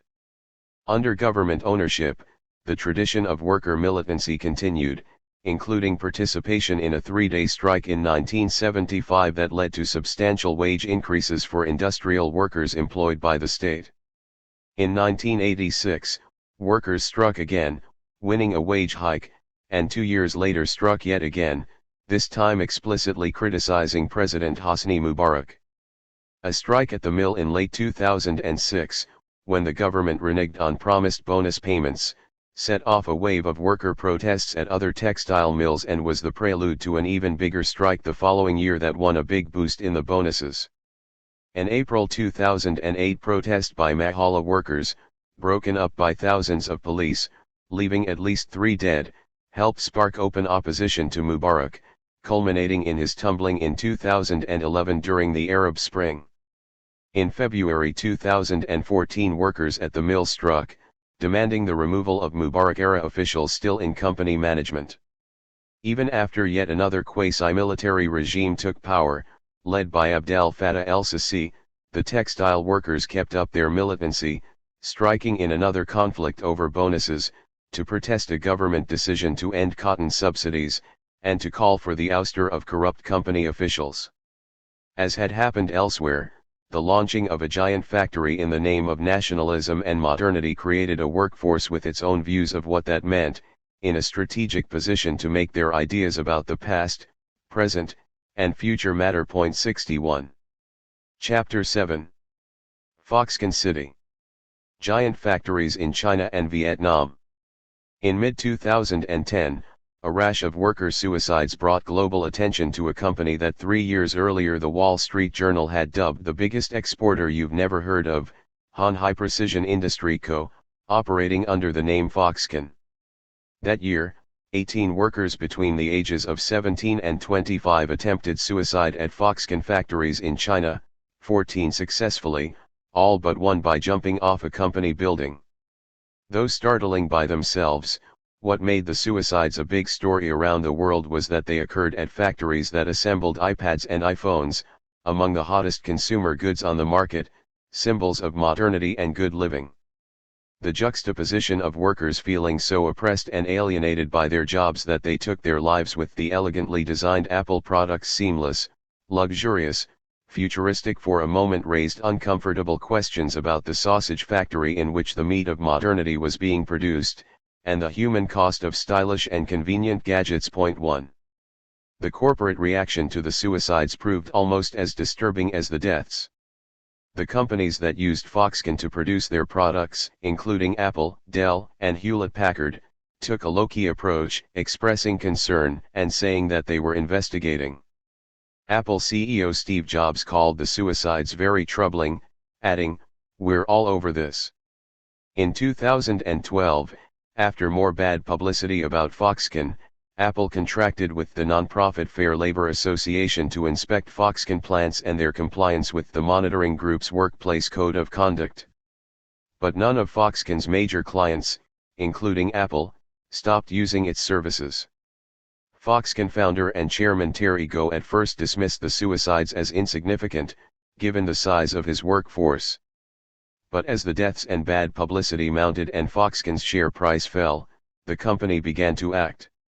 In June 2010, Foxconn raised basic wages at its Shenzhen plants, where most of the suicides occurred, from the legally mandated minimum of 900 renminbi a month, $132, to 1,200 renminbi, $176, and in October raised wages again.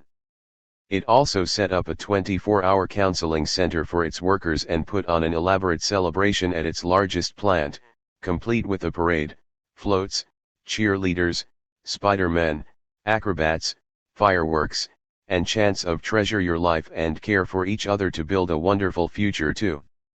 But there was a darker side to the Foxconn reaction, too. The company tried to limit its liability for future deaths by requiring employees to sign disclaimers saying should any injury or death arise for which Foxconn cannot be held accountable, including suicides and self-mutilation, I hereby agree to hand over the case to the company's legal and regulatory procedures. I myself and my family members will not seek extra compensation above that required by the law so that the company's reputation would not be ruined and its operation remain stable. Worker outrage soon led it to abandon the effort.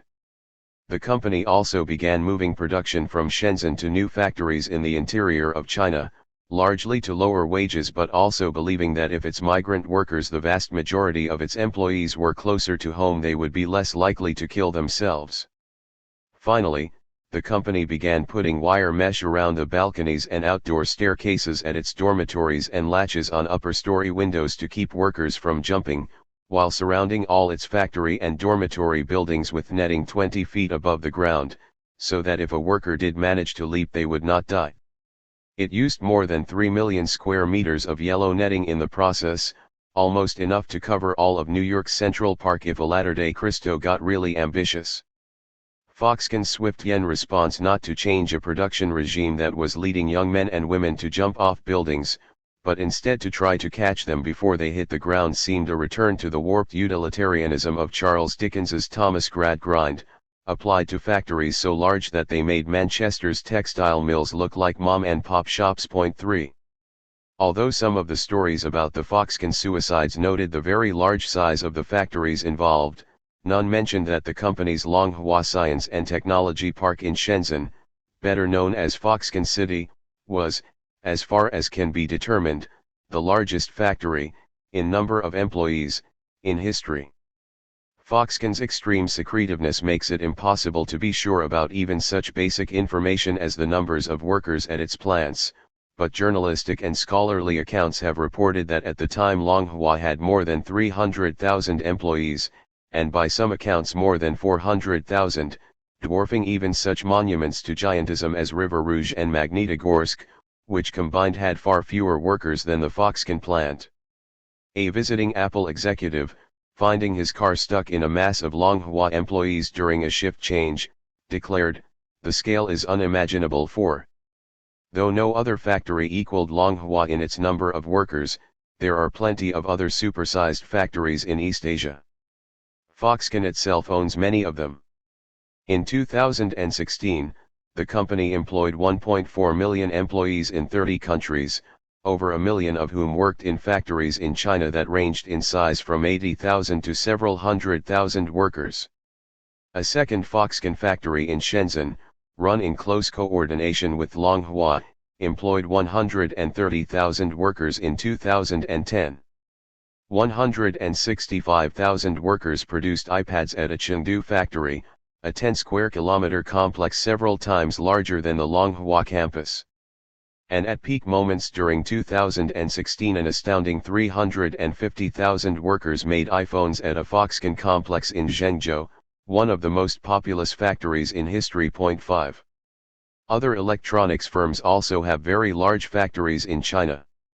In 2011, after the trouble at Foxconn, Apple began shifting some iPad and iPhone production to Pegatron, like Foxconn, a Taiwanese-owned firm.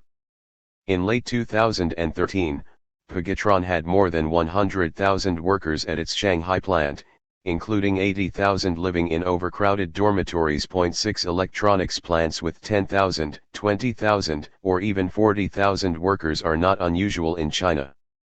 Though small by Foxconn standards, they have more employees than almost any factory in the United States. The 2006 film Manufactured Landscapes, about Canadian photographer Edward Bertinsky, begins with a tracking shot moving slowly down the aisle of a factory in Xiamen City, Fujian Province, which housed some 20,000 workers making electric coffee pots, irons, and other small appliances. The shot goes on for nearly 8 full minutes, giving a sense of the immensity of a factory with even just 20,000 workers. 7. A few other industries in Asia besides electronics have very large factories. The Huafeng Group, a leading Chinese textile producer, had one factory complex with more than 100 buildings and 30,000 employees.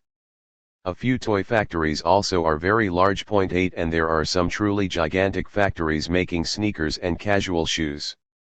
The Foxconn of footwear is Yuyun Industrial Holdings, Limited, a subsidiary of the Taiwanese firm Pochen Corporation, founded in 1969. A little more than an hour's drive north of Foxconn City sits a Yuyun factory in Dongguan that in the mid-2000s had 110,000 workers, making it the largest shoe factory in history. Workers produced nearly 1 million pairs of shoes a month for international brands like Nike, which had offices inside the plant, as well as for Yuyuan's own YY Sports brand, sold through a chain of company-owned retail stores in China. Like Foxconn City and many other Chinese factories, the plant included dormitories and dining rooms for its workers, as well as a reading room and disco built by Nike. Yuyun had 5 other factories in China, including 3 more in Guangdong Province. Pochen, which in 2015 had revenues of $8.4 billion, controlled shoe factories in Taiwan, Indonesia, Vietnam, the United States, Mexico, Bangladesh, Cambodia, and Myanmar as well. In June 2011, more than 90,000 workers went on strike at a Uyun plant in Vietnam, probably the largest single-site strike anywhere in the world in decades. 9. Two developments led to the latest chapter of factory giantism. First was the opening up, starting in the 1980s, of China and Vietnam to private and foreign capital, part of national efforts to boost living standards and embrace a modernity increasingly measured by global, largely capitalist, standards. Second was a revolution in retailing in the United States and Western Europe, as in many product lines merchants, rather than manufacturers, became the key players in design, marketing, and logistics. The convergence of these changes resulted in the construction of the biggest factories in history. 21st century factory giantism in many ways resembles earlier moments of outsized industrialism, almost eerily so. But in some respects it is quite dissimilar, representing a new form of the factory behemoth. While contemporary Asian factory giants have built on past experience in their organization, management, labor relations, and technology, they play different economic, political, and cultural roles than earlier giant factories. Like the largest and most advanced factories in the past, today's industrial giants embody the possibilities and horrors of large-scale industry. But they do so largely out of the spotlight, hidden rather than celebrated as factories once were. Maoist giantism. The giant factories built in China and Vietnam over the past 2 decades came after one of the last substantial efforts to reconceive the factory as a social institution. In the years following the victory of the communist forces in China in 1949, a complicated story of scale and struggle unfolded in the effort to modernize the country through industrialization. Fitfully, the Chinese communists experimented with new ways of organizing production, not content to simply transplant the factory as it developed under capitalism and Stalinism to revolutionary China. The attempts proved deeply controversial, contributing to divisions that nearly split the country apart and ultimately led to a radical political and economic reorientation. At first, the factory story in communist China seemed like a rerun of the Soviet experience, much like what was occurring in Eastern Europe. After a period of economic recovery following the end of the Civil War, in 1953 the communist government, with Soviet advice, launched a 5-year plan. Following the Soviet precedent, China's plan placed heavy emphasis on industry, which accounted for more than half the planned investment in the overwhelmingly agricultural country. Producer goods, especially the iron and steel, machine building, electric power, coal, petroleum, and chemical industries, had priority. 694 large-scale, capital-intensive projects were to be the driving force for economic growth, a quarter of which were to be built with Soviet assistance. China imported much of the machinery and equipment from the Soviet Union using short-term loans. Like Eastern Europe, China became an heir to an industrial tradition that had traveled from the United States through the Soviet Union, with a stress on specialized tasks and equipment, high-volume output, hierarchical management, and incentive pay. 10. But even before their 5-year plan ended, Chinese leaders began edging away from the Soviet model. First they rejected one-man management of factories, seeking broader party and worker involvement, and began abandoning individual incentive pay. Then, in the preliminary planning for a second 5-year plan, priority shifted from huge, capital-intensive projects to smaller-scale, more widely distributed plants, seen as more appropriate for China's limited financial capacity. The second 5-year plan never was completed because of a more radical departure, the Great Leap Forward, launched in 1958 in an effort to accelerate economic growth through mass mobilization and decentralized innovation. The Great Leap Forward had a deeply disruptive, anti-bureaucratic thrust. In industry, the new policy embraced walking on 2 legs, continuing capital-intensive, large-scale, modern factory development while also promoting small-scale, labor-intensive, technologically simple industry that used local resources. Micro-industry was meant to take advantage of underutilized rural labor and materials, serve agriculture, and provide inputs to large-scale industrial concerns. Most famous were the several 100,000 very small backyard blast furnaces built across the country, which, along with small mines to feed them, at one point employed 60 million workers. Local initiatives took on a more prominent role in industrial development, while the importance of central directives diminished. In addition to experimenting with factory scale, supporters of the Great Leap Forward also tried to break down the division between management and labor within the factory and the unequal distribution of power and privilege between them. In May 1957, the Central Committee of the Communist Party directed that all managerial, administrative, and technical personnel in factories spend part of their time directly engaged in productive activities, exposing them to the conditions, concerns, and views of workers. At the same time, workers were given greater opportunities to participate in the management of factories, or at least to have some say over the behavior of managers. Periodic congresses of workers evaluated managerial action, while wall newspapers provided a more immediate outlet for criticism. Some administrative tasks, including accounting, scheduling, quality control, job assignments, and discipline, were shifted from managers to teams of workers. To enable workers to engage technical and administrative issues in an informed way, the country launched a massive program of technical education, reminiscent of the Soviet Union during the 1930s. The efforts to create small-scale rural industry and give workers greater say over factory management reflected a Maoist belief in the centrality of popular mobilization to economic development and building socialism. But the Great Leap Forward, including its radical experiment with industrial scale, proved a disaster.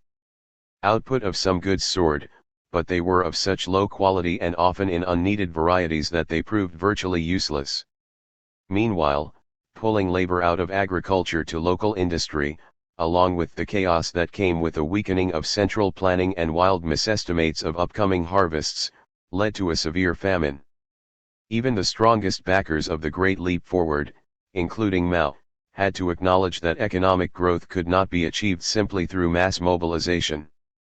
Yet even as the Chinese leadership shut down most of the backyard iron furnaces, reasserted central control, and put experts back in charge of industry, experimentation continued, promoted particularly by Mao, in an effort to avoid what were seen as the flaws in the Soviet model and the hardening of hierarchy and bureaucracy at the expense of communist ideals.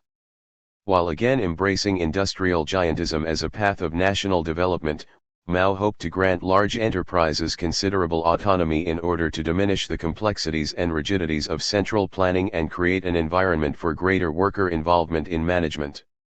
The Anshan Iron and Steel Company, along with the Daking oil field, became a model for the leftist approach to industrial management promoted by Mao.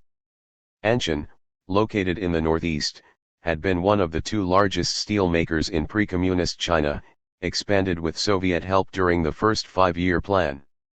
In 1960, Mao approved a constitution for the management of the mill, supposedly written by its workers.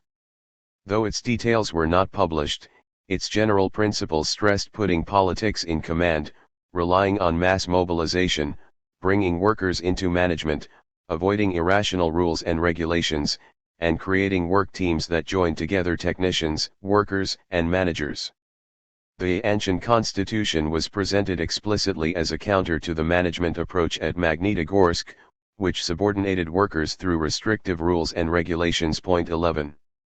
Giant industrial enterprises, Mao believed, could become anchors for new social arrangements.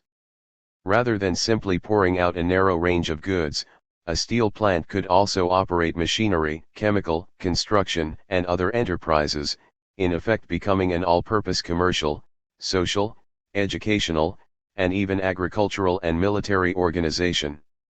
The factory would be the core of an all-encompassing community, going beyond even the expansive role of large factories in the Soviet Union and Eastern Europe. The Daking oil field, like Magnitogorsk, developed in what had been a sparsely settled area, presented an opportunity to conceive a new type of settlement to break down the urban-rural divide.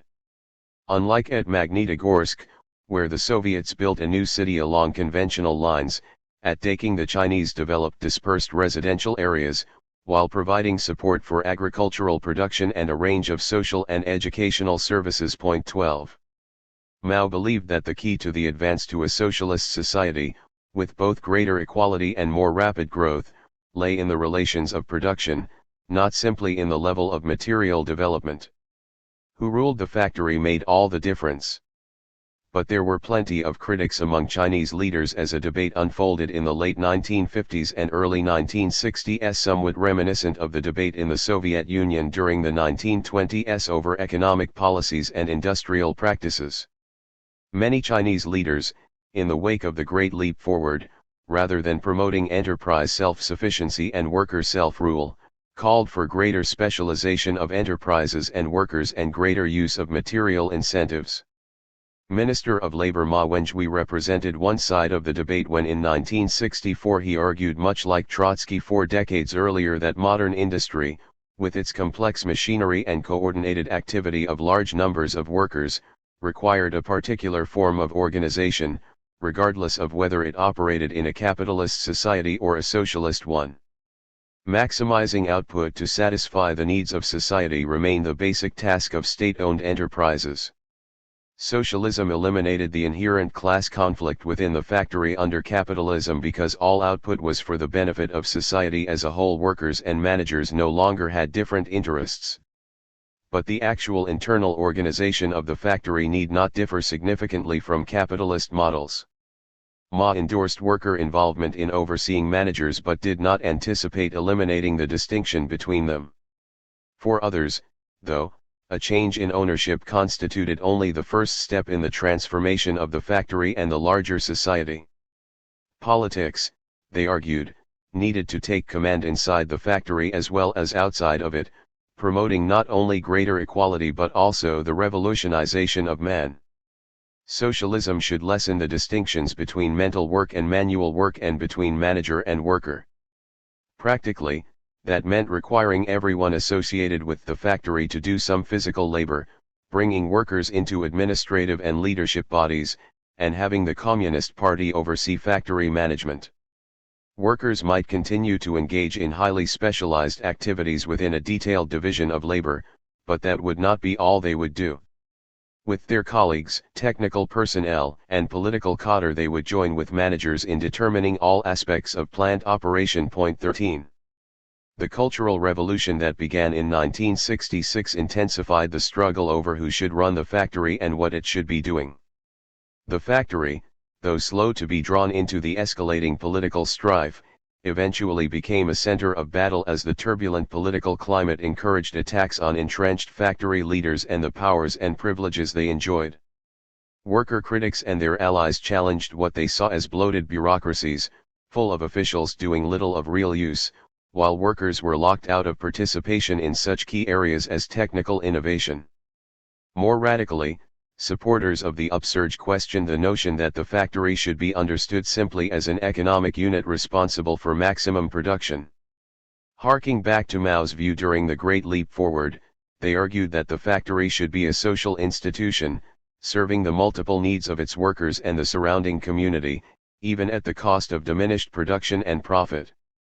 Some pushed for the despecialization of factories, especially in rural areas, so that their equipment and expertise could be used to serve local needs and make varied products for local consumption, rather just a narrow range of products for the national market. The period of radical experimentation proved short-lived. As political conflict in schools, government agencies, and factories intensified and threatened to spin completely out of control, top communist leaders moved to reassert their authority using the army as their agent, as local Communist Party units were hopelessly sundered.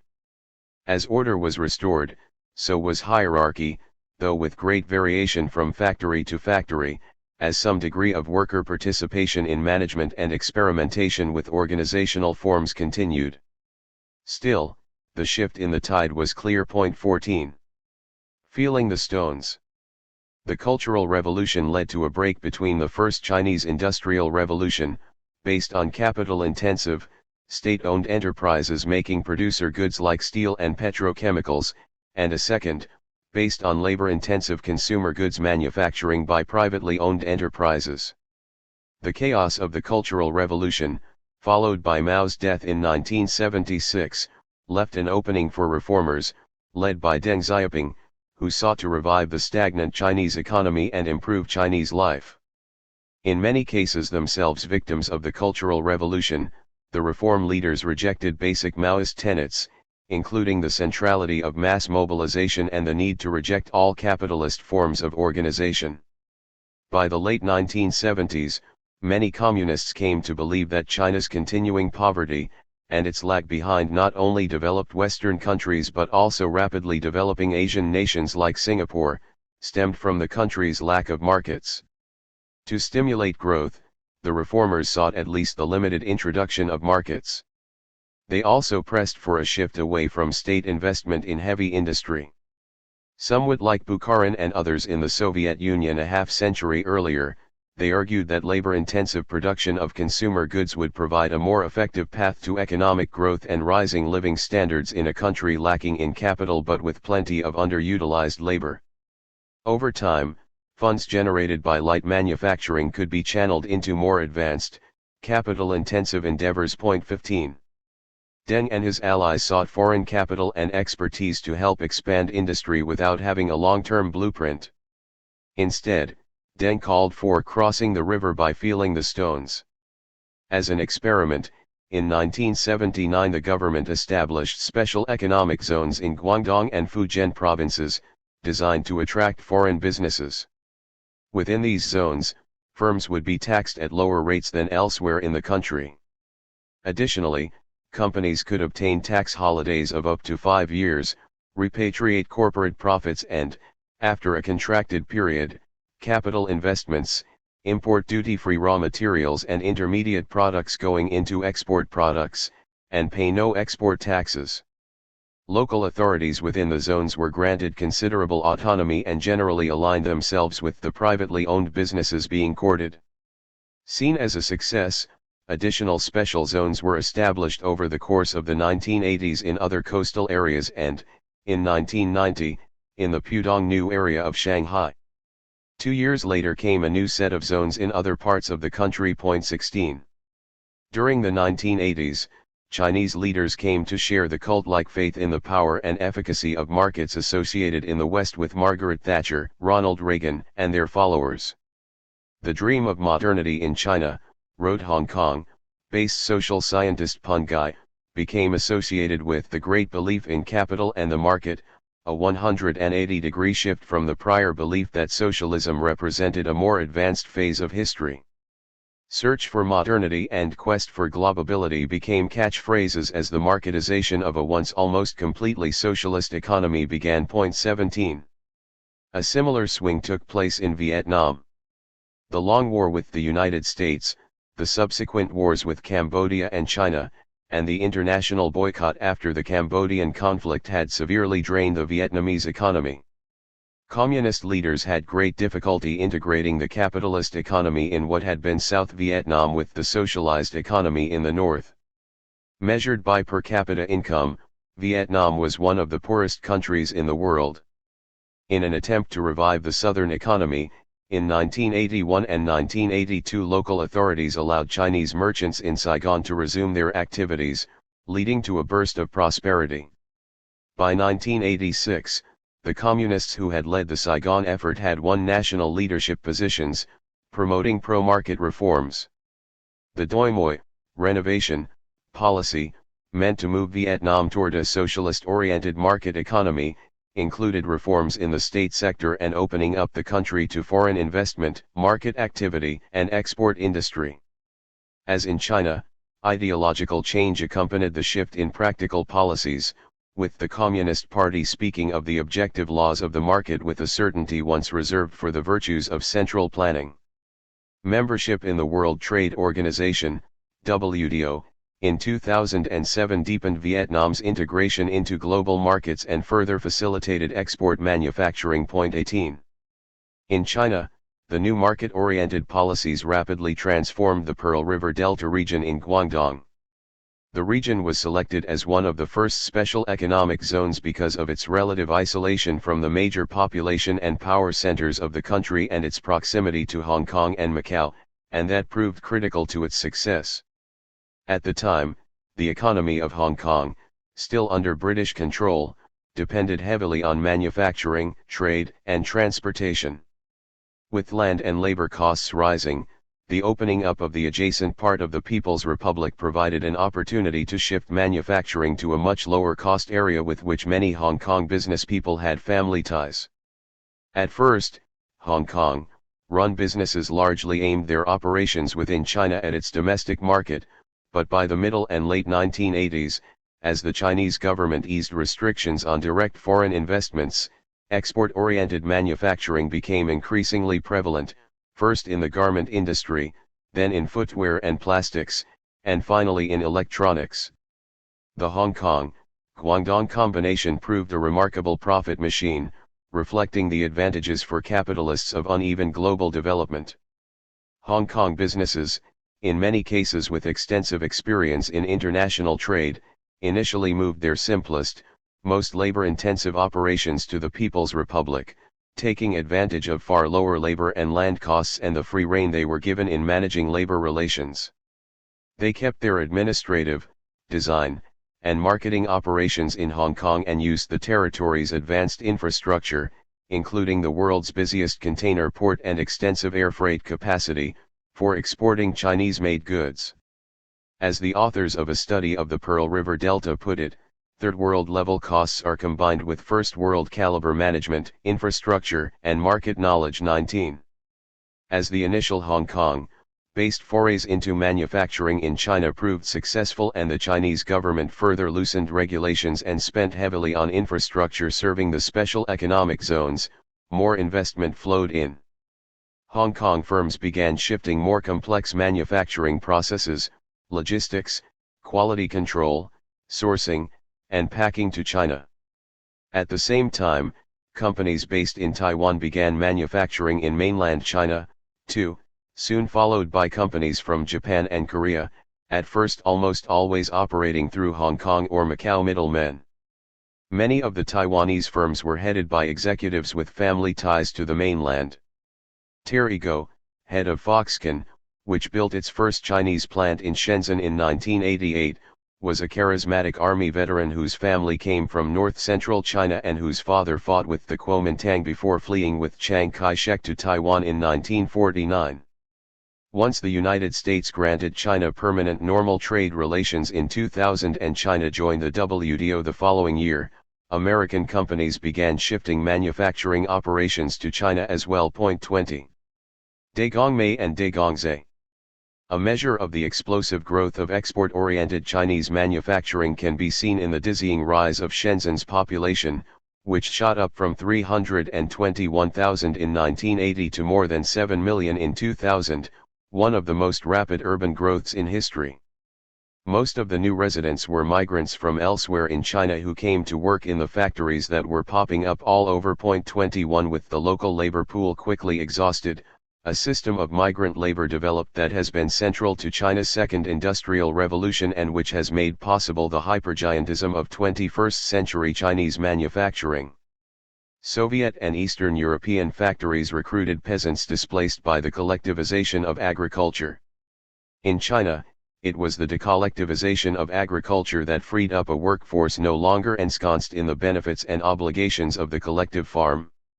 After Mao's death, communal farms were broken up, with small parcels of land leased to individual farmers under the household responsibility system, which allowed them to sell produce exceeding quotas on the open market.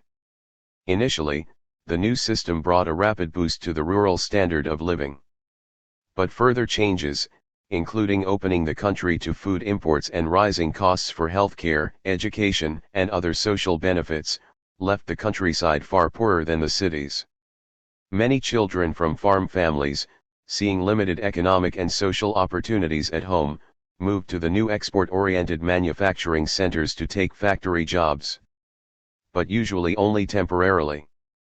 Unlike those in England or the Soviet Union, Chinese peasants were not dispossessed of their property, though the state continued to own all agricultural land. 30-year leases gave families effective control. Workers could and did move back and forth between farms and factories, knowing that they had something to return to in their home villages. 22. In most cases they had to return home, like it or not, because of the Chinese huqiao system of residency permits, instituted in the 1950s. Chinese citizens need a permit to live in particular areas, and most social benefits, including healthcare and public schooling, are linked to the specific huqiao they possess. Migrant workers received temporary residency permits arranged by their employers, which expired when they left their jobs. Obtaining a permanent shift of residency permit to a city was all but impossible. For the first generation of migrant workers, factory jobs and urban construction work and service jobs were necessarily interludes, usually lasting a few years, often between the time of finishing or dropping out of school and beginning a family, much as had been the case for New England mill workers. 23. Migrant factory workers had a different and inferior social status than workers in state-owned enterprises. Until reforms that began in the late 1980s, state-owned and collective employers in China provided a broad range of benefits, including permanent job tenure, training, housing, lifetime medical care, pensions, and other welfare provisions, even subsidized haircuts. Generally, the intensity of work was light and managerial discipline minimal. 24. This was not the case in the privately owned factories that blossomed as the state-owned enterprises began to shrink. Job turnover in the special economic zones was astoundingly high. Many companies provided dormitory housing to migrant workers for free or a fee, but otherwise took no responsibility for their welfare. Whatever benefits workers were eligible to receive, including educational opportunities for their children and pensions, came from their home area, where they were registered under the huqiao system. Private employers were legally required to contribute to social benefit funds for their workers, but like minimum wage and overtime regulations, the requirement was frequently ignored. The intensity of work in private sector factories was high and discipline harsh. 25. In effect, China developed two quite different systems of factory production, one state or collectively owned, the other privately owned, with different informing ideologies, laws, customs, standards of living, and workforces. Even the terminology for workers differed. Employees at state enterprises were gongren, workers, holding, at least in theory, the highest social status in China during its communist heyday. Rural migrant workers, by contrast, were often called by newly coined terms daigongmei or daigongzai, laboring girl, or laboring boy, with the connotation of hired hand, a low-status appellation. 26. The migrant labor system provided employers with a vast workforce, expandable and shrinkable at will. The pool of rural young men and women was so large that it took nearly 2 generations before labor shortages began. And it was a pool of cheap labor. Most factories paid migrant workers the legal minimum wage, which in China is set by local governments, or less, as enforcement generally was minimal. Recruiting out of a rural labor market, where living standards and wages were far below urban norms, the coastal export factories did not have to match wage levels for local workers or what state-owned enterprises paid, able to attract workers because the low wages they offered were substantial by village standards. Furthermore, because the factories did not pay for most social welfare benefits for their workers, they were effectively being subsidized by the rural governments that did, allowing their labor costs to be below the cost of social reproduction in the areas they were located. Like Stalinist industrialization, Chinese industrialization has depended on squeezing wealth out of the countryside. 27. Lodging workers in company dormitories was both a necessity and an advantage for big export factories. Migrant workers, because of housing shortages in the factory boomtowns and their lack of permanent resident status, often had difficulty finding lodging. To attract workers, factories provided it themselves, just as the Lowell Mills and the Soviet industrial giants had done. Doing so allowed them to pay workers less than they would have to if those workers had to obtain housing on the open market. In the early years of private factory growth, most of the migrant workers were young women, so lodging them in company dorms also had an element of providing a chaste environment. One large electronic firm required as a condition of employment that all young, unmarried, single women live in dormitories within the factory complex. Even after men began to be hired for production jobs, dormitories generally remained sexually segregated. The dormitory system gave companies extraordinary control over their workers. As in the Lowell-style mills, many Chinese factories had, and have, detailed rules for behavior, imposing fines not only for being late to work, poor quality work, or talking on the job but also for littering or leaving dormitory rooms untidy. Foxconn forbids workers of the opposite sex from visiting one another in their rooms, bans drinking and gambling, and imposes a curfew. Having workers in company housing allows factories to mobilize large numbers of workers rapidly when rush jobs come in and makes it easier to have large numbers of young women working night shifts. Extremely long working hours, sometimes 12 hours at a time or more, a common practice, especially during busy seasons, are easier to demand if workers live right at the factory. 28. In the mid-1990s, there were an estimated 50 million to 70 million migrant Chinese workers. In 2008, 120 million.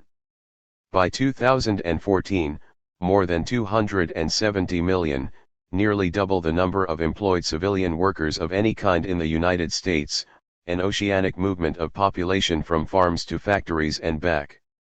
Hometown networks play an important role in the movement, as migrant workers tell sisters and brothers and neighbors about the opportunities and city life and help them find jobs. Provincial and local governments have facilitated the flow. Interior provinces help recruit workers for factory labor elsewhere, prizing the remittances they sent back home. Some local governments set up offices in Shenzhen to connect workers from their region to foreign-owned factories. Without active state support, the whole system would not have been possible. The urban employment of rural workers has turned the Spring Festival week around Chinese New Year into an epic of logistics, emotion, and labor recruitment. Each year, millions upon millions of migrant workers return home for the holiday, to be reunited with parents, children, and village friends, in what has become the world's largest, regular human migration. In 2009, the Chinese railway system expected to carry about 188 million passengers during the holiday period. Huge crowds fill stations and spill over into neighboring streets. Ticket systems crash under the weight of demand. Trains and buses are crammed and overcrammed with people and baggage, though the recent expansion of the Chinese railroad system has somewhat eased the chaos. When the holiday ends, not everyone goes back.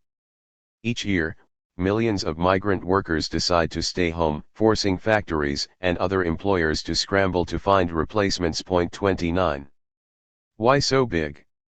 Migrant labor made possible the rapid expansion of export-oriented manufacturing in China and also Vietnam, but it does not explain the creation of factories larger than any ever seen before. 30. For the most part, their size is not a result of technical requirements of production. Look at a photograph of a large sneaker factory in, say, Vietnam, and what you will most likely see will be rows of workers sitting at individual workstations assembling pre-cut pieces. Sneakers and casual footwear are made by gluing and stitching together pieces of rubber, synthetic fabrics, synthetic leather, and sometimes actual leather. Masses of workers may be under the same roof, but for the most part their labor is individual or in small groups, doing work identical to other individuals or groups nearby, without interacting with them. 31. In this respect, these plants are less like River Rouge or Magnitogorsk and more like the early English textile mills, where weavers or spinners stood side by side doing individual tasks. Even when products require more complex assembly, there is often no clear relationship between the number of workers needed to make a particular product and the size of a factory. In the EUPA factory, the Taiwanese-owned small appliance plant featured in Manufacturing Landscapes and one of Edward Bertinsky's best-known photographs, assembly workers are housed in a vast, modern, single-story shed. But each assembly line within it is short and relatively simple. 30 lines made electric grills, but each had an average of only 28 workers, not the hundreds found on integrated assembly lines in automobile or tractor plants. Rows of assembly workers face each other across a slowly moving belt. For the most part they use simple hand tools, without mechanical pacing of production, taking pieces on and off the belt rather than working on moving components, as in an auto plant. Figure 7.1 Workers making Reebok shoes in a factory in Ho Chi Minh City, Vietnam, 1997. Electronics firms are notoriously secretive, so it is difficult to get a full sense of their manufacturing processes. But one account of an Apple production area within the Foxconn Longhua complex described assembly lines ranging from dozens to more than 100 workers each, larger than the lines in shoe or small appliance factories but still very modest in size compared to the overall size of the factory, with its several 100,000 workers. Vertical integration adds to plant size. Some footwear plants make the synthetic materials that go into sneakers and shoes, mold and cut pieces, and embroider logos. EUPA manufactures most of the parts used in the goods it produces. Foxconn makes some of the components that go into the devices it assembles, though most of the high-end elements come from elsewhere. Still, even adding in parts manufacturing, technological requirements do not explain giant plant size. Rather it is like Alfred Marshall's comment about cotton spinning and weaving, that a large factory is only several parallel smaller factories under one roof. At Foxconn City, that was almost literally the case, with separate buildings used to assemble similar products for different companies. Beyond some point, economies of scale in production diminish or disappear. In his classic study Scale and Scope, Alfred D. Chandler, Jr., after noting that at one point close to a quarter of the world's production of kerosene came from just 3 Standard Oil refineries, wrote, "Imagine the diseconomies of scale that would result from placing close to 1/4 of the world's production of shoes, textiles, or lumber into 3 factories or mills. In those instances the administrative coordination of the operation of miles and miles of machines and the huge concentration of labor needed to operate those machines would make neither economic nor social sense. Yet something close to that has happened in the production of electronic devices and some types of footwear. In the case of Apple, production concentration has gone beyond what Chandler imagined as absurd. Every iPad is assembled in a single factory and most iPhone models in just 1 or 2.32. Why are the factories so large? The answer seems to lie in economies of scale and competitive advantages, not for manufacturers, but for the retailers that sell the products they make.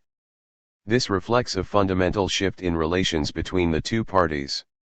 Until fairly recently, the design, manufacture, and marketing of consumer products generally occurred within the confines of one company. But since the 1970s they have been delinked.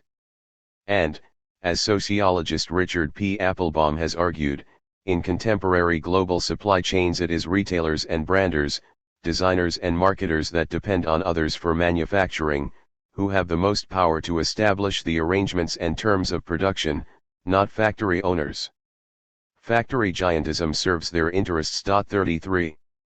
Early in the history of factory production, some of the most successful manufacturers established their dominance by selling their products under brand names and controlling distribution networks. In the United States, the Lowell Mills pioneered this approach, which was adopted by such iconic companies as the McCormick Harvesting Machine Company. The Singer Manufacturing Company extended the model to a global scale, as its salesmen and distribution agents sold sewing machines across Europe and the Americas, largely produced in just 2 factories. The big automobile manufacturers used the model as well, selling cars that they branded Fords and Chevys, Chryslers, and Cadillacs through independently owned dealerships that they effectively controlled. General Electric, IBM, and RCA likewise sold or leased their products under their own names and exerted considerable influence, if not total control, over distribution networks.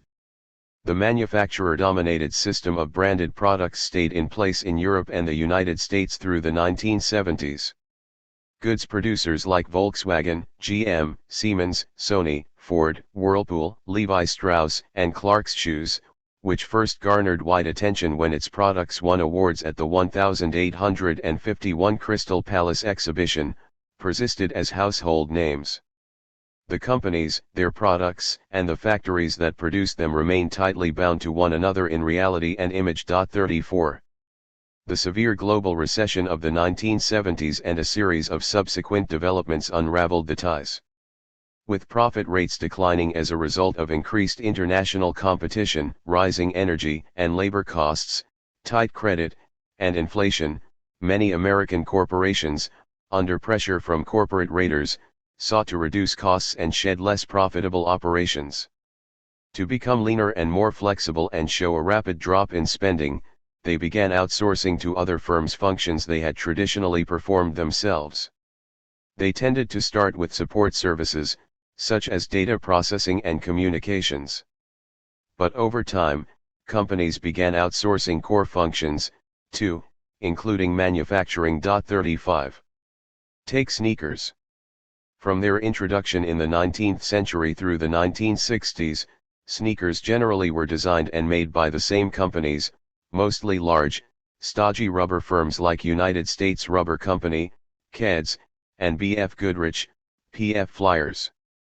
But then dominance shifted to companies like Adidas, Puma, Reebok, and Nike that were built around athletic footwear and clothing rather than rubber and focused on technological innovation, fashionable design, and marketing. While into the 1980s most of the industry leaders, including Nike, did at least some of their own manufacturing, increasingly they contracted out production, until they became essentially just branders. 36. In the electronics and computer industries as well, leading corporations began contracting out some of their manufacturing.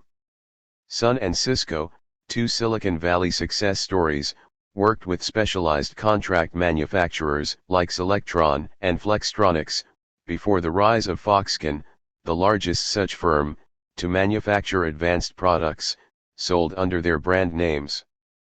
Some companies, including IBM, Texas Instruments, and Ericsson, a large Swedish telecommunications manufacturer, sold off individual factories or even whole manufacturing divisions to smaller firms, with which they then contracted to do their manufacturing. Over time, contract manufacturers became increasingly sophisticated in their design and logistics capacities, partnering with their clients in integrated, multi-firm production systems, stitched together by electronic data communication. 37. During the same years, a revolution in selling took place as well. It had two facets: the rise of new, giant, low-price retailers and the burgeoning of global brand companies that did little or no manufacturing themselves. In the United States, the new mass retailers had their origins in the 1960s, when a series of discount store chains, including Walmart and Target, were founded. But it was not until the 1980s that they really took off. Walmart, using a combination of low-wage labor, low prices, advanced technology, and highly efficient logistics, grew into the largest retailer in the world. In 2007 it had 4,000 stores in the United States and 2,800 elsewhere.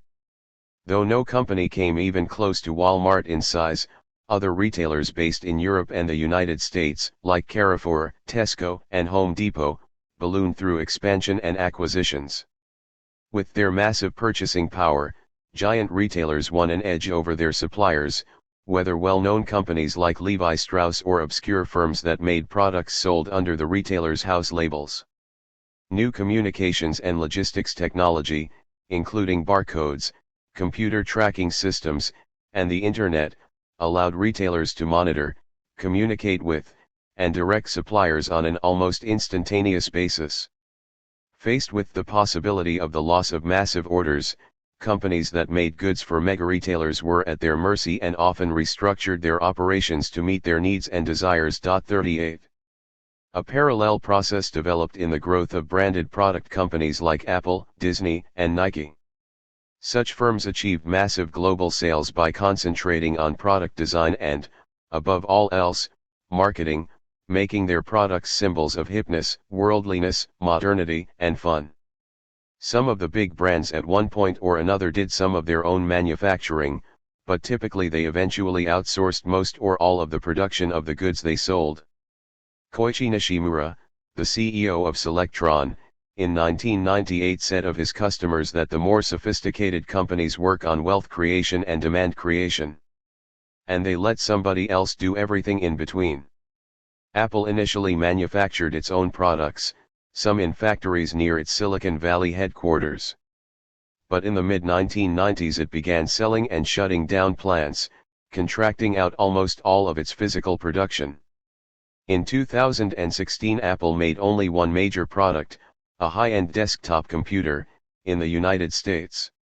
Similarly, in the 1990s Adidas, which had made most of its footwear in factories in Germany, began getting out of the manufacturing business, closing down all of its plants except for one small operation it used as a technology center. 39.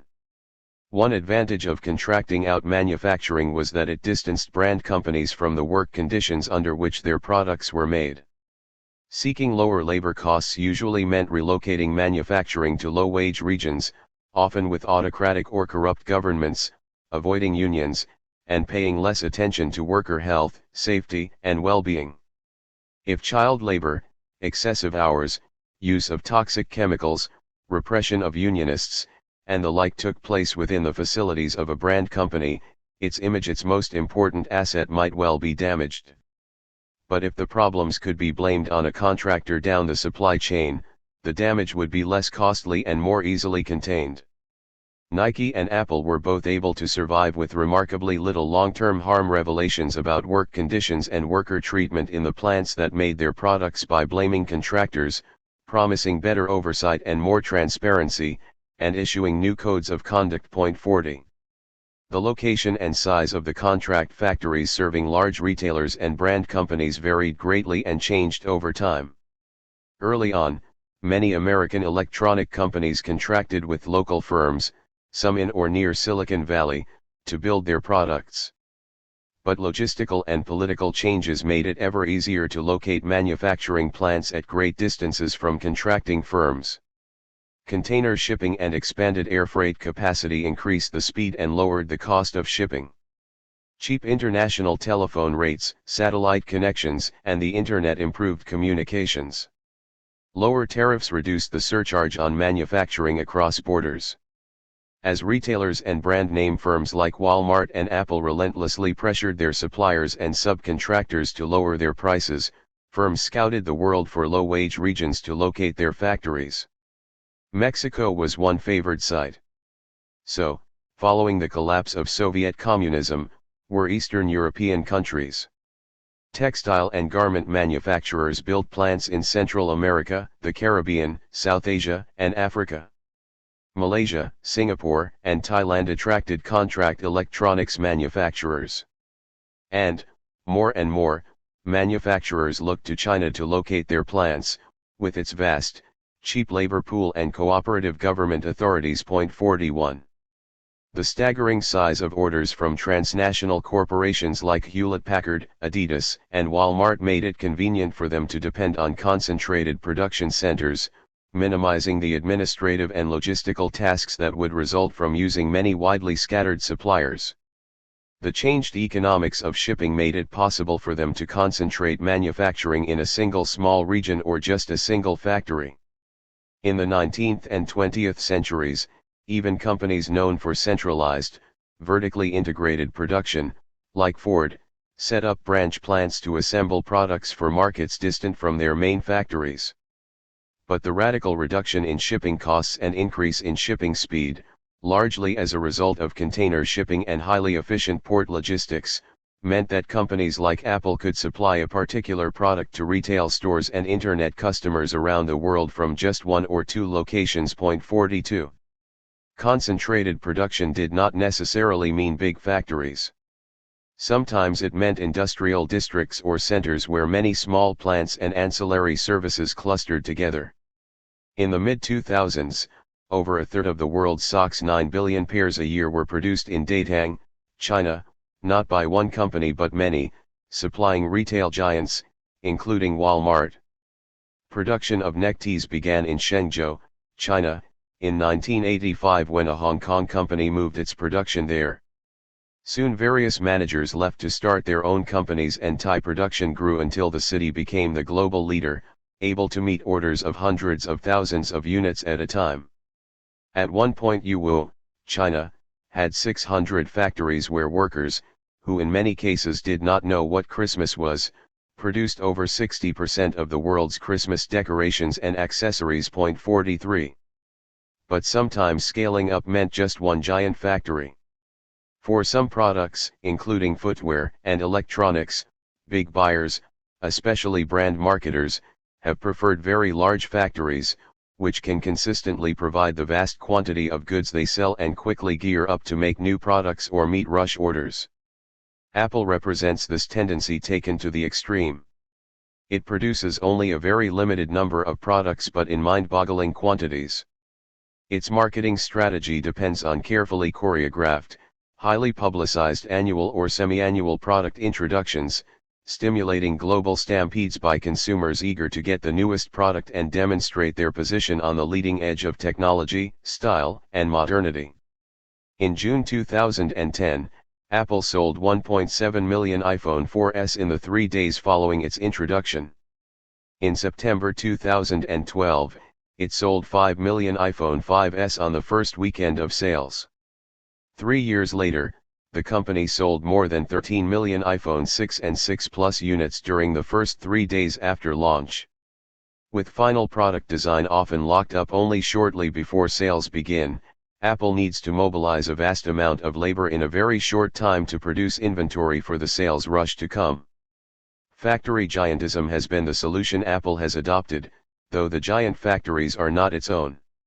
Using giant contract manufacturers like Foxconn and Yuyun has allowed Apple, Nike, and their ilk to operate without large standing inventories of products that tie up capital and run up warehouse expenses.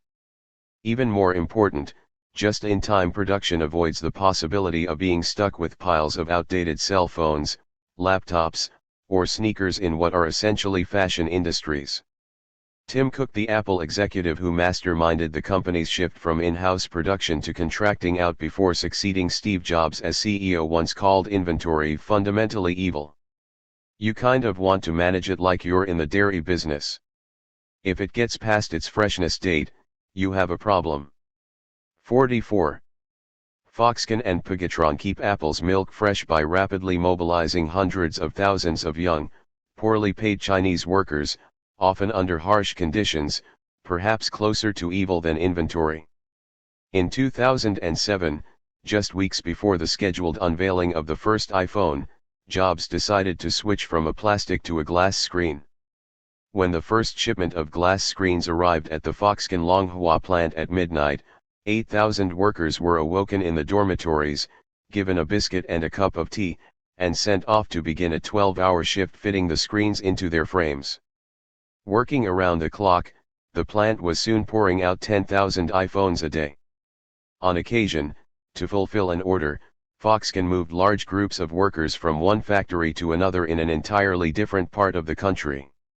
Meeting surges of demand requires not only a vast army of labor but also a large corps of junior officers, thousands of industrial engineers to set up assembly lines and oversee them, something that China, with its massive program of technical education, can provide.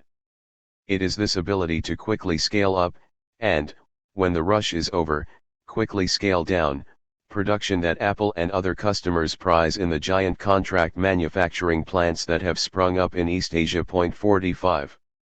A combination of Fordism and Taylorism facilitates the rapid mobilization of unskilled workers. Apple is ideal for this approach, because it makes a very limited number of highly standardized products, just as Henry Ford did. Some of the final assembly procedures for Apple's computers and mobile devices are highly automated, but most are not. Rather, they involve an extreme division of labor, very simple tasks repeated over and over and over again. Workers can be taught them in virtually no time, critical given the very high turnover of workers at factories employing Chinese migrant workers, who have no reason to be loyal to their employers and frequently switch jobs, and the need to bring on fleets of new employees rapidly when big orders come in. The orientation for new hires at Foxconn involves lectures about company culture and rules, but no training in actual production tasks. Point 46. Many large contract manufacturing firms cope with big rush orders by subcontracting some of the work to small companies with which they have relationships. Rather than either/or, large and small factories often work in symbiotic relationships, with the bigger companies helping small ones, sometimes just family workshops, to set up as parts suppliers or as subcontract assemblers or processors. Such networks enhance the ability of big firms to quickly scale up production without adding to their fixed costs. Point 47. Some contract manufacturers have preferred large-scale factories for their own convenience or out of a kind of corporate vanity, separate from the preference of their customers. The head of a firm that made cases for PCs and game consoles related that he preferred to buy land in low-wage areas close to major markets, build a large factory, and set up suppliers right there. Rather than many small factories, his company runs 6 big industrial parks spread around the globe. UUN built gigantic factories in part simply as a strategy to quickly raise its capacity to produce a vast volume of shoes in its successful quest to become the world's largest footwear company. Foxconn's Longhua plant grew very large out of a rush to scale up production, as well as to serve as a showcase for the company and its CEO, Go. The manager of the complex felt it far too big for efficient operation. Most subsequent Foxconn factories have been considerably smaller, though still very large. Point 48. Asian industrial giantism requires state support. In recent decades, the Chinese government has maintained the Soviet and early Mao era view that very large concentrations of productive capacity are the quickest route to industrial advance and economic growth, a policy Vietnam has followed as well, with distributed, small manufacturing no longer a major thrust. Concentration has not necessarily meant giant factories.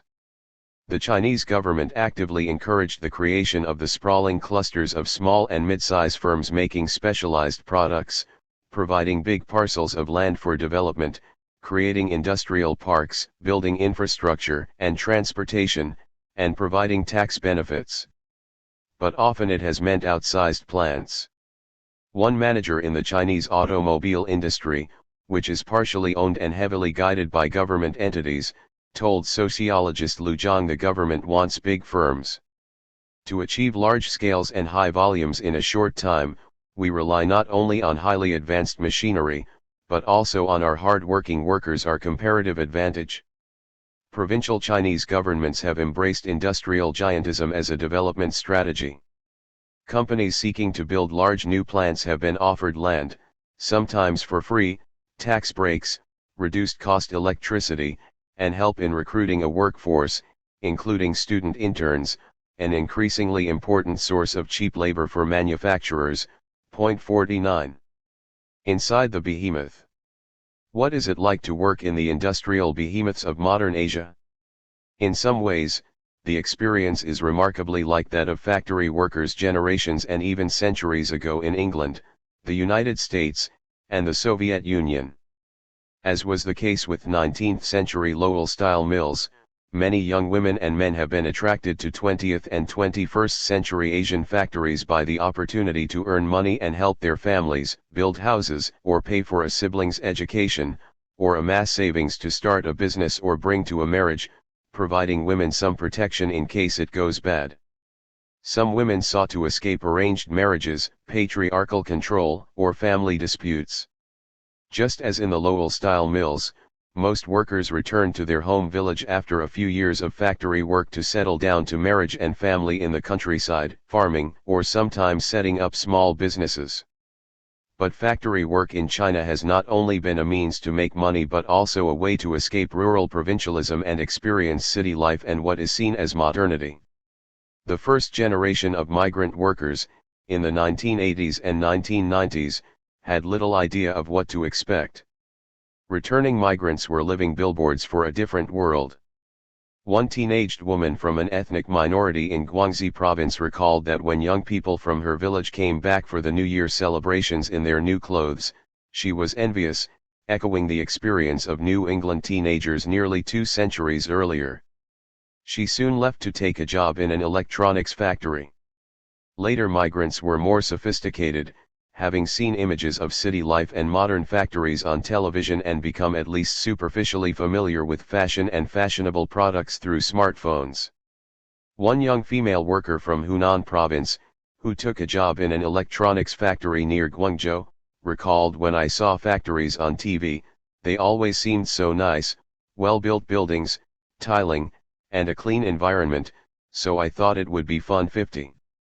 Going from the countryside to a factory hundreds of miles away, teeming with tens or even hundreds of thousands of workers, could be deeply disorienting. Recently industrialized Chinese cities do not look like modern equivalents of Manchester. Because so many low-paid workers live in company dormitories, there are not sprawling districts of slums. Some industrial centers, like Shenzhen, contain within them neighborhoods or villages filled with migrant workers and businesses serving them, which reproduce something of the feel of village life. But most new industrial regions are modern and large-scale. Upriver from Shanghai, sociologist Andrew Ross reported spotless, newly laid highways reached out in all directions.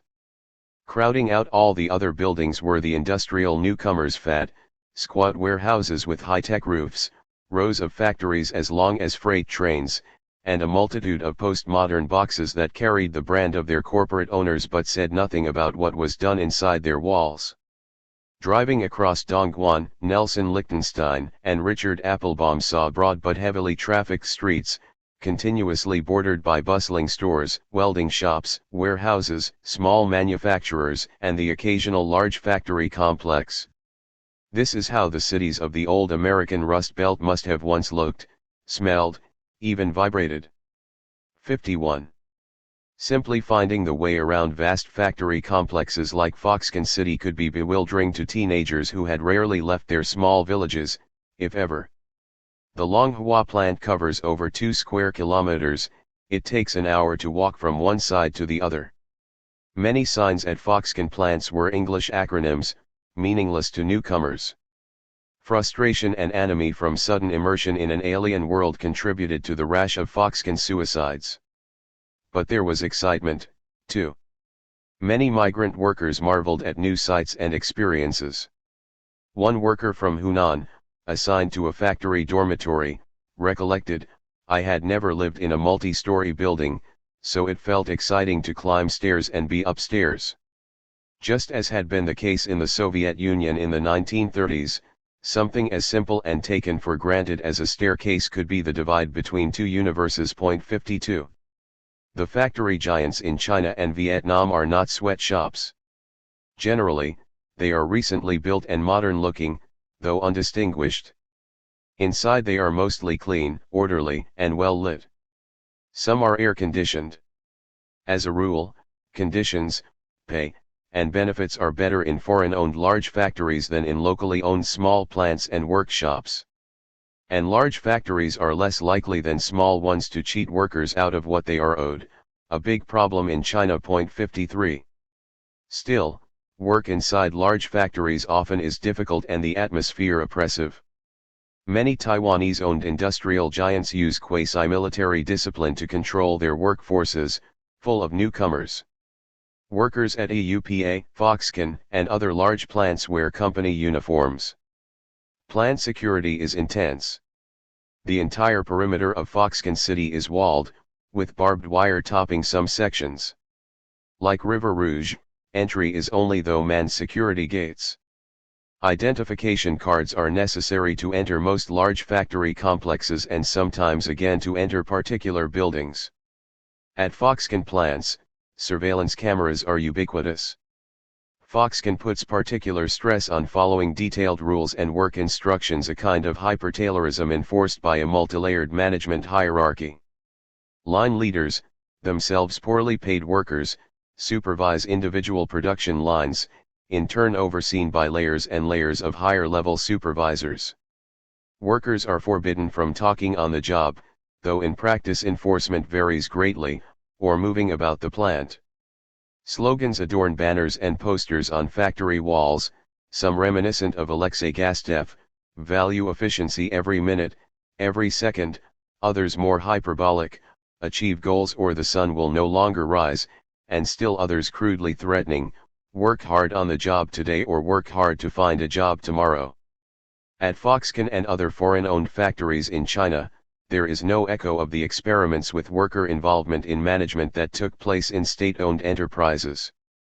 The genealogy of the internal organization of modern Chinese factory giants lies in Western and Japanese systems of management, not in the earlier years of communist China. Hierarchy is unquestioned, rules and regulations extensive. Quality control systems, imported from developed capitalist countries, further top-down organization. 54. Assembly plant jobs that require the rapid repetition of a series of motions for long periods of time are exhausting and even debilitating, reminiscent of early English textile mills where child workers suffered physical damage from doing the same tasks over and over again. At the Foxconn Chengdu plant, some workers' legs swelled so badly from standing all day that they had difficulty walking. Extremely long working hours compound the problem. Though Chinese laws stipulate a normal work week of 40 hours and limit overtime to 9 hours a week, factories routinely ignore them, scheduling much longer work weeks. Schedules of well over 60 hours are not uncommon. At Foxconn, workdays of 12 hours, including overtime, are common, but there and elsewhere, when order deadlines approach, workdays can stretch even longer. Foxconn workers switch between day and night shifts once a month, much like American steel workers used to rotate shifts every 2 weeks, leading to sleep loss and disorientation. Though workers like extensive overtime for the boost it gives to their earnings, they have fought to control their hours and raise wages so that huge amounts of overtime are not necessary to make a decent living. At one giant Yuyun factory, workers found the mandatory overtime so exhausting that they struck in protest. Just as in Marx's time, much of the struggle between labor and capital in today's megafactories revolves around the length of the working day. 55. Discipline is another point of contention. In many giant Chinese factories, discipline is harsh and degrading. Firms commonly impose fines for negligent work and even minor rule violations, like talking or laughing on the job, recalling English textile factories, where, Marx noted, punishments naturally resolve themselves into fines and deductions from wages, and the law-giving talent of the factory lycurgus so arranges matters, that a violation of his laws is, if possible, more profitable to him than the keeping of them. By contrast, fines as a form of labor discipline are illegal in Vietnam. Some foreign managers believe that especially strict disciplinary measures are required in China because of a lax pace of work inherited from socialism, along with a culture of everyone eating from the same rice bowl, collective rather than individual effort and reward. At Foxconn, supervisors verbally abuse workers for breaking minor rules. In one instance, a supervisor forced a worker to copy quotations from CEO Go 300 times across between schoolhouse punishment and the Cultural Revolution. Security guards sometimes beat up workers suspected of theft or simply violating a rule, shades of the service department at River Rouge. Some Chinese factories hire off-duty policemen as guards, giving them a sense of impunity. 56. Su Lizzie, a Foxconn worker who committed suicide in 2014, addressed factory discipline in a poem, Workshop, My Youth Was Stranded Here, published in the company newspaper, Foxconn People. Beside the assembly line, tens of thousands of workers line up like words on a page. Faster, hurry up. Standing among them, I hear the supervisor bark. I fall asleep, just standing like that, he wrote. They've trained me to become docile. Don't know how to shout or rebel. How to complain or denounce.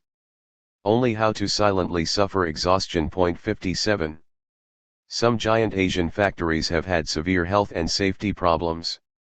In 1997, an internal report commissioned by Nike found serious problems with toxic chemicals in a large Korean-owned contracting plant in Vietnam.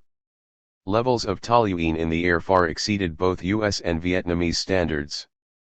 Pervasive dust and oppressive heat and noise added to the poor conditions. In China, too, Exposure to toluene, along with benzene and xylene, created hazardous conditions in footwear factories. Chemical solvents used to clean screens are a hazard in electronics factories. Aluminum dust, from making and polishing cases for iPads, presents another danger. Workers breathe it in and it can be highly explosive. A 2011 blast at the Foxconn Chengdu plant caused by the dust killed 4 workers and severely injured 18 others. 58. In Lowell, boarding houses, centers of sociability and relaxation, albeit strictly regulated by the companies, provided something of a respite from the monotony, fatigue, and regimentation of the factory. At many Chinese factories that is less the case.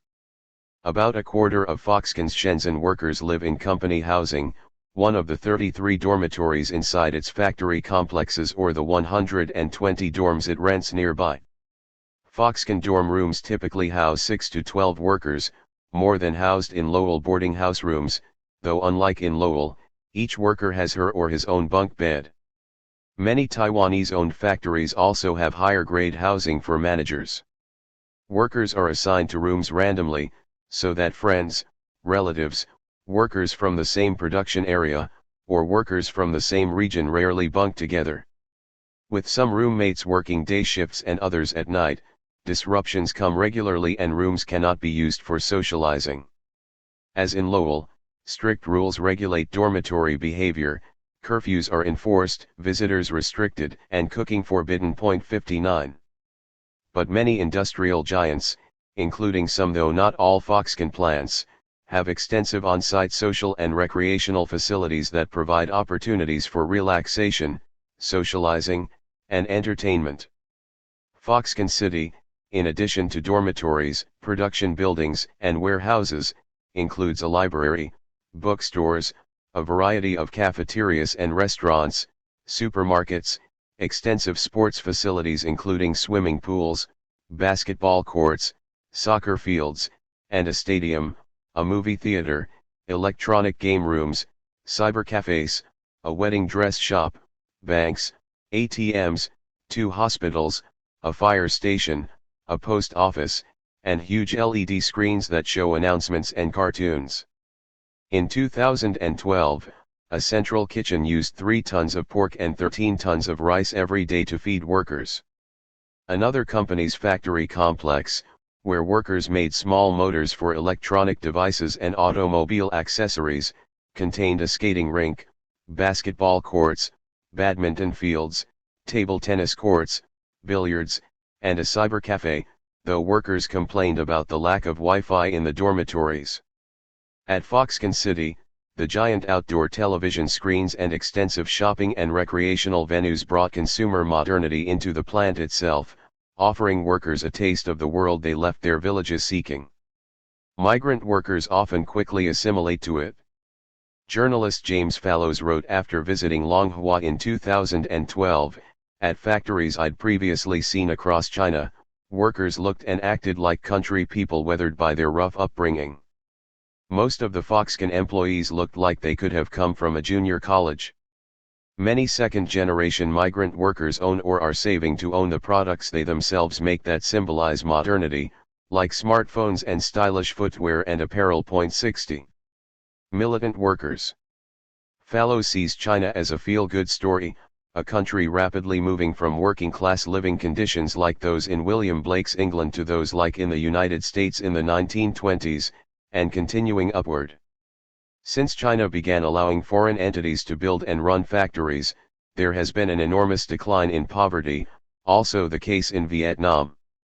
According to World Bank data, between 1981 and 2012 more than 500 million Chinese rose above a poverty line defined as living on the equivalent, in 2011 dollars, of $1.90 a day or less. Life expectancy at birth rose from 67 in 1981 to 76 in 2014. Nonetheless, even at the most modern industrial giants in China and Vietnam, factories with pay and conditions above local norms, workers have repeatedly expressed their dissatisfaction through high turnover rates, strikes, and protests. In recent decades, China has experienced a massive, if not well publicized, Strike wave. The China Labor Bulletin details 180 strikes in 2014 and 2015 that involved 1,000 or more workers, estimating that it has information on only 10 to 15% of all strikes that occurred. By contrast, during those same 2 years, there were only 33 strikes with 1,000 or more workers in the United States. 61. All kinds of factories in China have been hit by walkouts, large and small, state-owned and privately owned. Strikes have occurred at leading industrial giants in the electronic and footwear industries over pay, benefits, and working hours. Tactics, beyond stopping work, have included threatening suicides, blocking roads, and marching on government offices. With many strikers living in company dormitories, stoppages often become de facto occupations or sit-downs. Even the largest contract manufacturers have been affected. In 2012, 150 workers at a Foxconn plant in Wuhan spent 2 days on a building roof threatening to jump off to protest a pay cut that accompanied their transfer from Shenzhen and conditions in the new plant. In the spring of 2014, most of the 40,000 workers at a Yuyun factory in Guangdong province struck to demand that the firm comply with a law obligating it to make pension contributions, one of the largest single-site strikes China has seen. Some protests have been violent. Workers at the Foxconn Chengdu plant rioted several times in fury over uninhabitable dormitory conditions and pay cuts. In one case, it took 200 police officers to end the protest. Chinese strikes occur in a legal gray zone. For years, workers had a right to strike, encoded in the constitutions of 1975 and 1978. But in 1982, as the government moved to attract foreign investment and reject the mass mobilizations of the Cultural Revolution, the right was removed from the fundamental law. Now workers cannot openly organize or publicize job actions. But they strike nonetheless. Most walkouts arise with little if any prior organization, no union involvement, and no clear leaders, and last a day or two at most. Often they end when the government intervenes to mediate. As long as the stoppages are local, short, and non-political, the government generally tolerates them.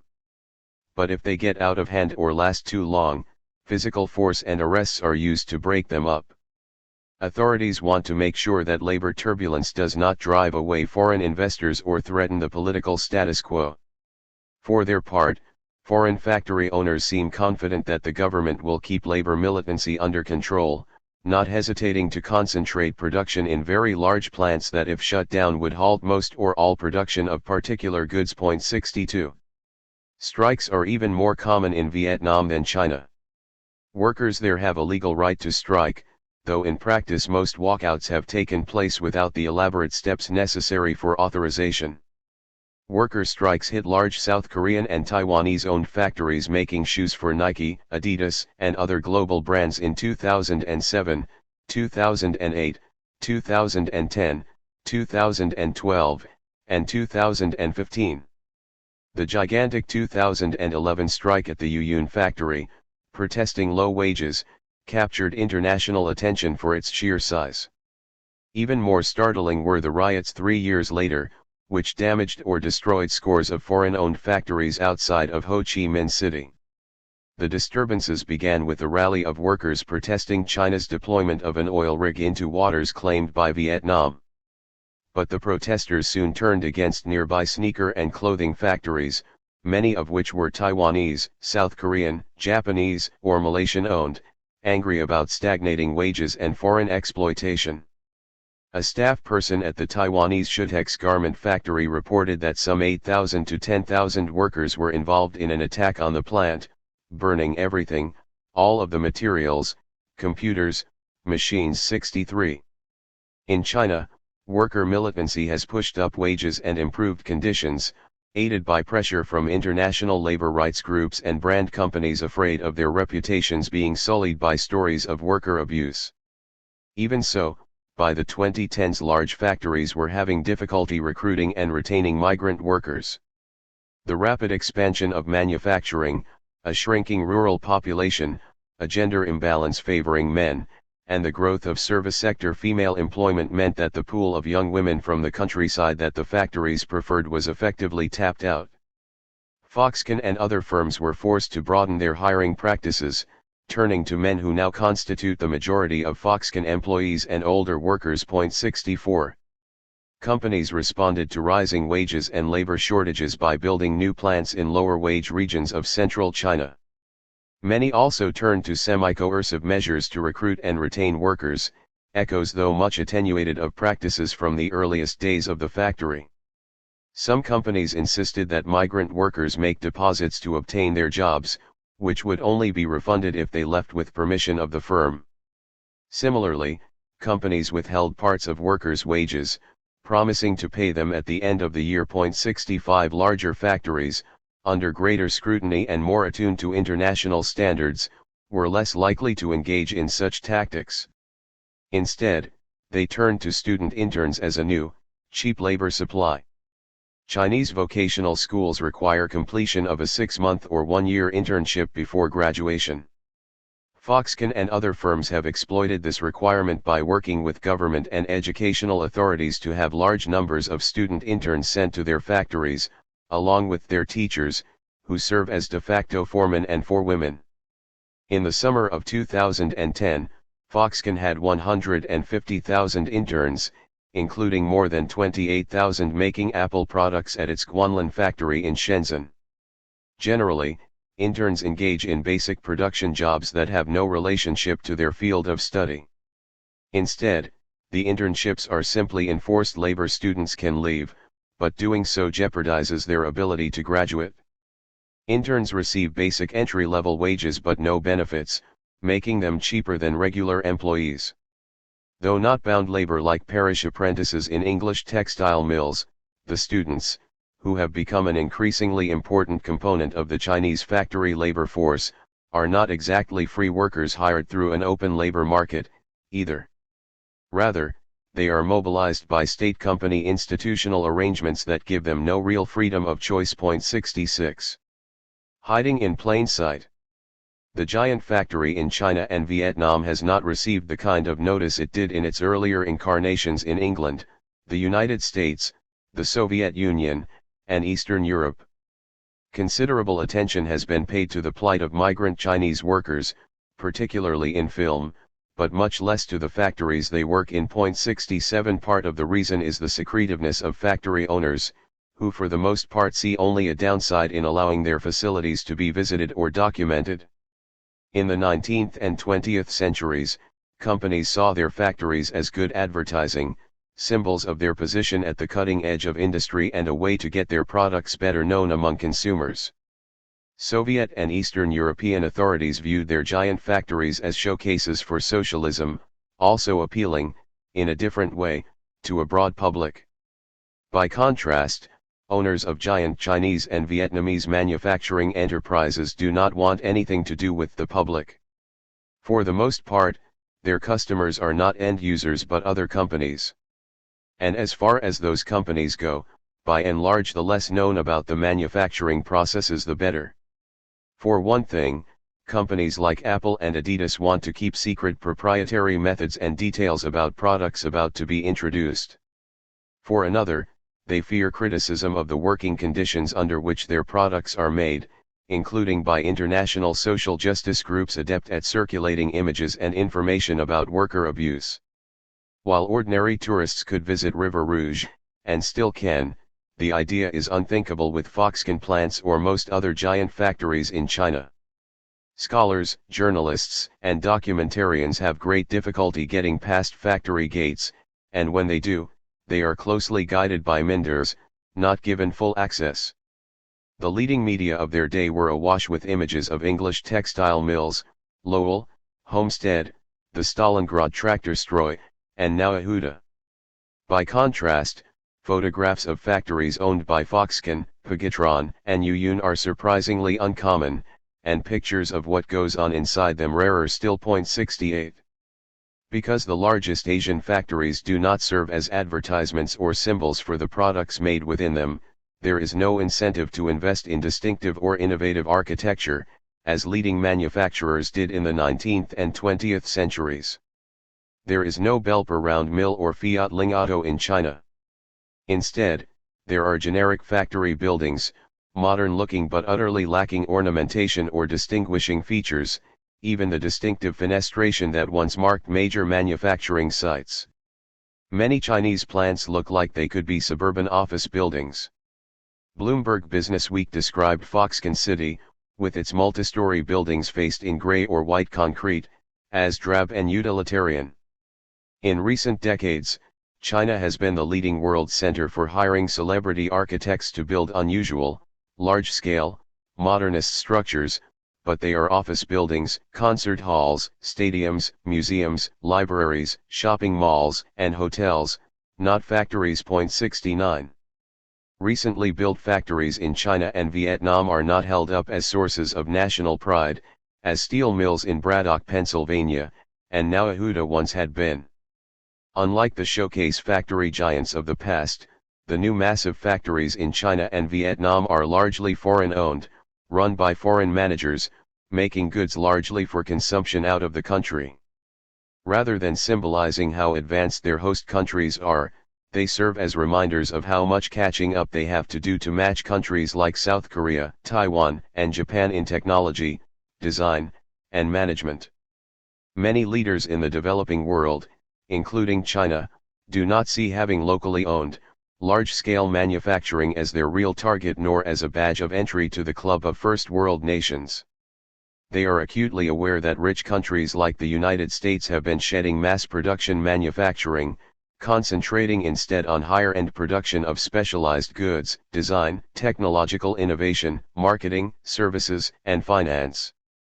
Basic manufacturing, for better or worse, seems like yesterday in much of the advanced world, especially the United States, an attitude picked up in less developed countries. Modernity does not mean the assembly line for Chinese policy makers and elites. Rather, they see mass manufacturing as a stage to go through and leave behind in achieving modernity. Chinese officials still see a role for mass production in raising living standards. They hope to hold on to lower-end, lower-paid manufacturing by moving it into poorer interior regions. But in wealthier parts of the country, including pioneer special economic zones, the push is to move beyond basic assembly line production. In Shenzhen, the epicenter of the explosion of Chinese industrial giantism, older factories are being knocked down to build upscale residential and commercial buildings. 70. Seen more as a necessity than a triumph, giant Chinese and Vietnamese factories are devoid of the heroic overtones associated with earlier large-scale industrial projects or with modern Chinese infrastructure projects like the Three Gorges Dam or the skyscrapers, bridges, and high-speed rail lines that have remade the landscape. In part, this is an issue of gender. Modern apparel, footwear, and electronic plants are heavily staffed by women, unlike steel and automobile factories and big construction sites, where men have dominated the workforce, and largely still do. Heavily female industries sometimes have been associated with utopian dreams, like the early New England textile mills, but Promethean daring generally has been associated with brawny male workers, workers resembling the common portrayal of Prometheus himself. 71. The nature of the products that pour out of Asian factory giants contributes to their banality.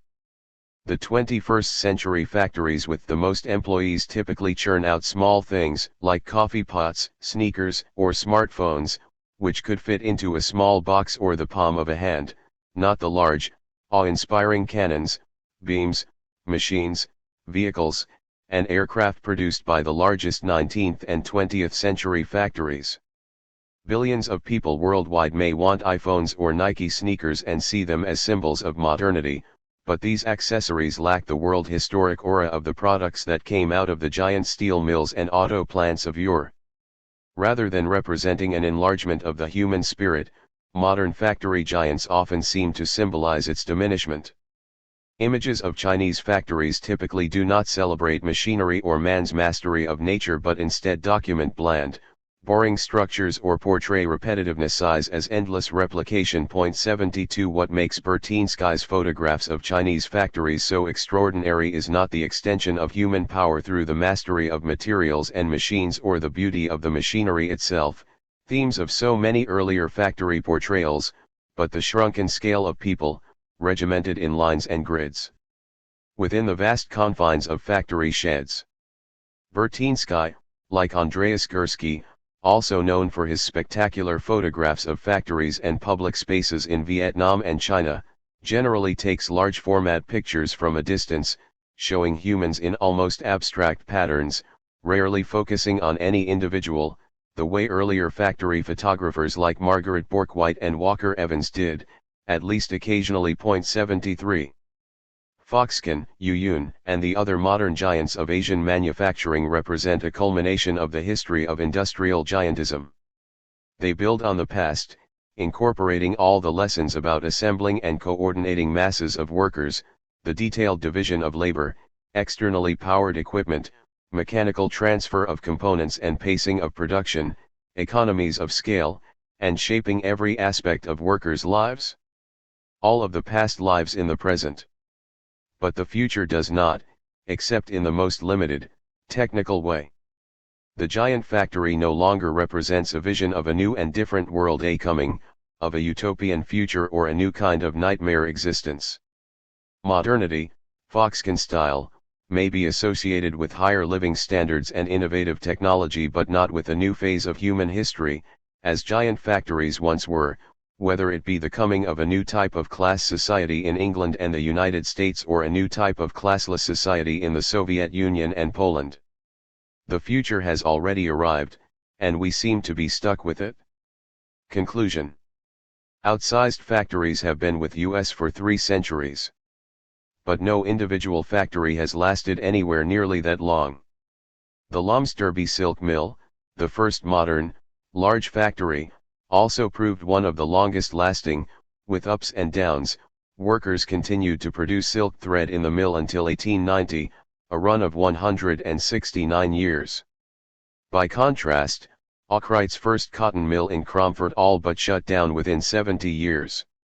The first mill complex in Lowell, Massachusetts, built by the Merrimack Manufacturing Company, outlasted its successors, producing textiles for 134 years.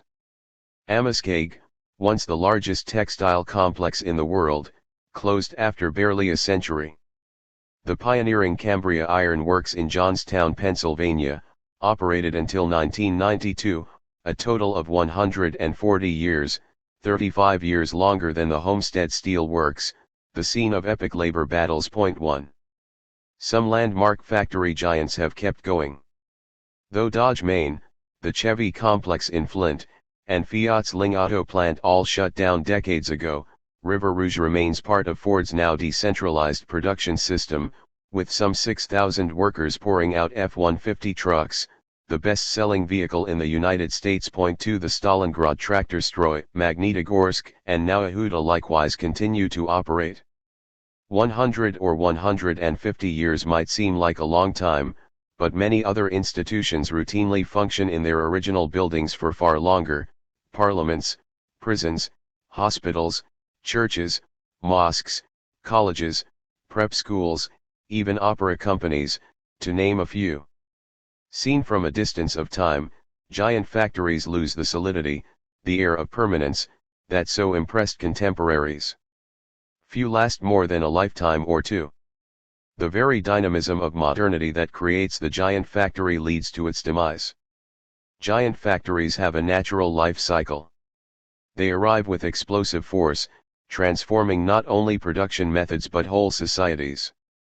Their success generally rests at least in part on the exploitation of workers previously outside the labor market: children and adolescents, small farmers and peasants, nomads, prisoners, and wards of the state. During a period of primitive accumulation, workers could be exploited, sometimes brutally, through long hours, low pay, and harsh conditions, because they lacked the freedom of movement, legal rights, or ready alternatives. Radical factory innovations have been followed by periods of incremental improvement or stagnation. The vast amounts of capital tied up in existing buildings and machinery promotes institutional conservatism, allowing new competitors using more advanced methods and technology to become more efficient producers. Meanwhile, Worker protest and pressure from reformers pushes up labor costs. Some companies succeed in extending the high profits of primitive accumulation by repeatedly recruiting new workforces, new waves of young workers or immigrants from afar. But at some point, a combination of archaic technology, aging buildings, and rising labor costs forces a decision about whether to modernize, start over elsewhere, or milk a property and then shut it down. The owners of the boot mills in Lowell were typical.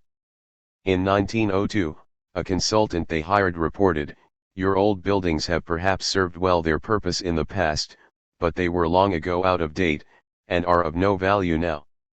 I therefore recommend the entire demolition of the present structures, or at least so much of them as are dangerous to work in, or would in any way interfere with the best arrangement and construction of a first-class new mill."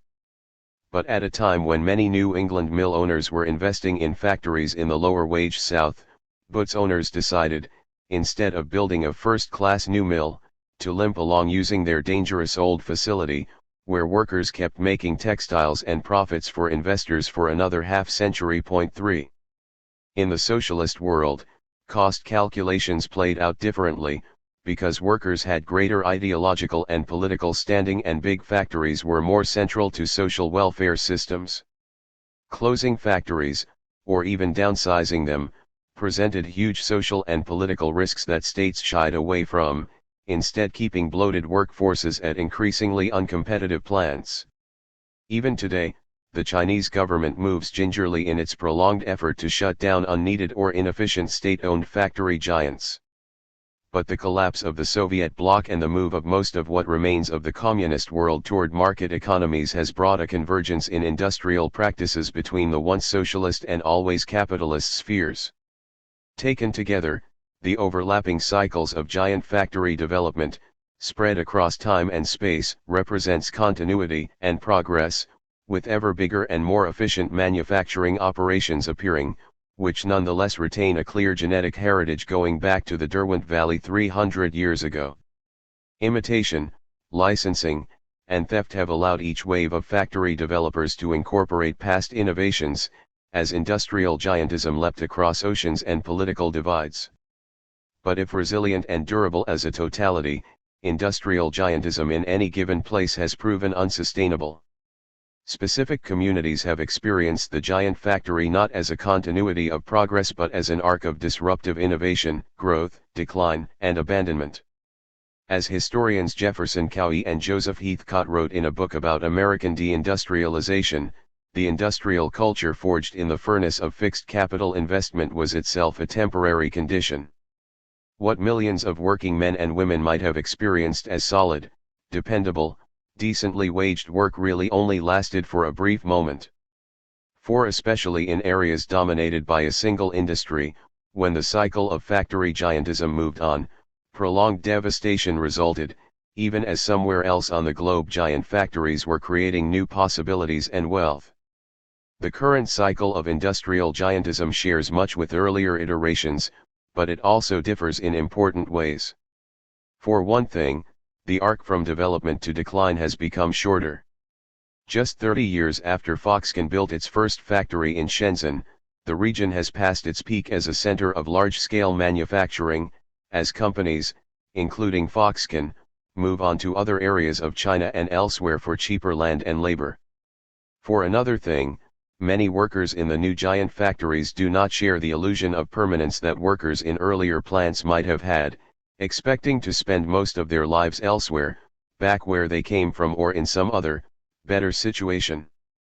Though still seen as vehicles for profit and national economic development, giant factories are far less likely these days to be celebrated or held up as models for the larger society than they once were. Often, they are all but unknown to the purchasers of the goods they make, who are likely to be many miles and national borders away. Once, a buyer of a Singer sewing machine or a Ford Model T knew precisely where it was made. Today, the purchaser of a sneaker or a refrigerator or even an automobile probably has no idea what country it was manufactured in, let alone what factory. Production work once proudly associated with the physical goods we need and cherish is now largely hidden away. As a global phenomenon, the giant factory may have reached its apogee. While very big factories continue to be built, many manufacturers have moved in other directions, seeking to lower labor costs and avoid the possibility that, as has happened in the past, their workers will take advantage of the concentration of production to assert their power. Continuing mechanization and automation is one path, the cause in the United States of much greater loss of factory employment than the movement of plants abroad. Even Foxconn, the world's largest employer of factory workers, is experimenting with greater automation.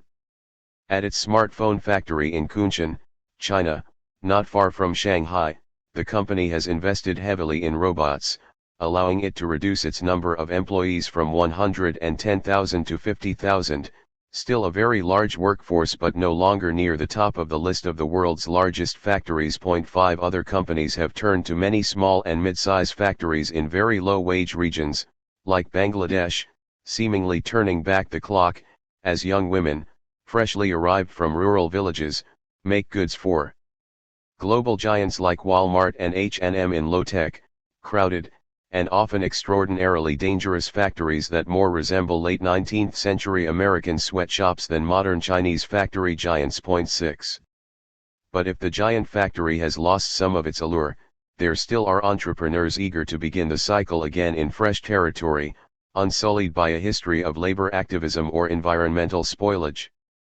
Huajian Shoes, a Chinese firm that manufactures footwear for international brands like Guess, in 2012 opened a factory in Ethiopia, where in 2014 the basic after-tax minimum wage was $30 a month, compared to an average manufacturing wage in China of $560. Within 2 years it had 3,500 workers. But the company had far grander plans, centered on a proposed new complex near Addis Ababa that would employ 30,000 workers and include worker dormitories, a resort, a technical university, a hotel, and a hospital, all on a site ringed by a replica of the Great Wall of China and shaped like a woman's shoe. In October 2016, Huajian announced plans to move its production of shoes for Ivanka Trump's line from its factory in Dongguan to Ethiopia. 7 Whatever the future of the giant factory might prove to be, it already has left behind a transformed world.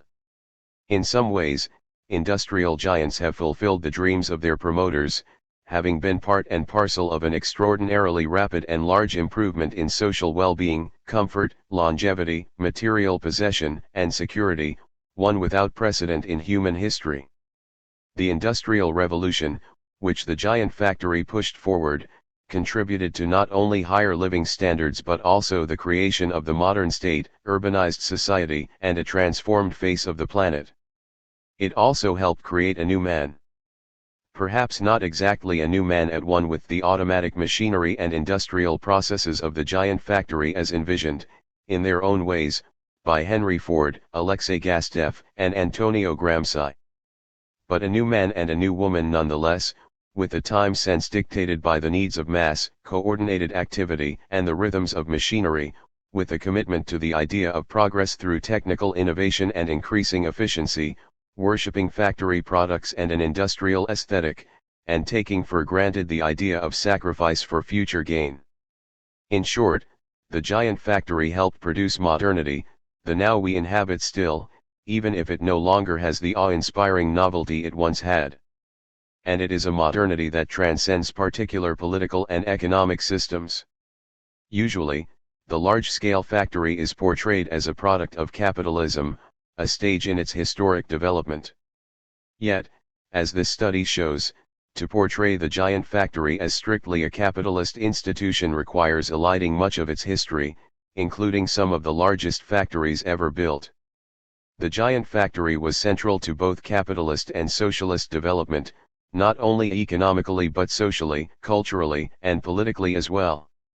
The factory is never just the same within different cultures and social systems, but its essential features have proved remarkably stable and enduring, as it has roamed the world, setting down in places seemingly utterly different from one another. The giant factory, rather than a feature of capitalism, turns out to be a feature of modernity, in all its variations. 8 The giant factory has made dreams reality, but it has rendered nightmares real, too. In every society, the great productivity of the giant factory has rested on great sacrifices, almost always unevenly shared. In the capitalist world, it was the workers in the factory itself who most obviously suffered, exploited to produce rivers of products and profits. But the workers who produced the raw materials for the factory, including, at various times, the slave growers of cotton, coal miners, iron miners, rubber harvesters, and today miners of rare earth elements needed for electronic components, suffered, too. So did workers using older methods, forced to compete with factory production. In the socialist world, factory workers toiled hard, but often held a relatively privileged place in society, with better housing, food, and benefits than other citizens. The greatest sacrifices in the Soviet Union and Maoist China came distant from the factory itself, in the countryside, where peasants were squeezed hard, sometimes to the point of death, to generate the resources needed to build industrial giants. For a few decades after World War II, in Europe and the United States, the giant factory became a vehicle for an extraordinary improvement in the pay, benefits, and security of workers, though the actual work remained physically draining, monotonous, and alienating. Largely because of unionization, workers shared the great productivity gains of large-scale industry, a moment of relative equality and democracy in the long history of capitalist society. In the light of the past 4 decades of stagnating working-class income and growing insecurity, the post-World War II era in retrospect looks golden, and the critiques of the factory during it all but forgotten. But the ugly residue of the giant factory is difficult to ignore. Just as the costs of creating and operating the giant factory were unevenly shared, so has been the environmental and social wreckage it has left behind. No place better symbolizes the nightmarish afterlife of industrial giantism than Flint, Michigan, once the center of the great General Motors empire, now a shrunken, deeply impoverished community, given so little respect that state and local officials poisoned the population with lead-contaminated water to save money during a state-imposed administratorship. The toxic fate of Flint can be found with variations around the globe, in the depressed former industrial centers of the American Midwest, northern England, northern France, Eastern Europe, Russia, Ukraine, and northern China, with their plagues of unemployment, poverty, contaminated earth and water, drug and alcohol use, and despair. What comes next? It is too soon to declare the giant factory over as a global institution. But in many cities, areas, and nations, its import has vastly shrunk or all but disappeared. Cities deserted by industry have tried to reinvent themselves, frequently hoping to use depressed land prices and abandoned industrial structures as the basis for re-emergence as cultural and entrepreneurial centers, a strategy that has yielded, at best, modest returns. 9 On a national level, capital in Great Britain, the United States, and other pioneer industrial countries has increasingly shifted from production to finance, enabling continued economic gains from the factory system, but now, through financing the system and its many ancillary activities rather than through actual operation, a strategy that has yielded great wealth for a few, growing economic inequality, and deep social fissures. If the coming of the giant factory was associated with visions of utopia, along with dystopian fears, its passing has been associated with social malaise and shriveled imagination. The Industrial Revolution and the giant factory have left in their wake a continuing belief in a teleology of progress and techno-determinism. But for many, the future has already come and gone, perhaps leaving them with sneakers and a smartphone, but with little hope or belief in their ability to create a new world, a post-factory world that builds on the extraordinary advances of the giant factory to forge a new and different kind of modernity, one more democratic and more sustainable, socially, economically, and, perhaps most important, ecologically. We are all in this, all implicated. In 2016, the second largest holder of stock in Han High-Precision Industry, the major owner of Foxconn Technology Company, was the Vanguard Group Incorporated, a mutual fund company with a benign image that holds the savings and retirement accounts of more than 20 million people, including this author. Very few of them were aware that they owned a piece of a factory from the roof of which workers jumped to their deaths in despair. Vanguard also was the third largest holder of stock in Pegatron Corporation, Foxconn's biggest rival, and the ninth largest holder of stock in footwear maker Yuyun. Even funds that claim to be socially responsible have dirty hands. The largest holding of Calvert Investments, founded on the belief that investment capital, properly stewarded, could improve the world for its less powerful inhabitants, is Apple, Foxconn's partner and biggest customer. 10 And of course, even if you do not own a tiny piece of a giant factory through a retirement fund or a savings account, it is almost certain that you own a product made in one. The giant factory has left us with a complex legacy and many lessons. It demonstrated in practical, concrete ways the ability of humankind to exert mastery over nature, at least for a while, in the process vastly improving the standard of living for billions of people but also despoiling the earth. It illuminated the deep ties between coercion and freedom, exploitation and material advance. It revealed the beauty to be found not only in the natural world, but in the man-made world, in labor and its products. It demonstrated the deep yearning of working people for control over their lives and a degree of justice, as decade after decade, century after century, they launched struggles against exploiting employers and oppressive states, often against enormous odds. But perhaps, at this moment, the most important lesson of the giant factory is the one that is easiest to forget, that it is possible to reinvent the world. It has been done before, and it can be done again. Acknowledgements. This book would not be possible without the work of generations of scholars, journalists, and writers who shared a fascination with big factories and their social and cultural importance. Their publications, cited in my notes, collectively represent a stupendous intellectual achievement, indispensable for understanding the past and present. I owe them all a great debt. As I finished this study, at the same time that my father, Harold Freeman, reached his 100th birthday, I realized how much his sensibility pervades it. Throughout his life he combined a deep interest in technical matters with a critical political stance and broad familiarity with European and American culture, a kind of Enlightenment outlook once common in the working-class milieu in which he grew up. I vividly remember him taking me along as a child on a work-related visit to a glass factory, watching a worker pull a still glowing red Coke bottle off the line, stretching and twisting it with tongs for our amusement. In that bit of magic, I suspect, lies the origin of this project. I have been fortunate to learn about the factory and its implications not only from scholars but from workers and unionists, too.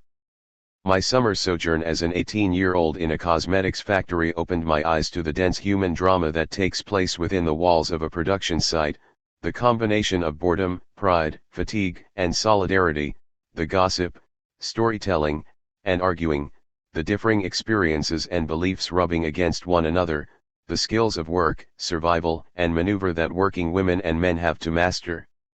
In the years since, in other jobs and in my work with the labor movement, I have been privileged to learn more about what the poet Philip Levine called what work is. I am grateful to the many labor activists and workers who, often without realizing it, enriched my understanding of toil, unionism, politics, and working-class life. An embryonic version of this study appeared in the journal New Labor Forum as one of a series of columns I wrote with Steve Fraser under the heading In the Rearview Mirror. Steve came up with the idea of a column that looked at historic precedents for current events. His notion of how to link the past and the present sparked the idea for what became Behemoth, which I sometimes think of as one of our columns writ very large. The encouragement of my colleagues at the Joseph S. Murphy Institute for Worker Education and Labor Studies at the City University of New York, who heard a lunchtime talk I gave on the history of giant factories, convinced me the subject was worth pursuing further. Brian Palmer pushed me along when he suggested I submit a version of that talk for publication in Labor/Le Travail, the lively, sophisticated journal, of which he was the longtime editor. A year-long fellowship at the Advanced Research Collaborative at the Graduate Center of the City University of New York made possible research for this book. I am greatly thankful to its director, Donald Robotom, and my fellows for a remarkably stimulating and fruitful year. Additional support for this project was provided by a PSC CUNY Award, jointly funded by the Professional Staff Congress and the City University of New York. Mark Levinson from the Service Employees International Union and Kathy Feingold from the AFL-CIO, along with Robert Zukzik and Dorota Miklos from NSZZ Solidarnosc, helped arrange my meeting with Solidarity Union leaders in Nauahuda. Stanislav Liebest, Roman Nitkinsky, Krzysztof Pfister, and their colleagues, with able translation by Piotr Samrzyński, were extraordinarily generous in devoting their time to discussing the history of the plant and their union and giving me a tour of the mill. Mei Ying Chen and Ruding Chen from the Murphy Institute and Lu Zhang from Temple University made extensive efforts to arrange a visit to Chinese factories. Though in the end the trip proved impossible, I deeply appreciate their attempts and the great deal I learned from them about China. Many others helped along the way. Early on, Carol Quirk gave me valuable suggestions for reading about industrial photography. Dave Gillespie, John Thayer, and Mayan Brodsky provided research assistance. Josh Brown was extraordinarily generous in helping me with illustrations, sharing his incomparable knowledge of 19th century graphics and personally scanning images to make sure they came out right. My students at Queen's College put up with good humor my use of them as guinea pigs for many of the ideas in this book, in a global history course that focused on factories and industrialization. Daniel Esterman accompanied me on a research trip to Lowell and engaged in numerous discussions of this project as it unfolded, providing a sounding board and many good ideas. I also talked about factories on repeated occasions with Edgar Masters, whose long career in the textile industry and efforts to preserve industrial sites have made him a repository of information and insight. I am especially grateful to colleagues who read drafts of chapters about places I was writing about for the first time: Timothy Alborn, Chapter 1, Kate Brown, Chapter 5, and Xiaodan Zhang, Chapter 7. Their expertise and advice proved invaluable, even when my interpretations differed from theirs. These chapters are much improved as a result of their generosity. Jack Metzger once again became an unflagging supporter as I worked on this book, reading every chapter in draft, providing detailed comments, and, most importantly, reassuring me that I was onto something when my doubts swelled. No one could ask for a more generous colleague and friend. Steve Fraser was there at the end, just as he was at the beginning, reading the full manuscript and responding as I have come to take for granted, with comments both detailed and sweeping, raising historical questions and seeing connections I missed and making suggestions for structural changes that greatly strengthened the narrative. His friendship and our collaboration over the years have been enormously important to me. Kim Phillips-Fien put aside other things to read the first chapters of the manuscript as I approached the finish line, helping clarify and deepen them. Nearly 2 decades ago, Matt Weiland edited a book I wrote and it was a terrific experience. The opportunity for a reprise has been one of the pleasures of this project. Once again, Matt got right away what I was trying to do, encouraging me to be bolder and more expansive, combining a sense of adventure with some necessary realism. Remy Colley shepherded me through the publication process with good cheer, good advice, and a remarkable ability to keep track of never-ending details. I want to thank as well William Hudson, for his copy editing, Brian Mulligan, for the beautiful design of the book, and everyone at W.W. Norton for their extraordinary professionalism. Finally, I want to thank my family for their love and support, especially my partner through the many years, Deborah Ellen Bell, who among many other things read the manuscript for this book and provided her usual good advice, and our wonderful daughters, Julia Freeman Bell and Lena Freeman Bell.